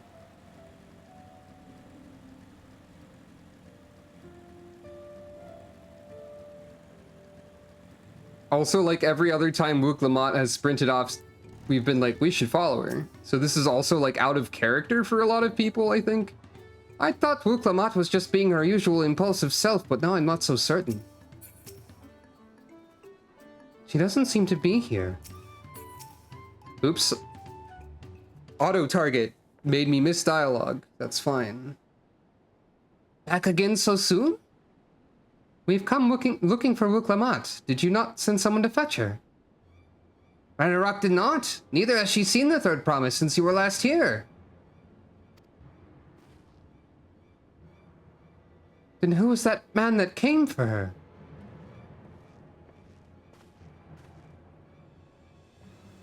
Oh, I thought you'd left already.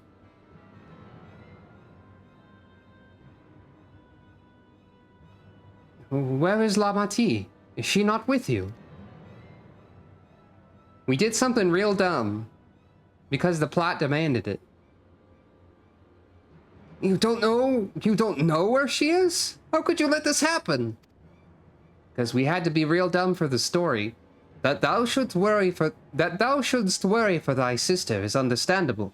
Yet rather than assign blame, thine energies are better spent on locating her. God, I haven't had to say Urianger words in a long time. More the voice than the words. Given citing incidents like this a little more leeway. I will help you search. This is not how I'd wish a fellow claimant to lose the contest, my sister least of all.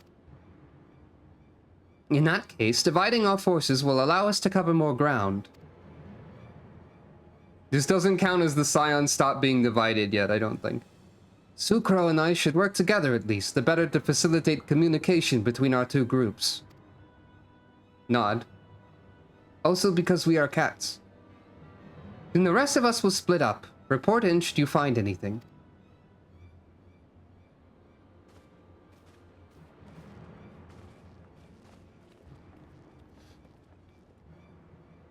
We'll be on our way as well.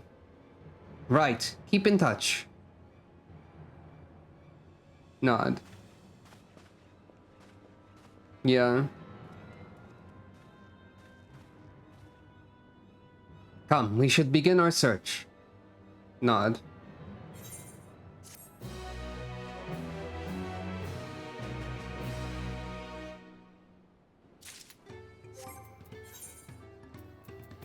I'm curious if you like had more reasoning behind giving stuff like this more leeway.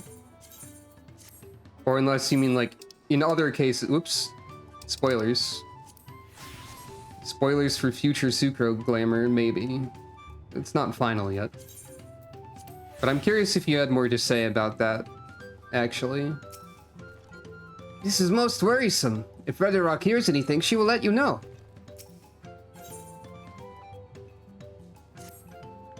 If Lamati was returning to Earthenshire from the west, then she should have passed through here.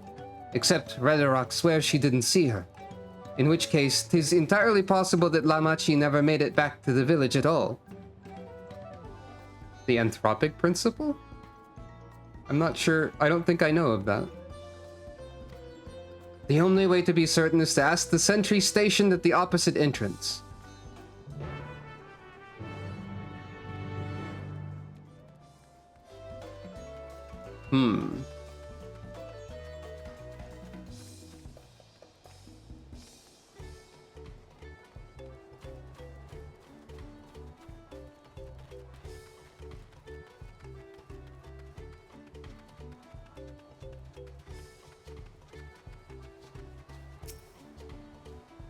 If the guard did not see Lamati, then we can be fairly certain she's not in Earthenshire.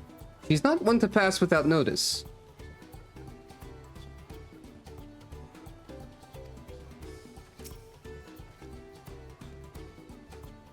The third promise? Mavi has been standing at his post with diligent eye-watchings. He has seen no claimants pass this way. What of Tonawata with brightly colored hair? Mavi knows something of this one. He hears tongue flaps about a Pelu peddler in many fires who was attacked by a crazy hair bandit on the road. A bandit, you say? Thank you, you've been most helpful. My sister is clearly not here.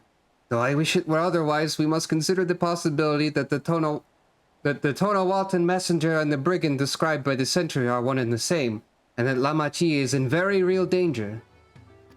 Come, let us hurry to many fires. I'd like a word with this peddler, should they still be around.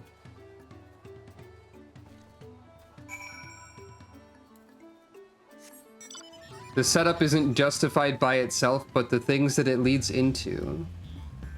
Basically. We can't see the story beat unless something happens to set it up. Like, that's true, I guess. That's a valid way to, like, look at it. Someone is gathering. That's a entirely reasonable perspective to have on this sort of thing. I guess I get stuck on like a but the story could have been something else when it comes to moments like that. Funny wind orb.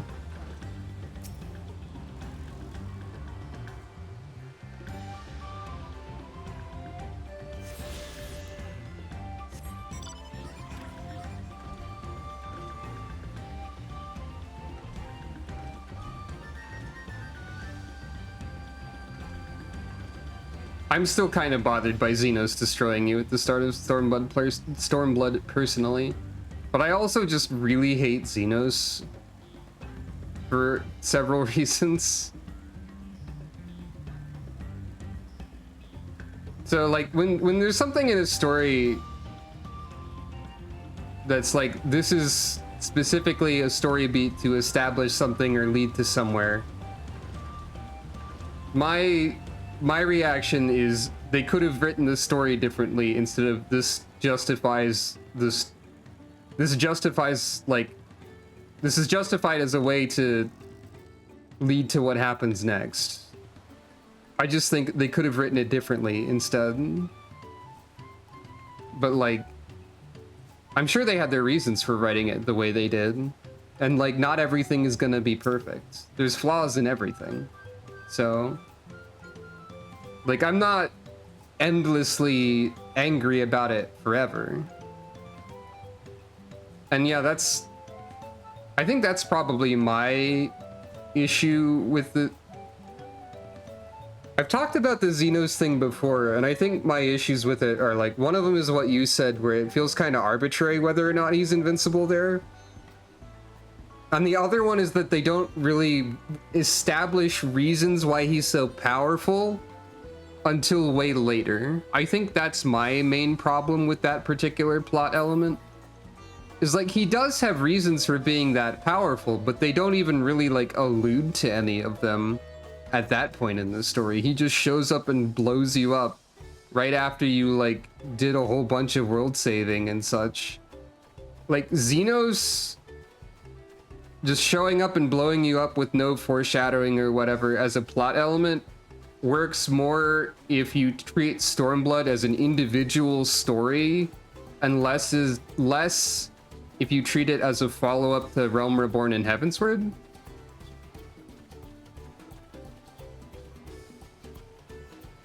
The main reasons why the player character would be powerful would be the things that they have already defeated in the past. Now that I'm thinking about it, I think the Xenos, yeah, the constant killing of godlike entities. The Xenos thing feels like a story element that treats Stormblood like a separate plot that has nothing to do with the things that were before it. Like, if you had an RPG that did not have any prequels or sequels, and early in the game, one of the major villains showed up and, like, beat you up, that'd be fine. Like, relatively, that would make sense. But this is, like, right after you killed the God Pope.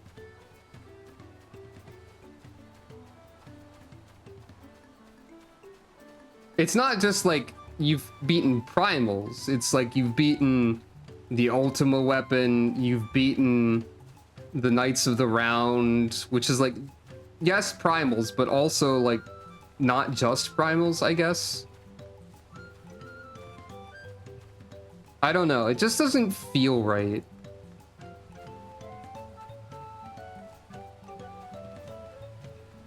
I just don't think the Xenos thing feels correct.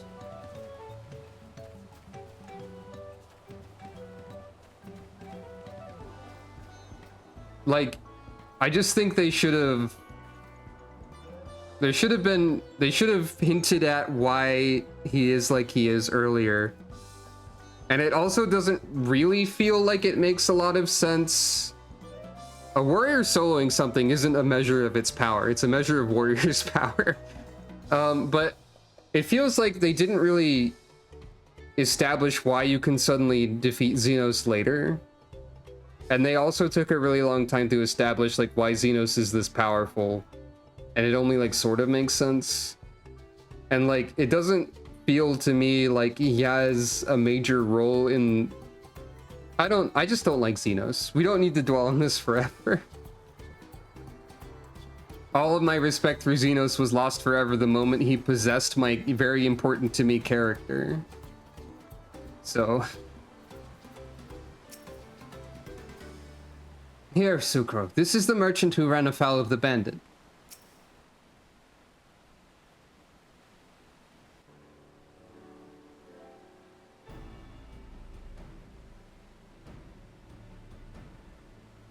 I have seen that exact meme, yes.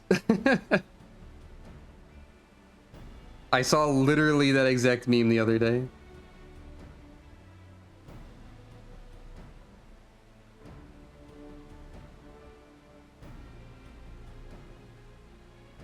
Was there something I could help you with? I'm told that you were the victim of a bandit attack. Could you recount exactly what happened? My goodness, I thought I recognized you. I'll tell you everything I remember, Second Promise. It was that scoundrel Wakesa who ambushed me. You know the name of your attacker. There's no mistaking that hair. All my peddler friends have stories of that notorious bandit leader and his predations. Wakesa and his gang will stoop to any low for the sake of a few pel, and with no fresh quarry coming up the broken stairs, they've had to become more creative. Little wonder he went after Lamachi. He likely thinks to ransom her for a royal sum. I expect he'll soon make his demands, but I don't intend to wait. We'll find this villain first and deliver his deserved payment in person. What say you to a small deception? I will assume the role of a well-to-do merchant to lure Wakesa out of hiding, and when he comes sniffing about, we catch the rat by the tail. You know what? That's probably true. Also, like, for the record, while there are plenty of people saying Dawntrail is bad because, for whatever reason, I think it's good so far. And I think that everyone here also thinks it's good so far as I'm aware. Like, this little weird plot element does not ruin the whole thing by any means. No one here is saying Dawntrail is bad. For the record. In case that was unclear. At least as far as I'm aware. Thinking. Nod. An excellent plan. And I have just the right garments for your disguise, at a specially discounted price, of course. A brush with bandits hasn't dampened your mercantile spirit, I see. Very well, I accept your generous deal.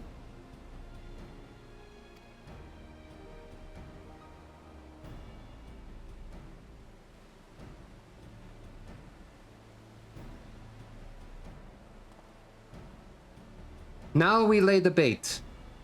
I will precede you into many fires to make my presence known. You follow on behind, boasting to those along the way how you paid me a hefty purse in exchange for a rare gemstone or some such. If Wakesa is as coin-hungry as they say, then a recently enriched peddler should be an irresistible mark. We let him strike, and then we spring our trap. Nod.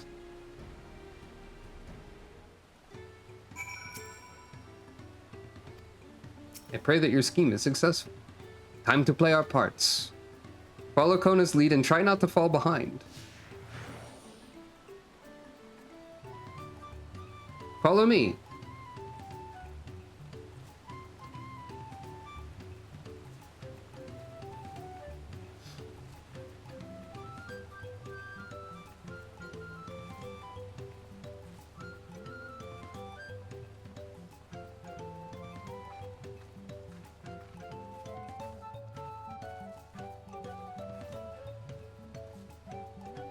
There, that Gibral fellow.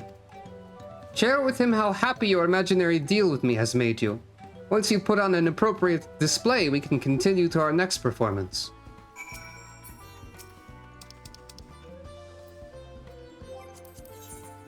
Removing the log message.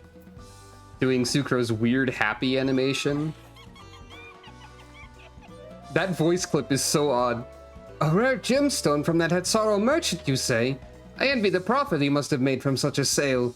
Since the stairs were destroyed, I've not been able to peddle goods at my usual haunts.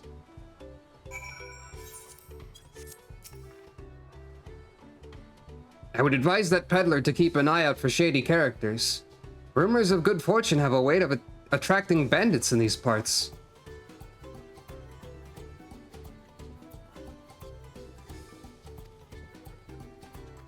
Yeah, that laugh is a very weird voice line to me.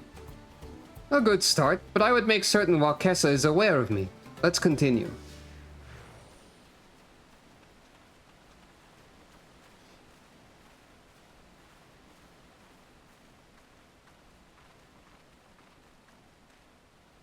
That moblin over there looks amenable to conversation. The stage is yours, Sucro. I think I'm starting to think that the primary purpose of this plot element is to give you like an excuse to interact with Kona and to characterize him more. So like from that perspective, I think it is a good like bit of. Also, this plant is really pretty. I like this plant. I got distracted by a plant. I'm very much a cat, I guess. Yeah, this is the learn about Kona moment.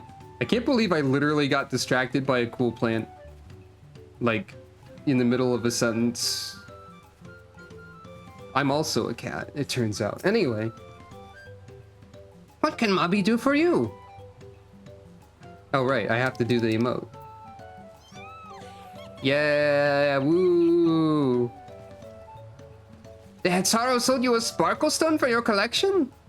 Well, that explains your giant joy smiles. Mabi is happy for your happiness. Mabi is also jealous of the merchant and all the jingly shine he must have made. Ooh. Be careful when trading tongue flaps around here. There are sneaky, greedy brigands who will get big eyes and grab snatch that merchant's jingly shine and your sparkle stone too.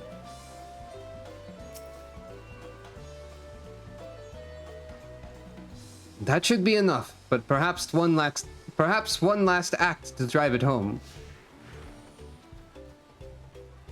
Also, this is like it's a little bit funny that a dumb plot moment, like subjectively dumb plot moment, is being resolved by taking advantage of the bandit is also being dumb or going to be dumb. But also like this is a very believable act to do because I would say there's a high chance of some sort of rich collector going around bragging about their cool rock that they bought for $1 million for no reason. And there's an equally high chance of bandits being like, well, that person sounds like an idiot. Let's rob them right now. So the bandit's not really being dumb. We're just fooling them, but still. Anyway, do you see that cheerful Pelu? Tell him the tale of your precious gemstone, and then we'll be done with this part of the charade.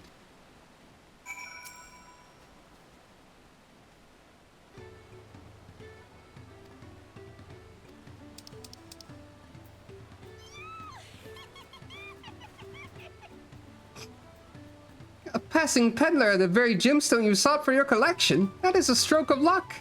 I'll wager the merchant was just as pleased to fill his pockets with your grateful coin, eh? That A went into like a different accent. Well, I'm inspired to go and earn some bell of my own. Who knows? Maybe opportunity will find me, even as it found you. I think in the case of Sucro, it might have been more believable if she was like, look at my cool sword that I just got. They just sold me this cool sword. It's so cool. Maybe. Also, Sucro has very good vision, apparently. Ah, my most valued customer. The profit from that single purchase of yours should see me through weeks of idle leisure. Traveling with such a fat purse and no sellswords is tempting fate, so I shall make Earthenshire my last stop, and then return forthwith to Tuliolo.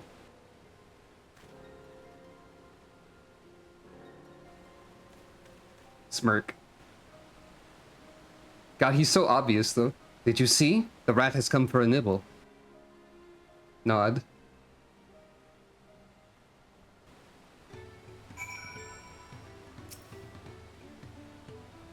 You played your part to perfection, Sucro. A woman of many talents, just as Thancred and Urianger described. Now let us lure Wakesa out and spring our trap.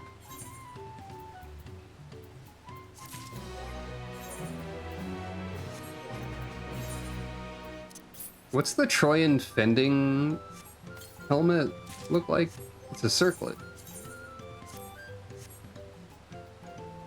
It's funny that the Troyan fending stuff is like the most normal. A lot of the Troyan stuff is a very specific aesthetic, and then they couldn't really meet that aesthetic in the same way with armor, I guess. It's just a little bit funny, that's all.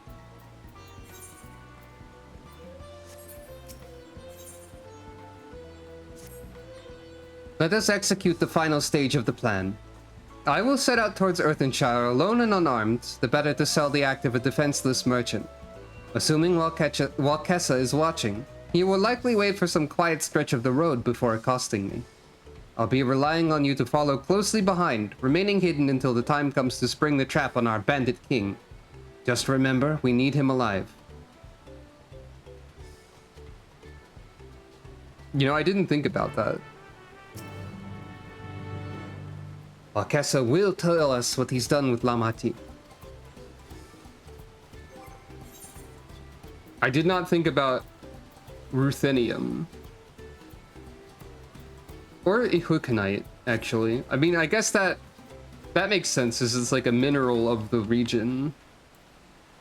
Or an alloy, or whatever. Anyway, time for the actual stealth mission, probably. I said there was going to be one earlier, but there wasn't, but now there probably is. Unless there's not.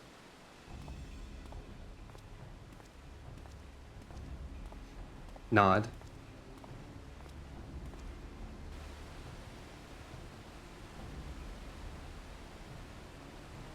They should have given Kona a hat so that he could show off the new facewear system with his glasses.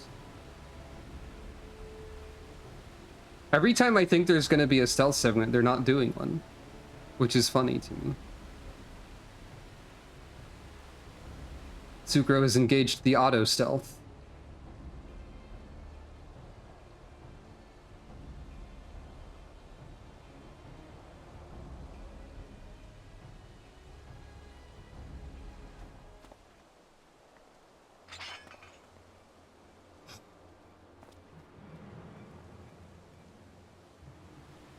I hear business has been good to you, Master Merchant.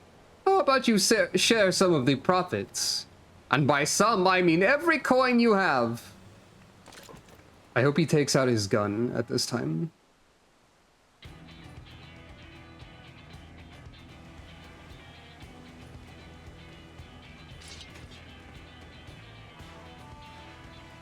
You're the gemstone collector. Oh, I see what this is. We've been tricked. Spit in your eye. Men, kill these Vidral. Oh, you also have a cool sword.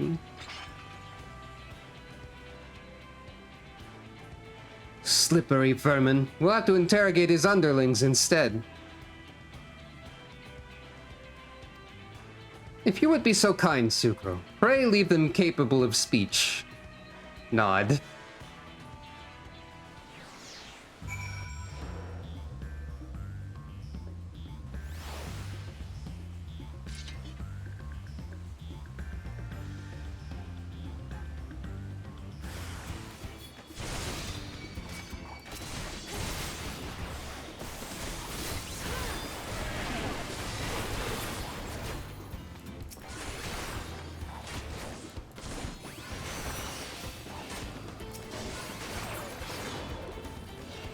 Wait. Okay, they faded out after a second. I thought like one of them got completely evaporated. Leave them capable of speech is a very threatening line. I don't know if we did that. I think they evaporate. No, they're alive. It's fine. I was hoping to talk with your boss, but I suppose the three of you will have to do. Wait, that's the second promise. What do you want with us? Think I'm scared of a fancy title? I'll take your royal ears as a trophy, soon as I get free of these ropes. Don't know what voice that was. I know your gang is behind my sister's abduction. Tell me where she is. Eat pack of shit, salt lover. You'll get not answers from us. That's right. We don't serve you. Do not play games with me. Where is Wuklamat?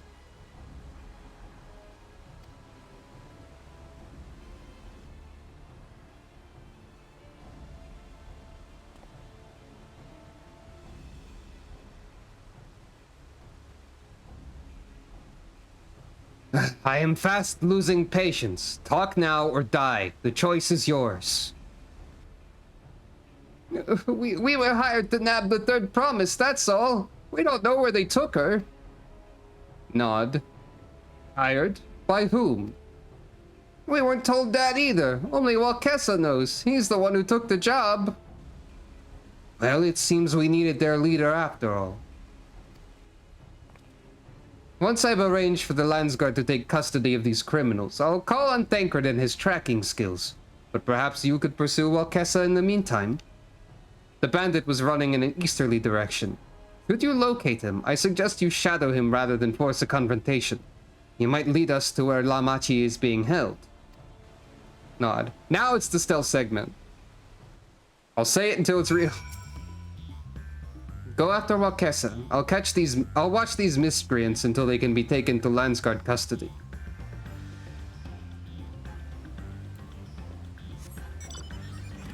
And yeah, that is a thing with like certain fights.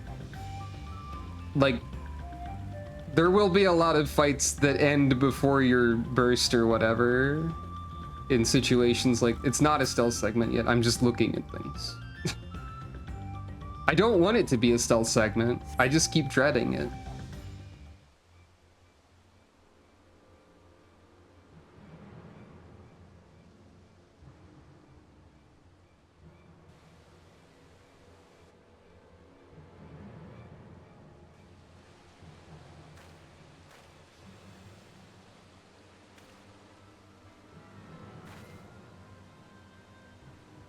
Sukro, watch out for the winter lanterns. You have to be stealthy.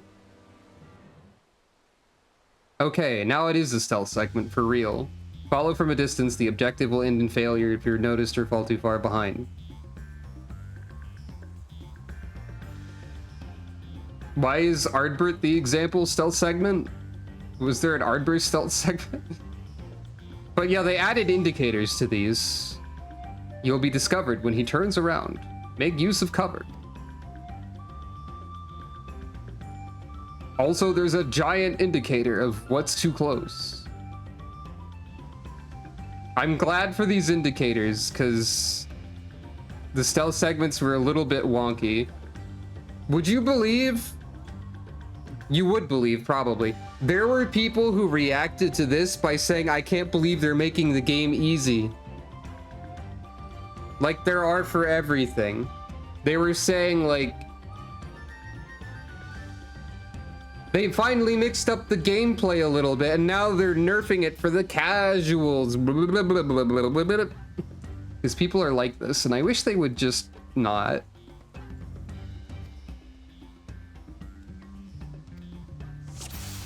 Well, anyway.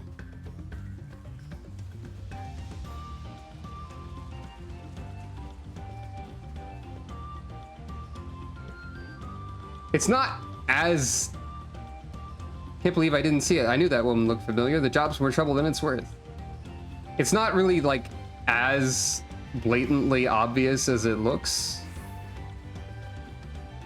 Either. Like, you can sort of see it in...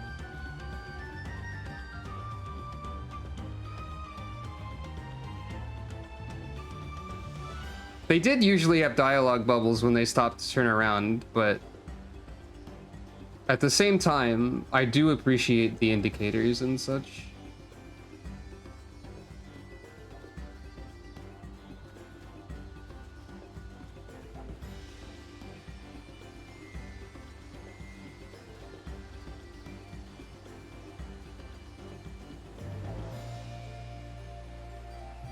The only people who complained are like, there's loud people who will complain about literally anything.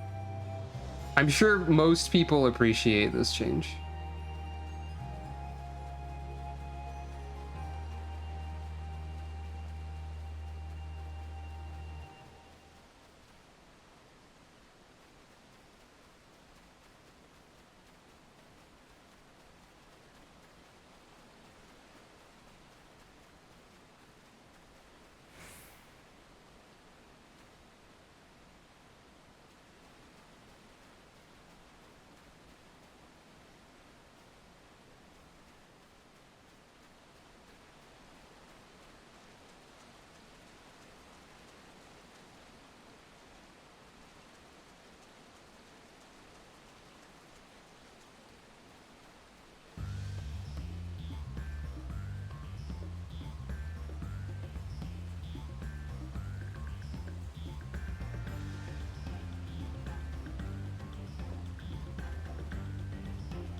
Should be safe enough now.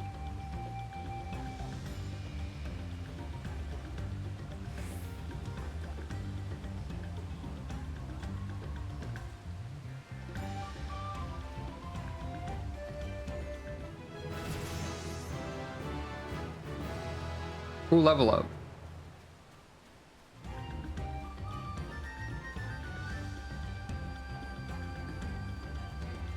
Wait, does that mean I have to...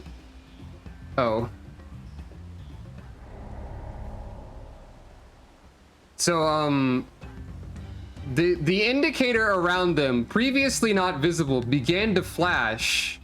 And as I stood there, it started to flash faster, as if saying, go here now. So, actually, they beefed it a little bit. They made the indicator wrong. For my brain specifically, anyway.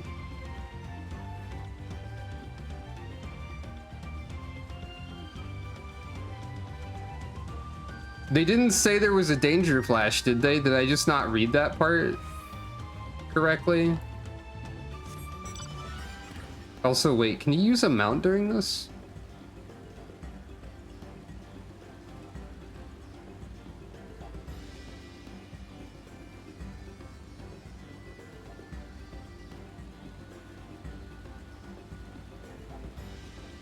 Oh look, a vista. I guess the leveling up was for discovering an area. I thought that was like the quest was done for a second. So they didn't explain the indicators enough, and thus I failed the stealth segment at the end. Oops.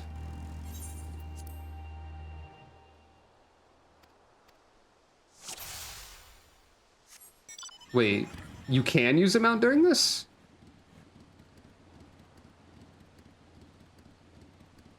Well, this makes it easier. But he's just standing there.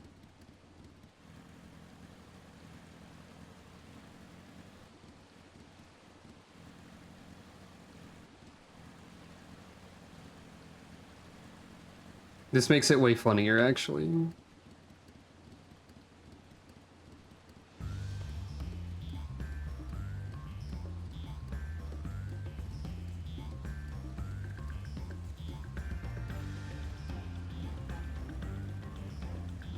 Especially since I have the mount speed upgrade by having the funny motorcycle.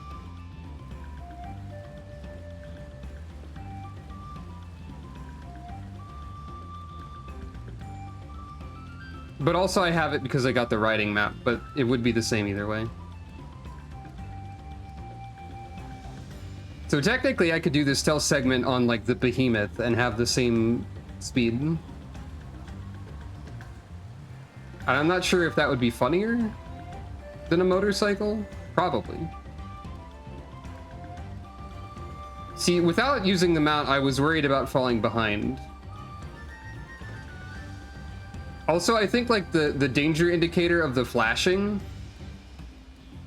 the whole flashing thing, they put, like, if you haven't done a quest, there it is.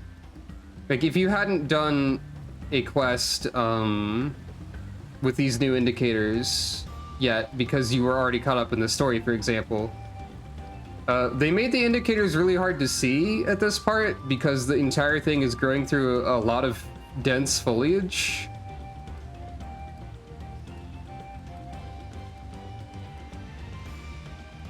Like, I can barely see the indicator at all.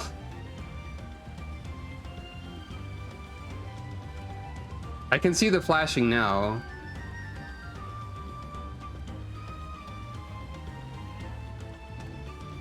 Oh, is that what the tank buster is? That means they have line of sight. I didn't even piece that together. Because I think they said that warning was when they were about to turn around, which is also demonstrably false. That warning is when they're about to turn around. The arrow. That's like they're facing or something. I don't know. It's not exactly clear, I don't think.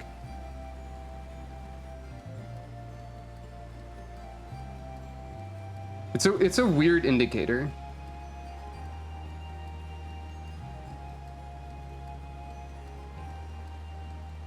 Okay, it's also more of like it wasn't exactly flashing in the way that I thought it was either.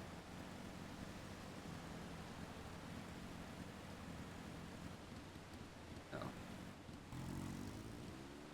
I was right at the end.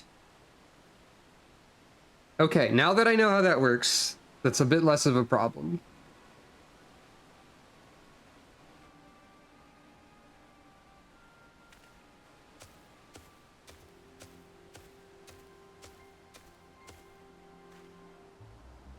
Finally! My money! Give it to me now! The Landsguard may be hunting us already! Calm yourself. We had our own troubles finding a suitable hideaway. Right. We're finished. Take your prize and leave me out of the rest. Such hostility. You are hunting for coin, and I offered you gainful employment out of the kindness of my heart. Kindness? You brought a blackened tempest upon us.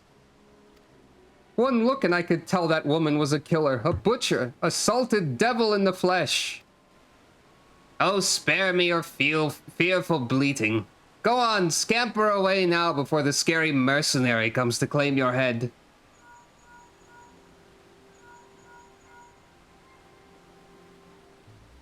Kana told me the news. You found the abductor then? What's the situation? Looking at him right now. Guy seems like he sucks. And you think the bandits were hired by the Subio? Alright, new strategy. Forget Wakesa and stay on the Mamuljar's tail. We don't want to endanger the third promise, so keep your distance until we're certain they have her. I'll catch up to you as soon as I'm able. Nod.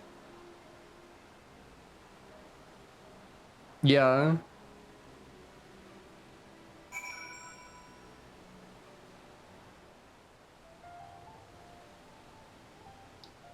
That's right, it's Stealth 2, the sequel to Stealth. Okay, that's very funny. Okay, and now it's night also, which seems to make the indicators slightly more visible. But maybe just because it's only sunset, it's not like full night. What do you mean I'm in the line of sight?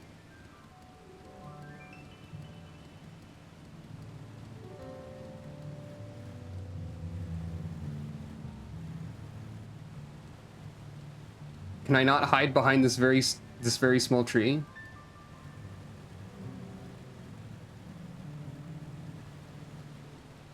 I discovered a new location.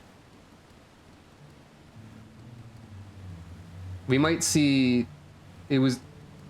You mentioned that it was more difficult at night for you. And maybe we'll see some of that in a second. The contrast of the tree trunks and stuff with the rest of the scene. That makes sense. Yeah, this one doesn't turn around at all, seemingly, so far. Oh, no, there we go. Huh? What was that noise? Whose tire tracks are these? I'm hearing things. I'd better hurry if I don't want a beating.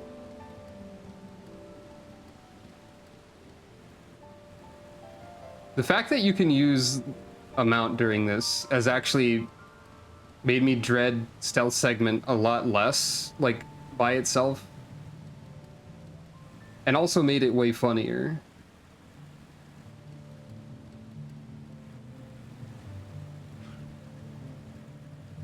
Someone, like, landed next to me in a way that startled me a little bit, almost.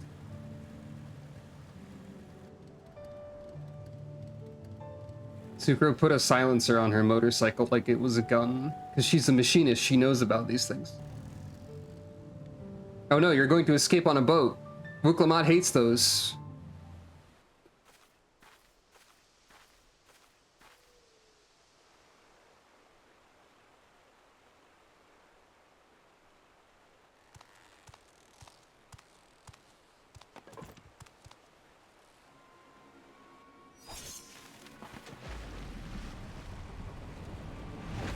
Or you're cutting the boat loose for some reason? Oh, you're cutting the manatee loose. I forgot the name for the manatees. This manatee has zero loyalty to the boat and is getting the heck out of here instantly. Better late than never. Is it like Unuti or something? I think. Hello, Thancred. That Mamulja. He's the one who kidnapped Wuklamat. Seemingly. Punuti, I was close. Okay. So we're still unsure. If we can follow him a bit longer, confirm his connection to the abductors.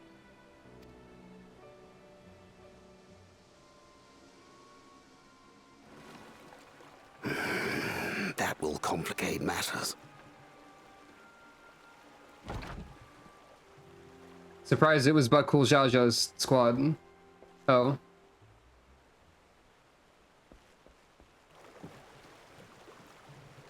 Kono, you have a gun.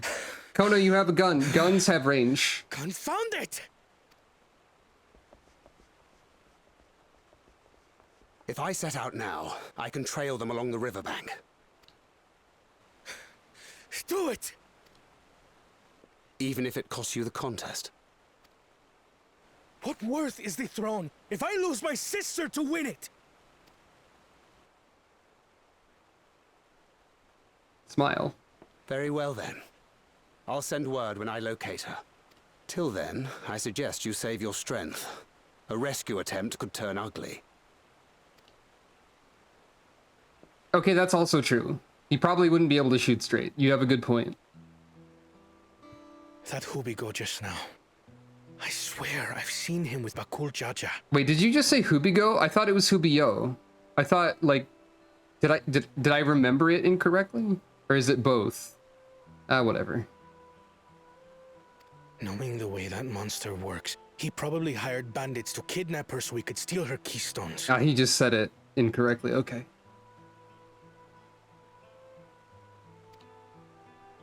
But even alone, my sister is more than a match for a gang of untrained ruffians. She must have been ambushed or deceived.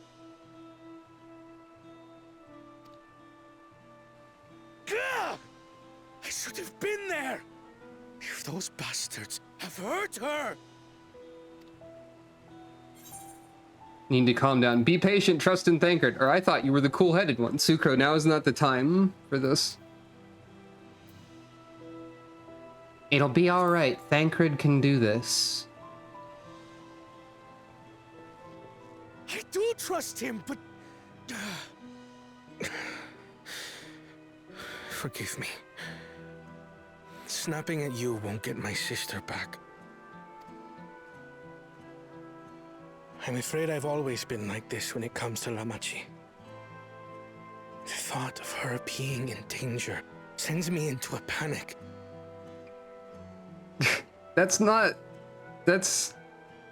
I didn't want to say that because it seemed like a very inappropriate time to say something like that. That's like sarcasm during panic. I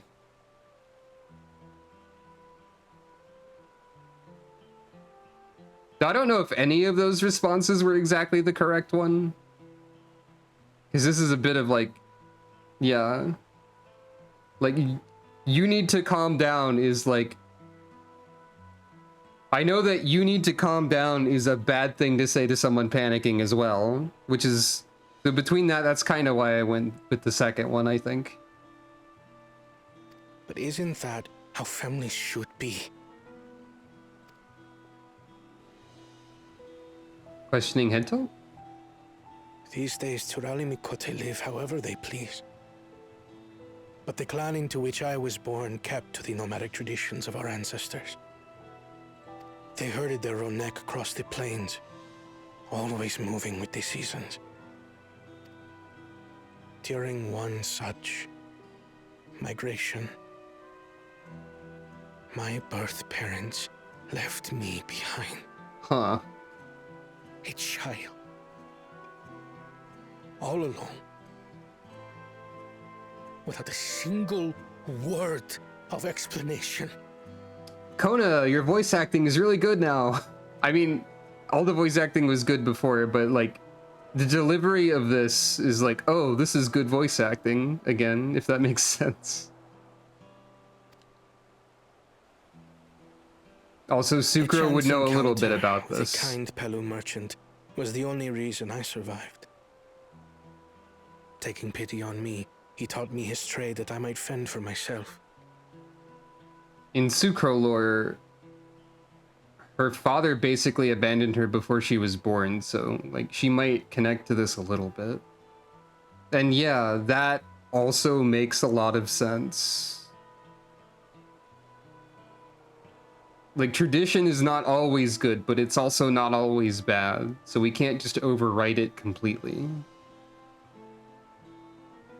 But we need to overwrite the bad, harmful parts of it. But like, yeah. I don't think we've heard about that at all, Warpy. I don't know that, I don't think. I became a stallkeeper in Tuliyolal's market. And that is where the Dawn servant found and adopted me. I had already been in the palace some time when Lamachi came to join us. We might learn a little bit more about that in a second. Like me, she had been cast aside by her parents. I knew the pain of solitude and wanted to spare her that suffering. I think Sucro and Kona would be friends. Oh, like, I mean, they're going to end up being friends, but I think Sucro would be like, yeah, according to my backstory, my dad just immediately hecked off in like one day, and then he became Odin. It was kind of like stupid of him. Yeah. I guess that part of Sucro backstory is still canon. Her dad sucked and then was an evil sword horse guy. And also Kona loves to read a book. That's also true. as this tiny child's new brother, I swore I would always be there for her.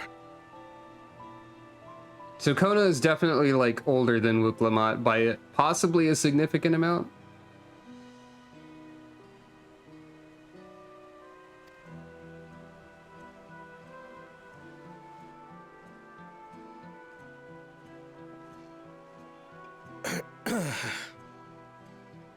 So, as you might now understand, I will stop at nothing to rescue her.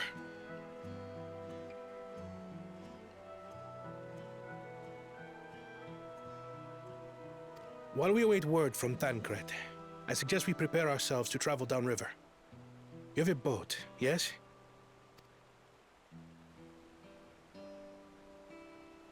Well, we don't exactly have a the boat. Pontiff not to delay pursuit. If we were unsure of their guilt before, then this surely proves it. Before we act, however, let us regroup with your comrades. Would you mind making the call? Tsukro, could you start the group call? I don't have permissions in the group to do so. I don't know if that's even a thing, but still.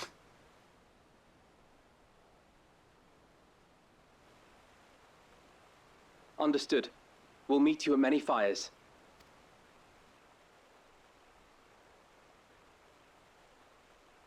Nod.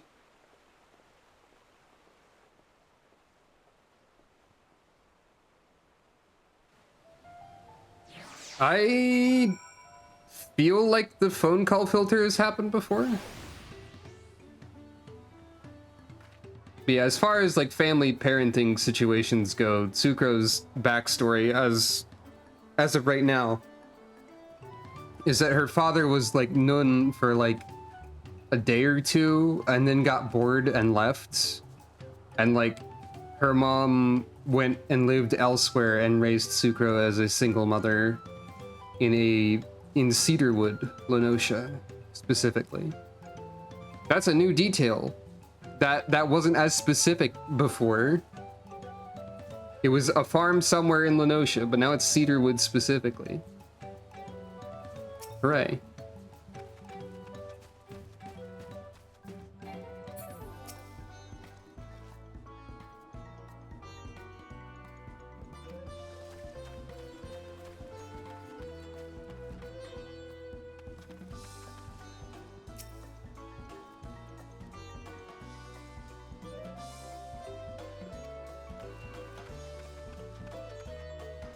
I wonder if I can ever find an excuse to like use any other OC ideas I have outside of like a potential eventual like Final Fantasy XIV tabletop thing.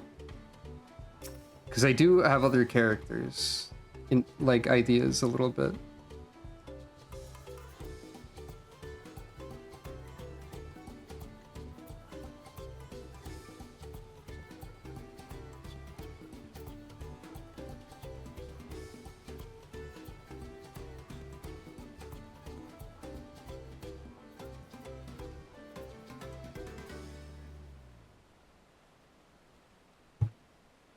Kona is thinking. I may have put rescuing Lamachio ahead of my own progress, but do not take that to mean I've given up on the contest. You understand how important she is to me. Yet regardless of how close we were, I would have made the same choice.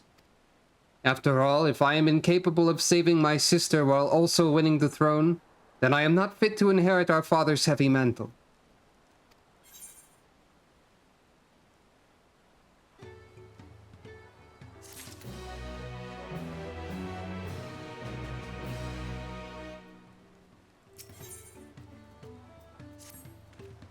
We need to gather our forces. Is this the lead into, like, the second dungeon or something? Actually?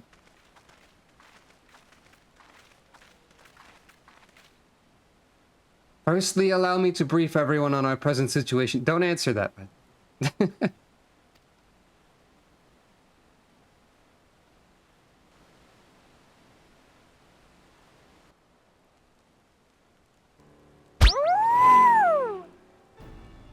Thus, at the very least, we believe this Hubio knows where Lamachi has been taken. Bancroft is shadowing their boat even as we speak, and I should like to join him with all haste. Delayed a woo. Unfortunately, our quarry had the foresight to release the Panuti from its harness, leaving us without a means to give pursuit. Erinville, as an expert on wildlife, what are our chances of recapturing the beast?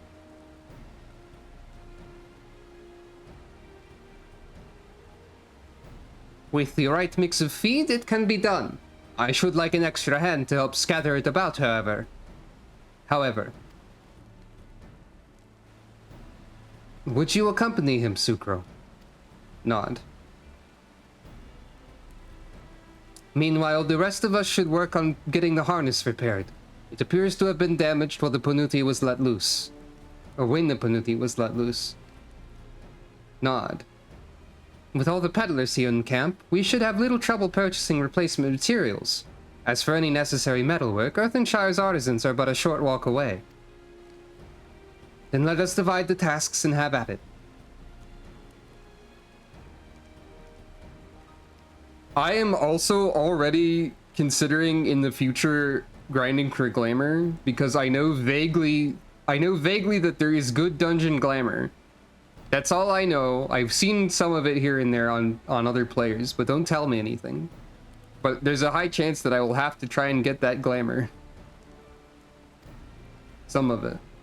Nod. Urianger was not assigned any tasks, but he is still...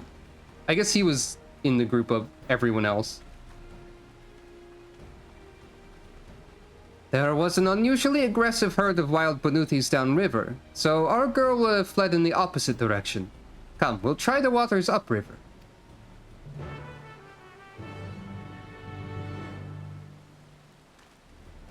That was mentioned earlier, and I did bring it up because we did pick up that axe. Wuklamat's axe is actually very slightly different from that one.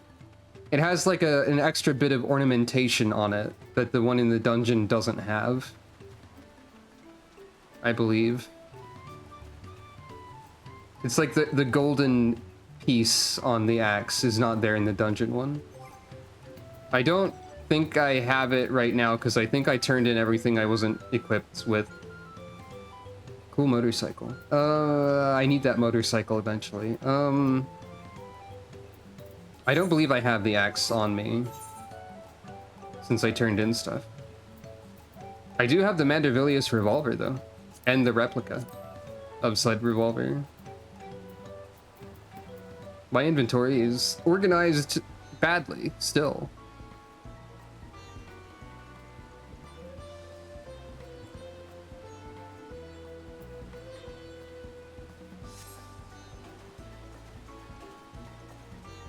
I just turned it in because I'm not leveling warrior right now. That'll happen eventually, maybe.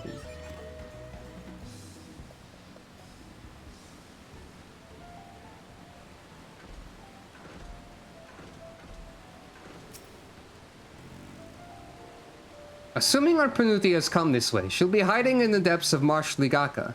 We'll need to lure her back to the shallows with the promise of food. Lamau. God dang it. That's good. Thank you. Wild Panutis eat mainly aquatic grasses and plants, but the tame ones are often fed vegetable scraps. Knowing this, I added leftovers to the feed I've prepared. This should help the mixture stand out against the marsh's natural scents. So, like, Wuklamat gets pranked turned out to be a much more, like, involved and major plot element than I was expecting when it first happened, and I was like, God dang it, why'd they prank Wuklamat? Why is everyone just standing here expecting this to be fine? But as this goes on, I am appreciating that they've done this because it gives chances to develop, like, the character of Kona, and also it, like, allows Erinville to demonstrate his skill set and stuff like that. So, like, in the end, it did sort of resolve itself into, like, being a necessary speed bump for storytelling. Or like not necessarily necessary, but it was like a solution to lead to important story elements. Yeah, how we got here could have maybe been better, but what it's doing with what it's doing with the story and characters now that we're here is good and important, is what I'm saying. Ligaka is crawling with predators, however, so I'll leave it to you to scatter feed deeper within. I'll be waiting for you near the shallows with the rest of our Panuti's enticing feast.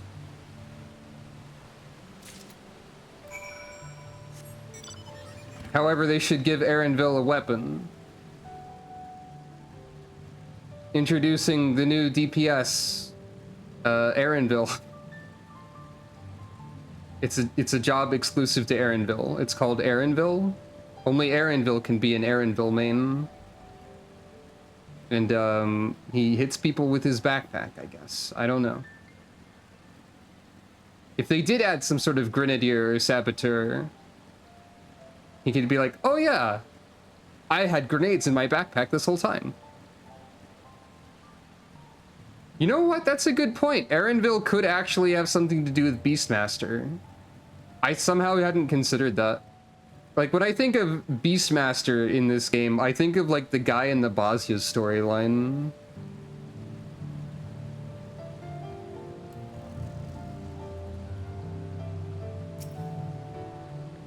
Is this lake real?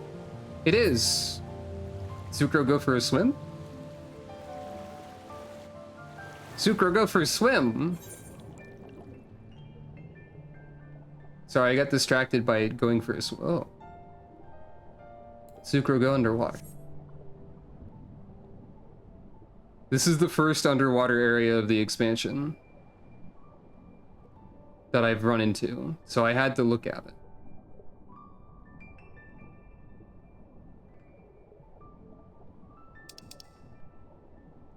Marsh Ligaka.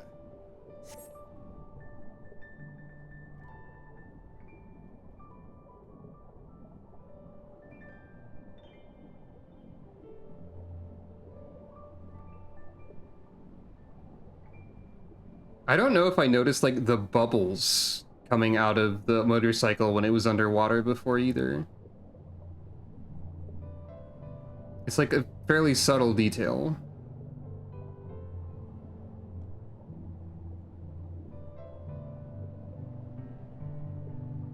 It may not have been there before, for all I know. But yeah, this lake seems cool. I really like the environments of Dawntrail so far, and I barely even scratched the surface of it. Oh hey, I see funny wind orb. Sucro loves those.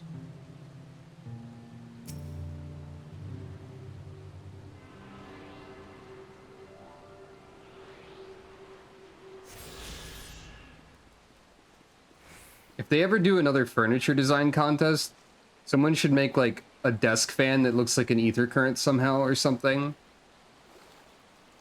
Or like they should just let me put an ether current in my house arbitrarily as a joke.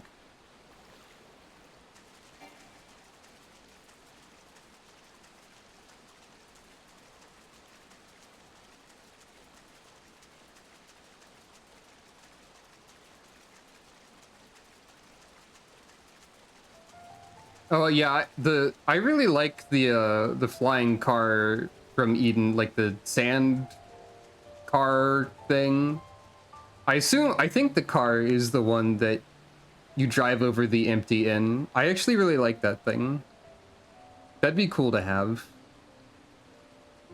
I don't feel like Eden Savage is going to be soloable at this time. Maybe as a level 100 warrior. I don't know. Warrior is ridiculous.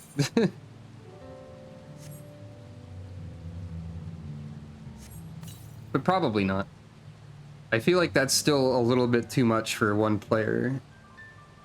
You scatter Erenville's Panuti feed along the water's edge.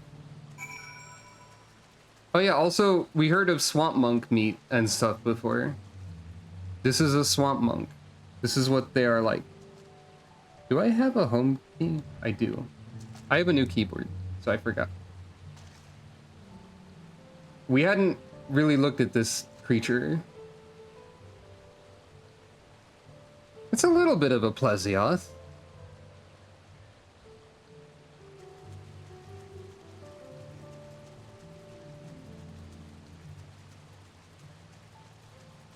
Those are Final Fantasy 13 Sahagins? Oh, neat. Or Orabons or something.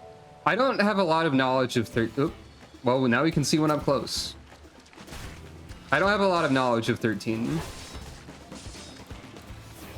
I know that I really like the battle theme of 13.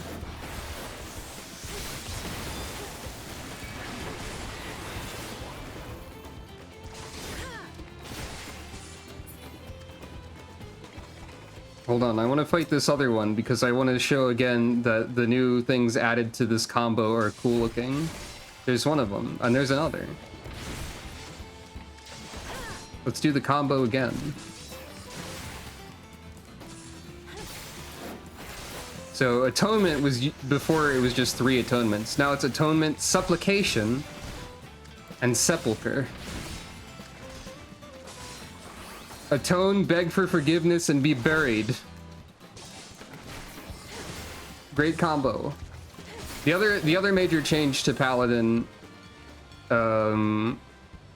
that's currently a thing that exists, which is not super reflected on my bars, is that Fight or Flight goes directly into Goring Blade now.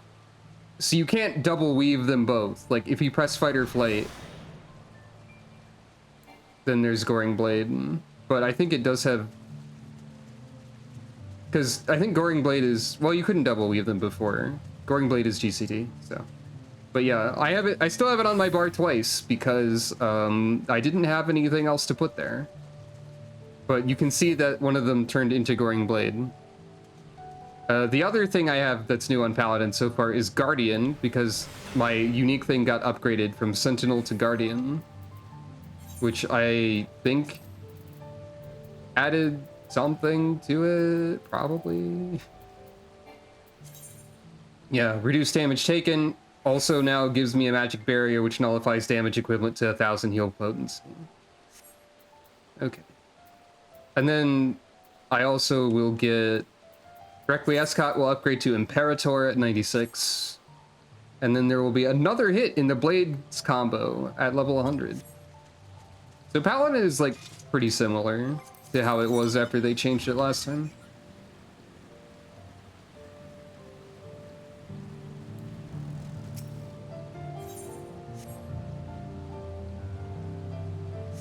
And yeah, Sepulcher is similar to Goring Blade in animation, which is interesting because I think it's less powerful than Goring Blade probably. You scatter Erenville's Panuti feet along the water's edge. I just really like how Paladin's rotation flows, even though they're not as like... I'm not 100% sure, but as far as the tank goes, I feel like Warrior is like far and away the most powerful one. Like, in a vacuum. Like, not in all cases, of course, because there's also like, some are probably better as off tanks. Dark Knight has the most DPS, I think, of the tanks and so on. But like, Warrior is just ridiculous. But yeah, they did something like that for all of the job-specific Rampart adjacent abilities where they gain an additional effect.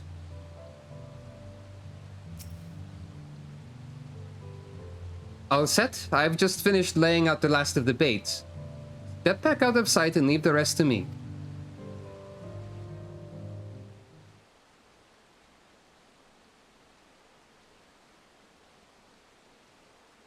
Oh, interesting.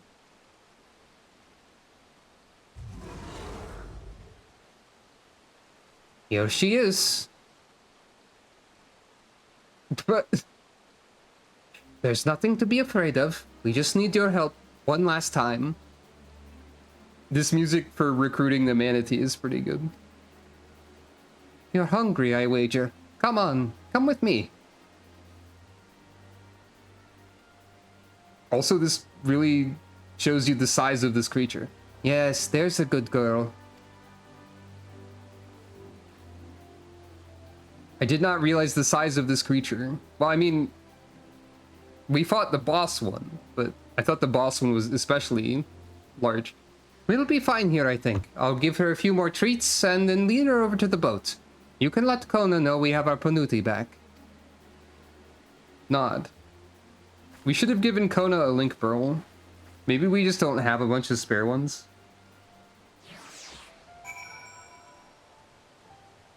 Oh, the huge manatee. Yep. Good, I was hoping they existed on the map. Good, I can target and speak to the manatee.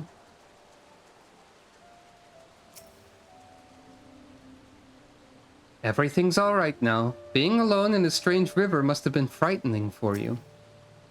Meow.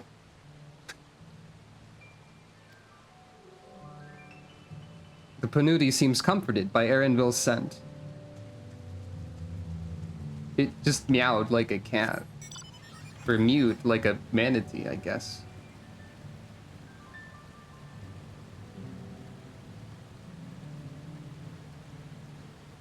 Oh, interesting.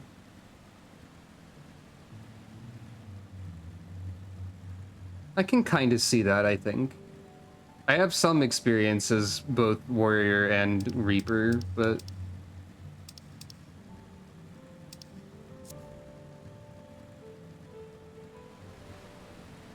I've seen...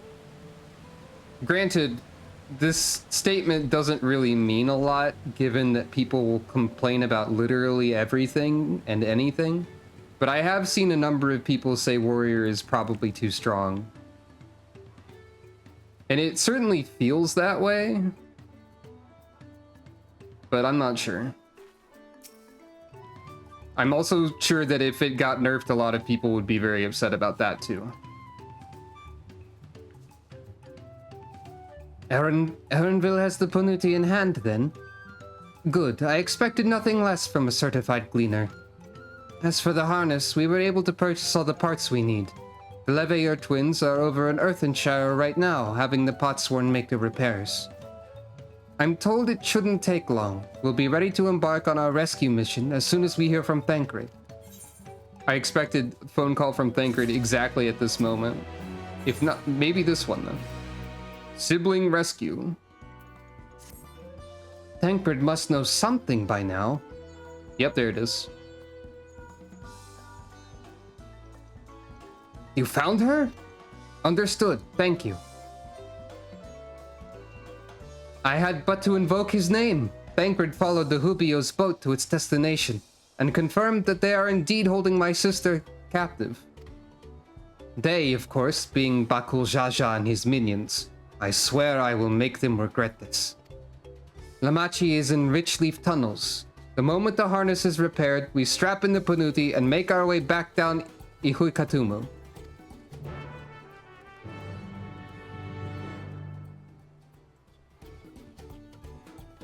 I think the incredibly good at surviving part...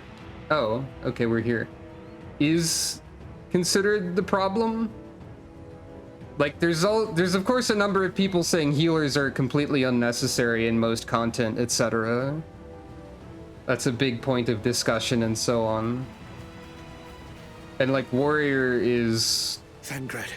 The tank that makes healers the least necessary in that content, due to their incredible sustain.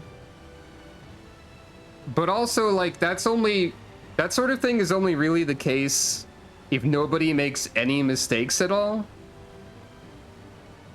Healers are necessary when people aren't perfect.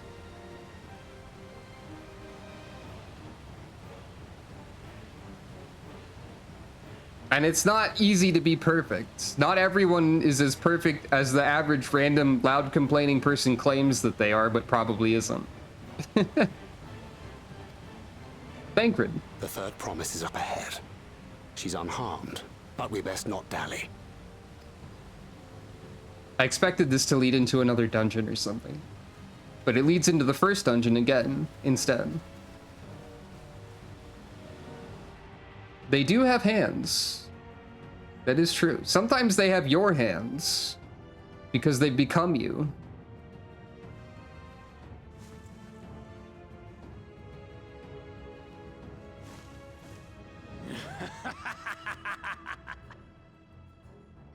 I spit on these pathetic feats. Far more satisfying to claim their baubles by force. Isn't that directly against contest rules, though? Give it back! Fontaine poured his everything into that stone. Fontaine. No right to touch it. They actually did say that guy's name out loud, and I did get it mostly correct. Oh, was that the name of your artisan? How could you allow something so precious to be stolen? Oh, okay. I forgot about that part. You thieving cheat! You're no true claimant. What does that make the foolish kitty who fell into my trap? If pitiful roars were all it took to claim the throne, you'd be first in line. Now, brother. You shouldn't tease her.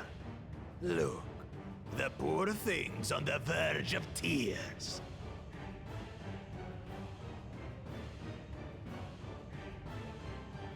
I did play the first dungeon as Paladin with duty support, and I was able to wall pull, as you mentioned. Though, on the first set of packs of creatures, everyone got like distracted by a bat or something and like didn't run to catch up with me for a while, so I had to run backwards. It was silly. Meow. Someone save me. Bakul Jaja, how are you like the worst guy?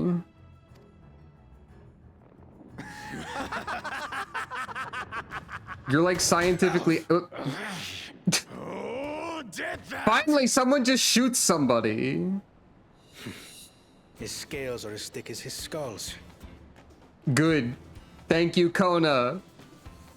Good. I'll help.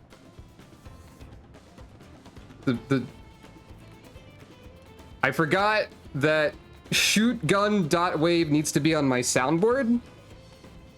And the soundboard removed all of my sounds arbitrarily for no reason. I can't shoot a gun right now. Bang. Bang. Pew. Pachow. I can do that. Is that anything? See, the secret tech is that it plays the gun sound through the voice channel so that the PNG tuber animates. I did remember to put the sounds on my soundboard for the dabs that use the same technology. So I can dab, but I can't shoot my gun right now because I have to put gunshot back on the soundboard. Well, anyway. Anyway, we're all here to kill. Coward! You dare ambush me? So he's also a hypocrite and an idiot then, alright. What did you just do to Wuklamat, you dingus? Just keep shooting. Blessed siblings' favorite tactic. True. Kona rules. That useless Buna was sycophant. He was supposed to keep the lackeys running in circles. Oh, you must tell me all about that. Kona rules. You just keep shooting him.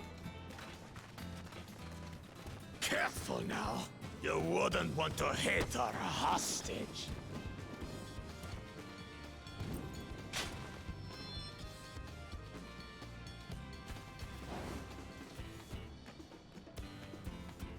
Sucro hates this.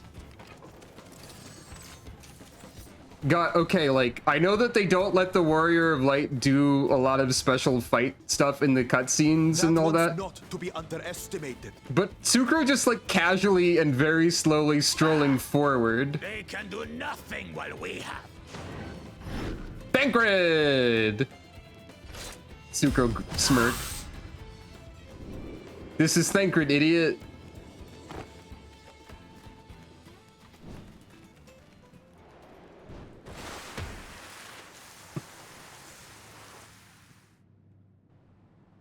Good catch. She held aggro. Impeccable timing.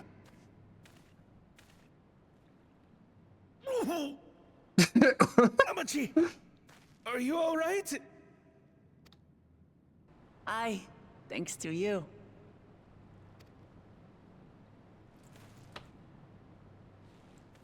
Anyway, time for violence.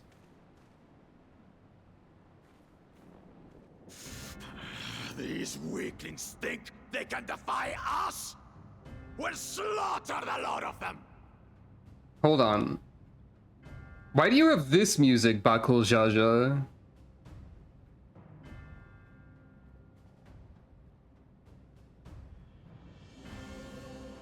This music was used for very specific types of evil before, I think.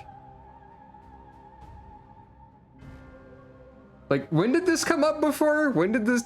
somebody, like, clarify exactly what this song was used for before? Asians? Yeah, that's what I thought. This doesn't count as the Asian bingo square, Bakul Jaja.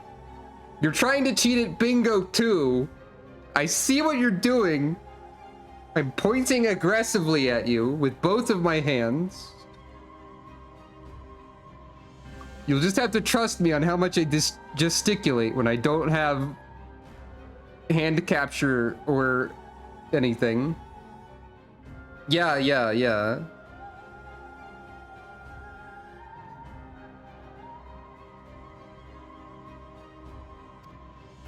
Patience, brother. The keystone is ours. There is no need to fight this day. And Zoralja has left us hurting. I'm surprised that Bakul Jaja would give away that Zoralja completely destroyed him. No! I won't stop until I gut these maggots and feed them their entrails! If we fall here, we fail our siblings for nothing. Is that what you want?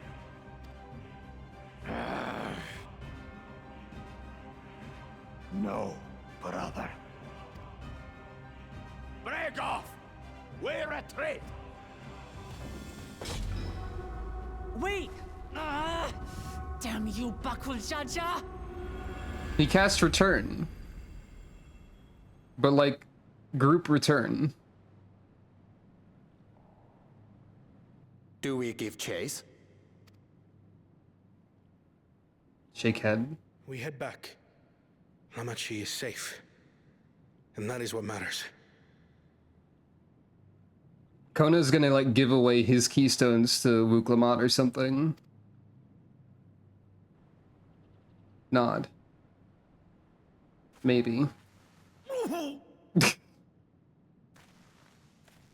That was like the same exact as previous. You know what? Actually, it sucks to have to climb a ladder when you're in that kind of pain, I think. But it was okay. I am glad to see you unharmed, Lamachi. Oh, thank you for a clip.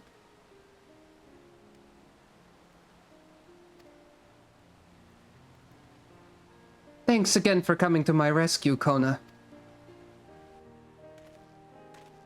And all of you, too. Nod. Bakul Jaja must be desperate indeed to resort to such aggressive tactics. I shouldn't have been so careless. I underestimated him and it cost me a keystone. Oh, you only lost one of them. I mean, that's still bad, but... Fontaine upended his life so I could accomplish the Moblin's feat. He believed in me, believed in my cause, and I've let him down.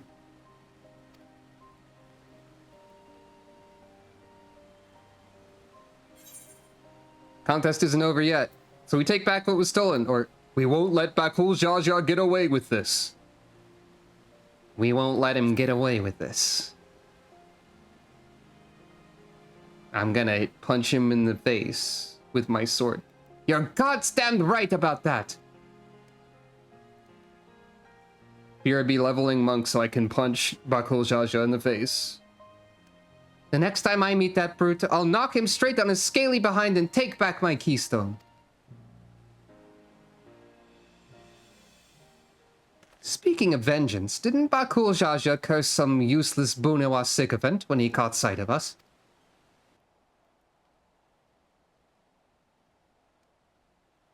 A reference to Saril Jah, I would assume. He's devoted to our brother, and is the only Bunewa I know participating in the rite of succession.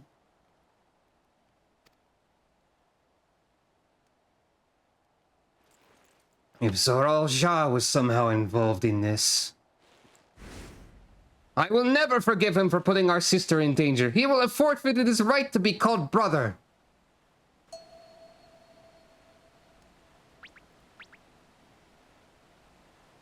I mean, this this tracks. I don't know why it's funny. I guess because he suddenly exploded a little bit. Bakul Jaja should face punishment, of course. But so must the bandits who had the temerity to abduct Lamachi. I shall request that Father send a contingent of Landsguard to enforce the law in this region. I agree that measures need to be taken to keep travelers safe. But I wonder what pushed these people towards a life of banditry in the first place. If we dig deeper, we might find a way to improve things for everyone.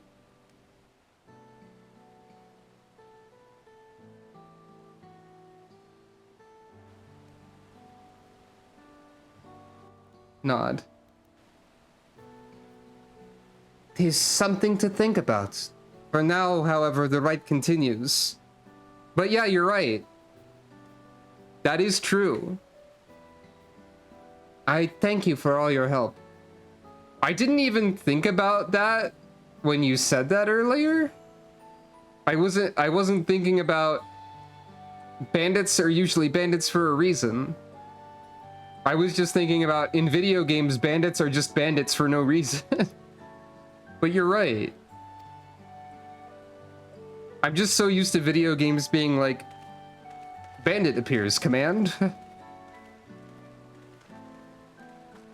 We should be moving on as well. Are you feeling fit to travel, Wuklamat?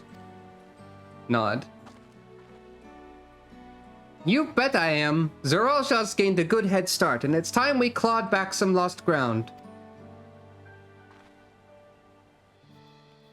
It is very good that they mention that. Yeah, I agree. Alright, so the way we got to all those plot points was a little bit silly. But that was a lot of good plot points. So I think that speed bump is completely forgiven. The Wuklamat I once knew would have been inconsolable at the loss of a keystone. This journey and your companionship is doing her a world of good.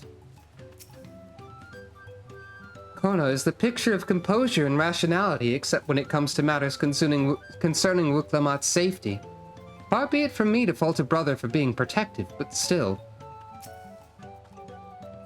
Though they share a single body, it's obvious Bakul Jaja has two minds when you see one head calming the other head down. His personalities are as distinct as two individuals could be. Alisaie is like really fixated on this. A lot of her incidental comments are trying to like work out how two-headed Mamulja work.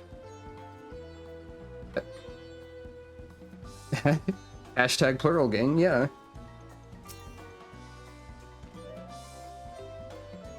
We'll need to take that keystone back from Bakul Jaja before we arrive at the City of Gold.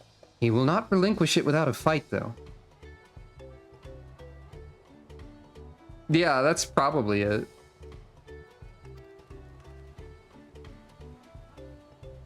That makes sense.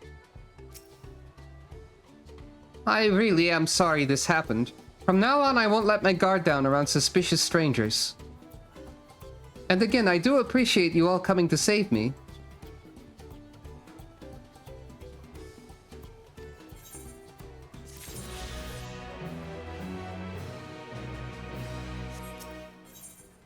History's Keepers. Royal Toast! I don't know why that's funny to me, but it is. Banana Pons Cake. Okay, Pond's Cake, also pretty funny. Look, I know that you have fantasy measurements that are like... Actually, pawns might be derived from something that's not fantasy, but I know that you don't have the same measurements that I'm used to, but calling a pound cake a pawn's cake is a little bit funny to me. Maple teriyaki. Also, there's just a grilled trout here. It's like, not to demean any form of cooking, but it is kind of funny how like a grilled fish is equal in power to like an elaborately prepared dish, when a grilled fish is, relatively speaking, less elaborate of a meal, probably.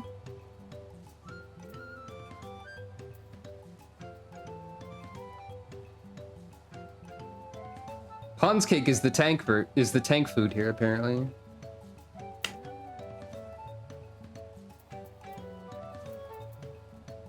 Okay, it like outright says sprinkled with salt and roasted on a stick over a fire, and yet it's a like relatively equal strength to elaborately baked bread and prepared stir fry. Must be a good fish, I guess. Trout. A trout is like a stoat and a trout combined because the Simic Combine have too much time on their hands.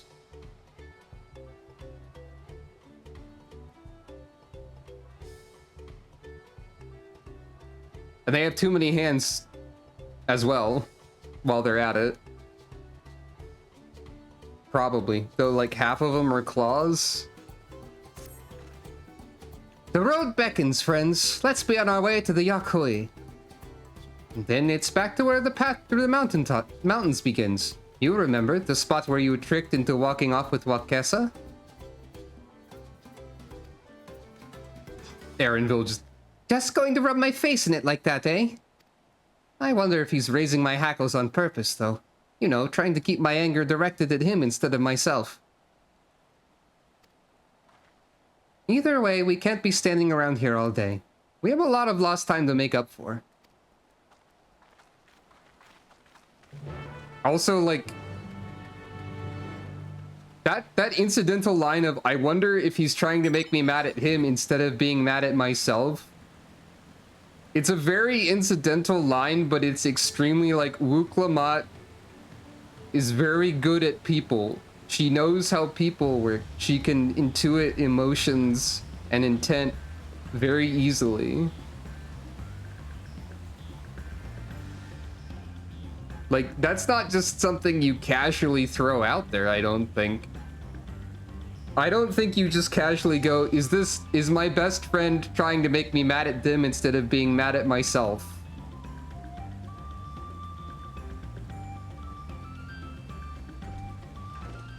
Wuklamat has an impressive power, I think.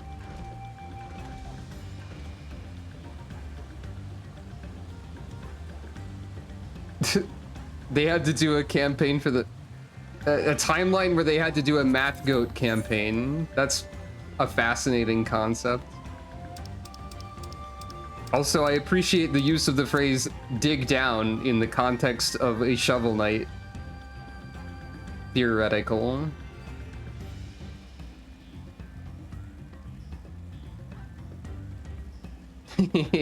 Unintentional, huh?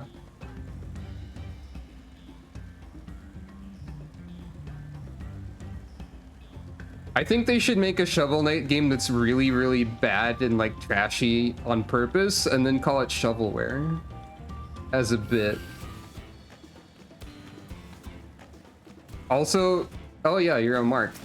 Very funny that there's lesser boss of the first dungeon out here, actually.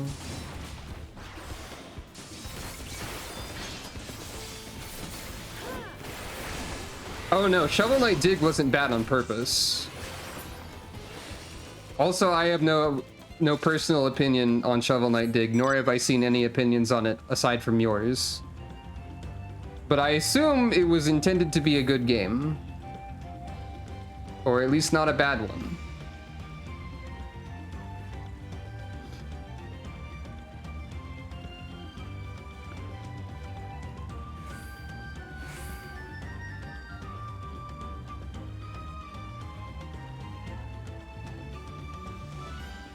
I have no idea what the opinions of other people about that game are. I've never really heard people talk about it.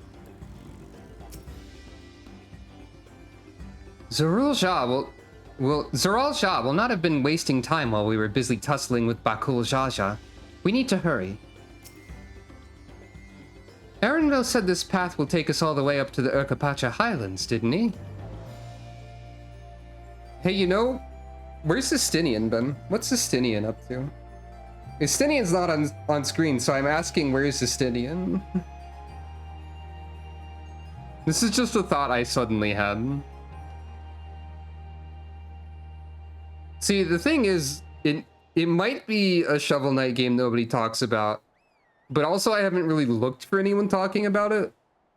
There might have been plenty of people talking about it. I just don't, like, look at people talking about stuff that often. He probably is doing that, yeah. Except, like, he did the fight against... Okay, no, we also did the fight against Galul Jaja now. So, like, both of us have gotten to do that part of the CG trailer. Which means that I have to do monster hunting, so that we're even. Those bandits must have been watching us from the moment we stepped off the riverboat. I knew I felt eyes on us. I couldn't leave without letting Redirock know what happened, so I stopped in Earthenshire to say a few words before moving on.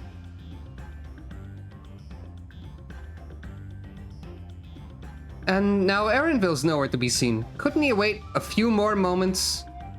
So much for giving him the benefit of the doubt. Come on, let's catch up. I want to give that smug gleaner a piece of my mind. I worried Will Clamart would agonize over the loss of her keystone, but it seems I had nothing to be concerned about. Onwards and upwards, then. Okay, that was technically monster hunting, but it wasn't monster hunting on CG trailer scale. Also, honestly, it would be very funny if Erenville just also got kidnapped, like in the few minutes that just... Oh.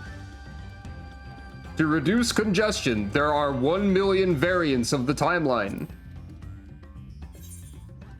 Imagine waking up one morning and it's like, to reduce congestion, the timeline of the world has been split.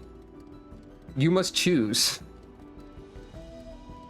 Welcome to my new light novel concepts. I've never climbed so high before. I'll tell the Heronville off once I catch my breath. I thought Erenville, like, suddenly had a gradient on his coat, but it's just lighting. We have to be quite high up now. Or, quite high up? We have to be quite high up by now. Which makes me wonder how much higher the summit of Warcore Zormor must be. Don't worry, Alphino. I'm sure we'll learn that in a trust party, because that is Dungeon 2, I'm pretty sure. Oop, I'm trying to talk to Kryl. The Yakuy have a deep connection to the legend of the Golden City. This visit will allow us to ask them about it directly. Seems those buildings up ahead are the village we're headed for. As I'm sure you've noticed, the air grows thin at this elevation. Take it slow until your body adjusts. Deep breaths. Drink plenty of water. Erenville says stay hydrated, everyone. This is a hydration check.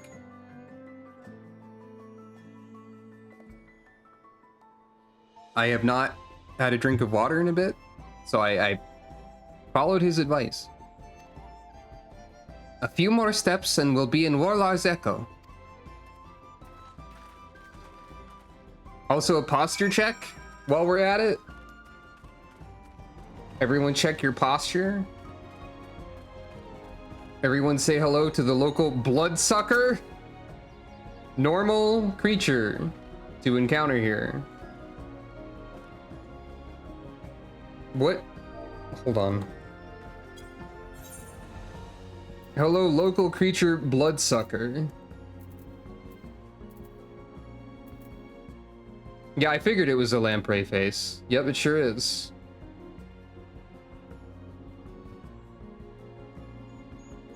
I think it's... I'm not sure if it's something about the lighting or like a film they have on their eyes that makes them look kind of bored.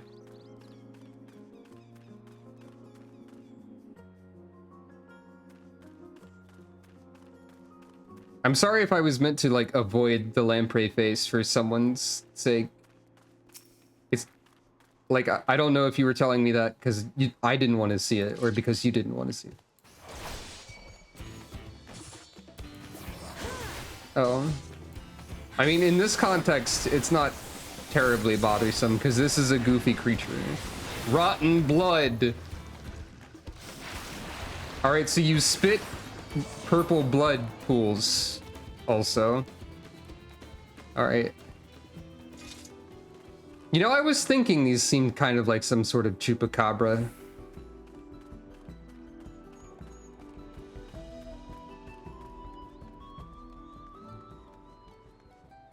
Okay, they do have other town themes also.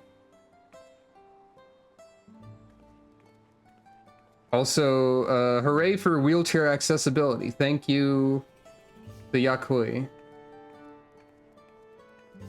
Oh, I like this town theme a lot, actually, already.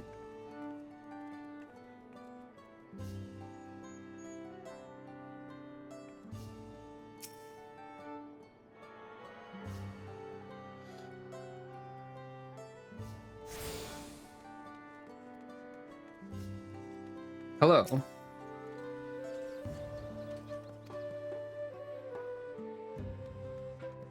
So these creatures were known from Benchmark, at least. I guess these are the Yakui. I figured as much.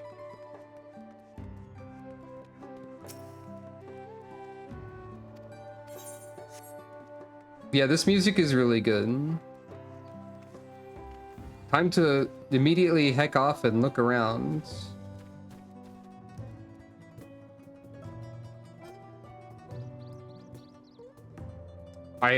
Hold on. I need to add something to the soundboard again. Since the soundboard deleted everything. Hold on. You might know what it is. Here it comes. Q! There it is. Q! And now louder.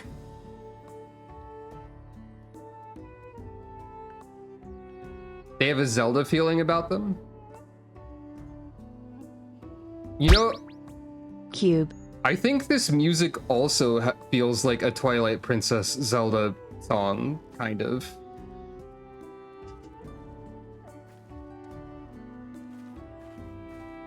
Something about it. I'm not exactly sure what. Like, there's a little bit of a Zelda-y vibe to a lot of us. Oh wait, there's like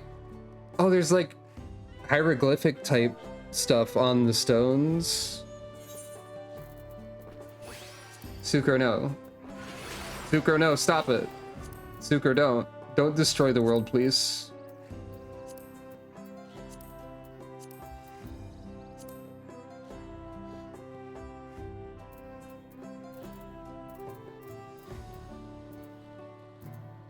But yeah, there's like lots of different like glyphs and stuff. They designed like a bunch of like glyph or writing type systems. Hello!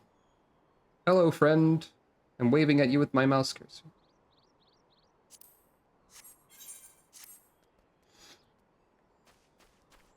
I'm gonna get all the shared fates eventually, probably. Actually, I finally started doing the rest of the Endwalker ones because I could do those at... Oh, hey, it's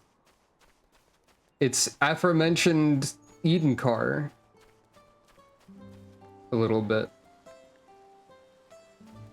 Burbalor. Great name. Shoutouts to Burbalor.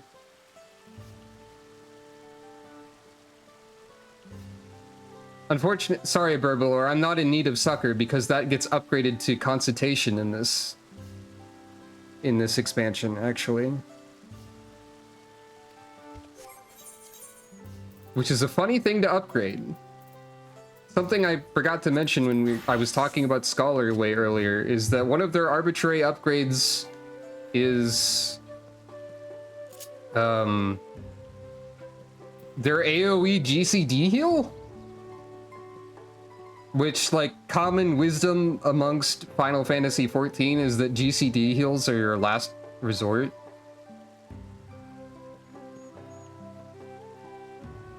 But they upgraded Sucker, I guess. And what did the upgrade even do?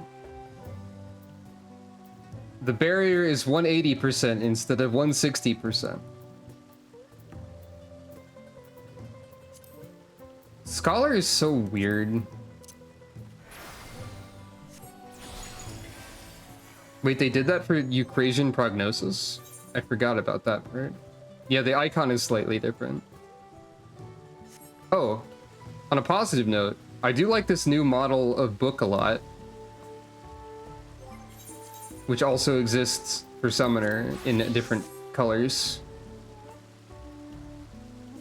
Oh, the GCD barriers on Sage are like way more usable because they're like relatively instant, or at least they have that feeling. They're especially usable like when you're running between packs and stuff. Yeah, they're one of Sage's movement tools. It's different for Sage than it is for Scholar. A bit. I like this version of the tome better because of how it dies, but also funny, the text on the pages is not as high res as the cover is.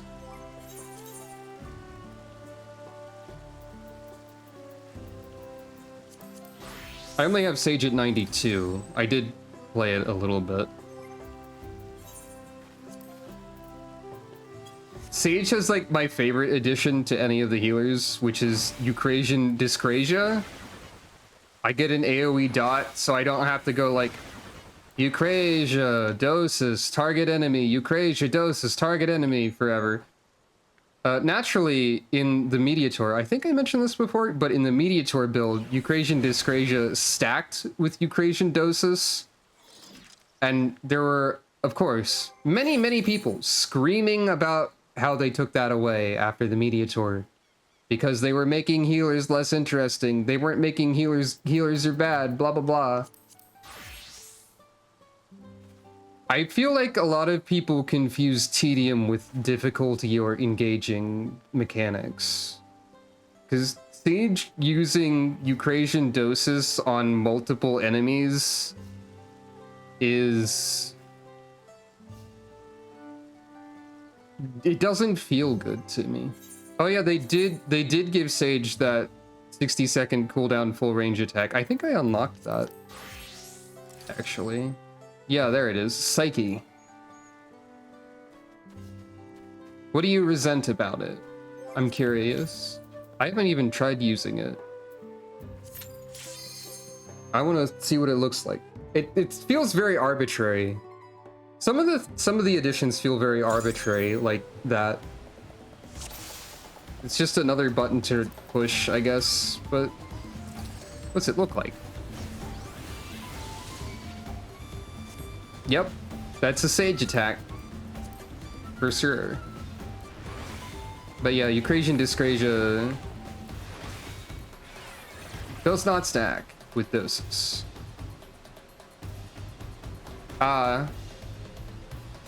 Well, one of the loudest sets of healer complaints is that they need more DPS busy work, so... But also, none of those people are happy with Psyche because it's a once every minute button. The amount of people complaining that healer rotation is 1 1 1 1 1 1 1 2 1 1 1 1 1 is probably a fraction of the player base, but still.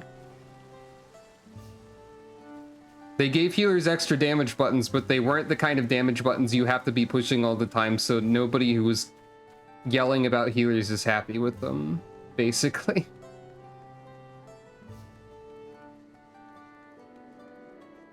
I just wish that there was a little bit less being negative about everything all the time. That's all.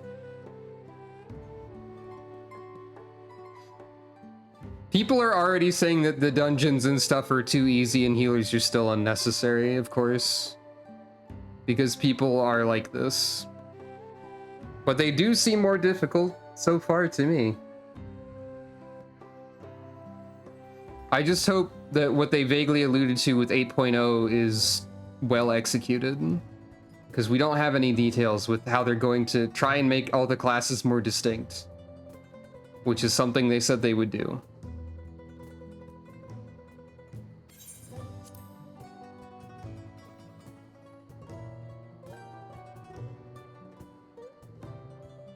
Tarafar has been charged with welcoming outsiders, as there are scant few among them confident in their command of the common tongue. Interesting. Please do forgive us if we mispronounce a word or two. So they're not like... They have their own language.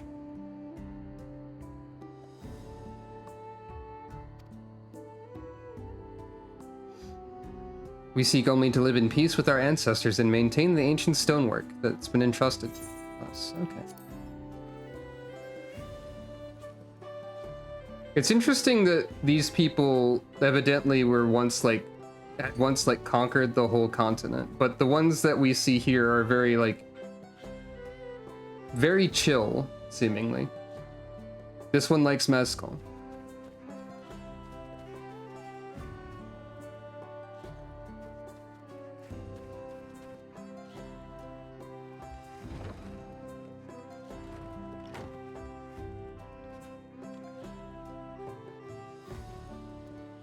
Corn located. And something that resembles clam chowder, perhaps?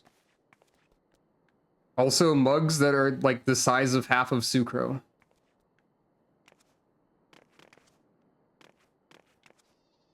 And hitboxes that the game dislikes. This mug is bigger than my dog.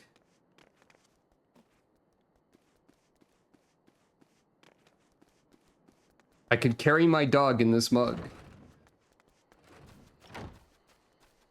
Yeah, I feel like healers are generally more necessary than a lot of people think.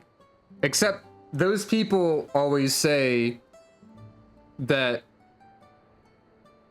they don't treat the people who need to be healed as like the average player or like just something that happens. They claim all of those people are terrible at the game.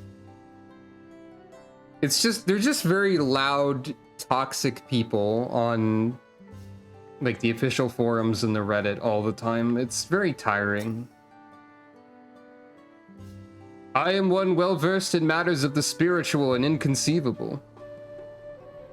That's a great way to introduce yourself.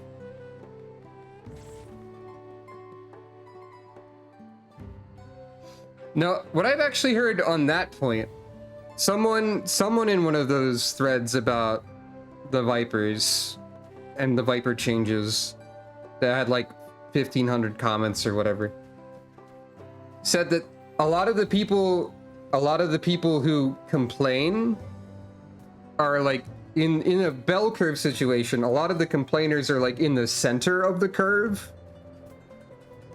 where the people who are really the top players are like at most saying, my enjoyment of Viper will change by like 5% when they change it. It's probably gonna be fine. I am the old psychic lady well versed in matters of the spiritual and inconceivable who knows everything before it happens. Calico, you're not even 2 years old. What are you talking about?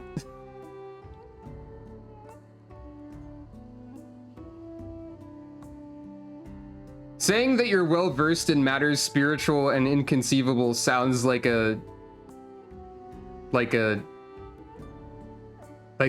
thing you would say if you were also singing about being the very model of a modern major general to me.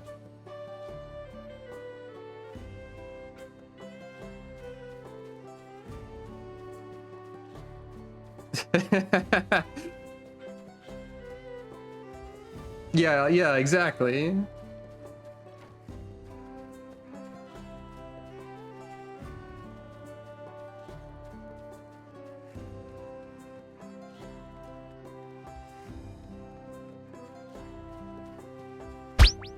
That was a reference to the Super Mario Bros. Super Show episode, featuring the old lady with the evil eye with psychic powers who knows everything before it happens. She is, well, exactly that. I see. Yeah, the Yakui names are great so far. from what I've seen.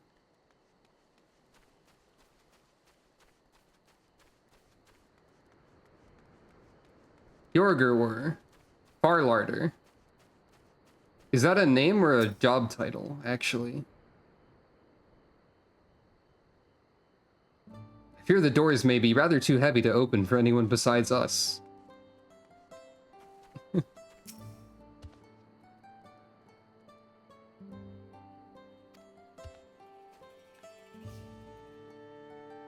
Some of these glyphs are extremely Monster Hunter Quest icon shaped. Like 3 billion% Monster Hunter Quest icon shaped. Hold on. Like, this one is Devil Joe. That's Devil Joe shape. There's at least one thing that's shaped like this. There's like, that's a snake. This is like Odegarin shaped, I think, if I'm remembering correctly. This is the power button on your computer. The strongest Monster Hunter boss fight. Did I ever tell on stream the funny story about Monster Hunter World when my computer was overheating? I mentioned my computer overheating being killed by Y'shtola cutscene repeatedly. But during that time, in Monster Hunter World, there is a mantle, since mantles are one of the main, like, tools that you get. I'm blanking on the name of it, but there's a mantle that, like, erupts in, like, a sparkly glimmer. Oh, have I mentioned that before? Maybe. There's a mantle that, like, makes you do a dodge when you get hit, and it's like it makes a big sparkly glimmer. And I'm blanking on the name of it. But one time when I was playing Monster Hunter World with friends, and we were fighting Kushala Daora, at the end of the quest, like when Kushala was asleep, and we were planting bombs around Kushala's face, I decided to, as a bit, put on this mantle and stand directly on the bombs. And the resulting giant explosion plus glitter instantly shut down my entire computer, and it was the funniest thing possible to have happened from that. I think that's when I first started learning that my computer was having trouble with cooling. But it was really funny. Yeah, I carded my entire GPU, exactly. Ooh, cool cactus. Look at this rad spiraling cactus. That's a cool cactus.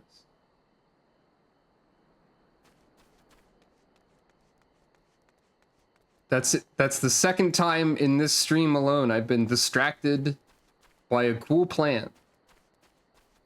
I really am like a cat, and also I have ADHD. Did I even ever attune to this etherite?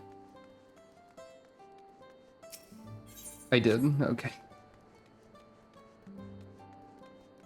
But yeah. This... I mean, like, I haven't fully... I'll look around a little bit more, but this, like, feels like it might be a good stopping point once I'm done looking around. Like... And we can resume the story from here next time. Whenever that is. This is like the winding down portion of the stream.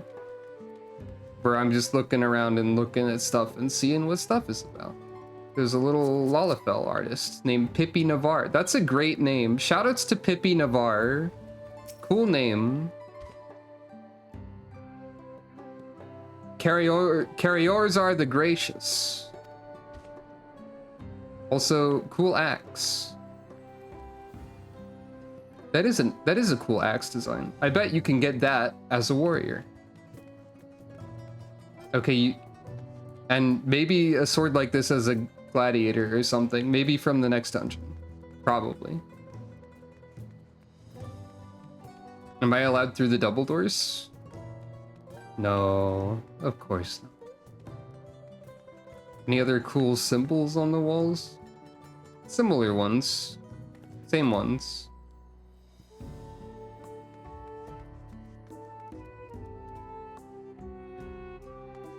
That one at the bottom there is not dissimilar from like some of the Leviathan monsters, or maybe like a Kezu symbol.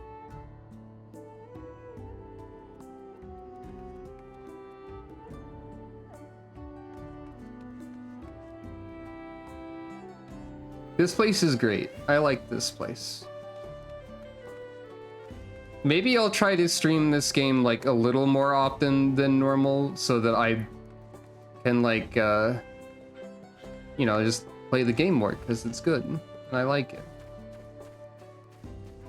That's a good question. They could be Tira Vidral. I think that's entirely reasonable as a guess. But anyway, thank you all for watching. This has been Final Fantasy XIV Dawntrail, Part 4. Next time will probably be similar, more MSQ and some arbitrarily random side quests and stuff. If I, for some reason, have Scholar and Summoner at 100 by next time, if I don't stream on the weekend, I might like do a role quest line or something. I don't know. I don't know when to do those yet. I'll have to think about that. But yeah. Also, I hope you liked the new funny dog that we have. Before we go, let's take one more close look at the funny dog, because I love them. Behold Squeak the Coyote.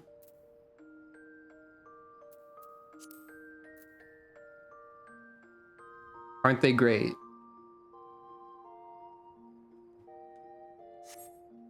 Best PvP reward, probably. Like, what else do we have in these series? Malmstones, trophy crystals, Framer's kit. Oh right, one of the first bosses from Alexander as a mount is also in here. But like, that's pretty good, but also like funny dog, you know? Consider funny dog. And on that note, as we consider the funny dog, thank you all again for watching.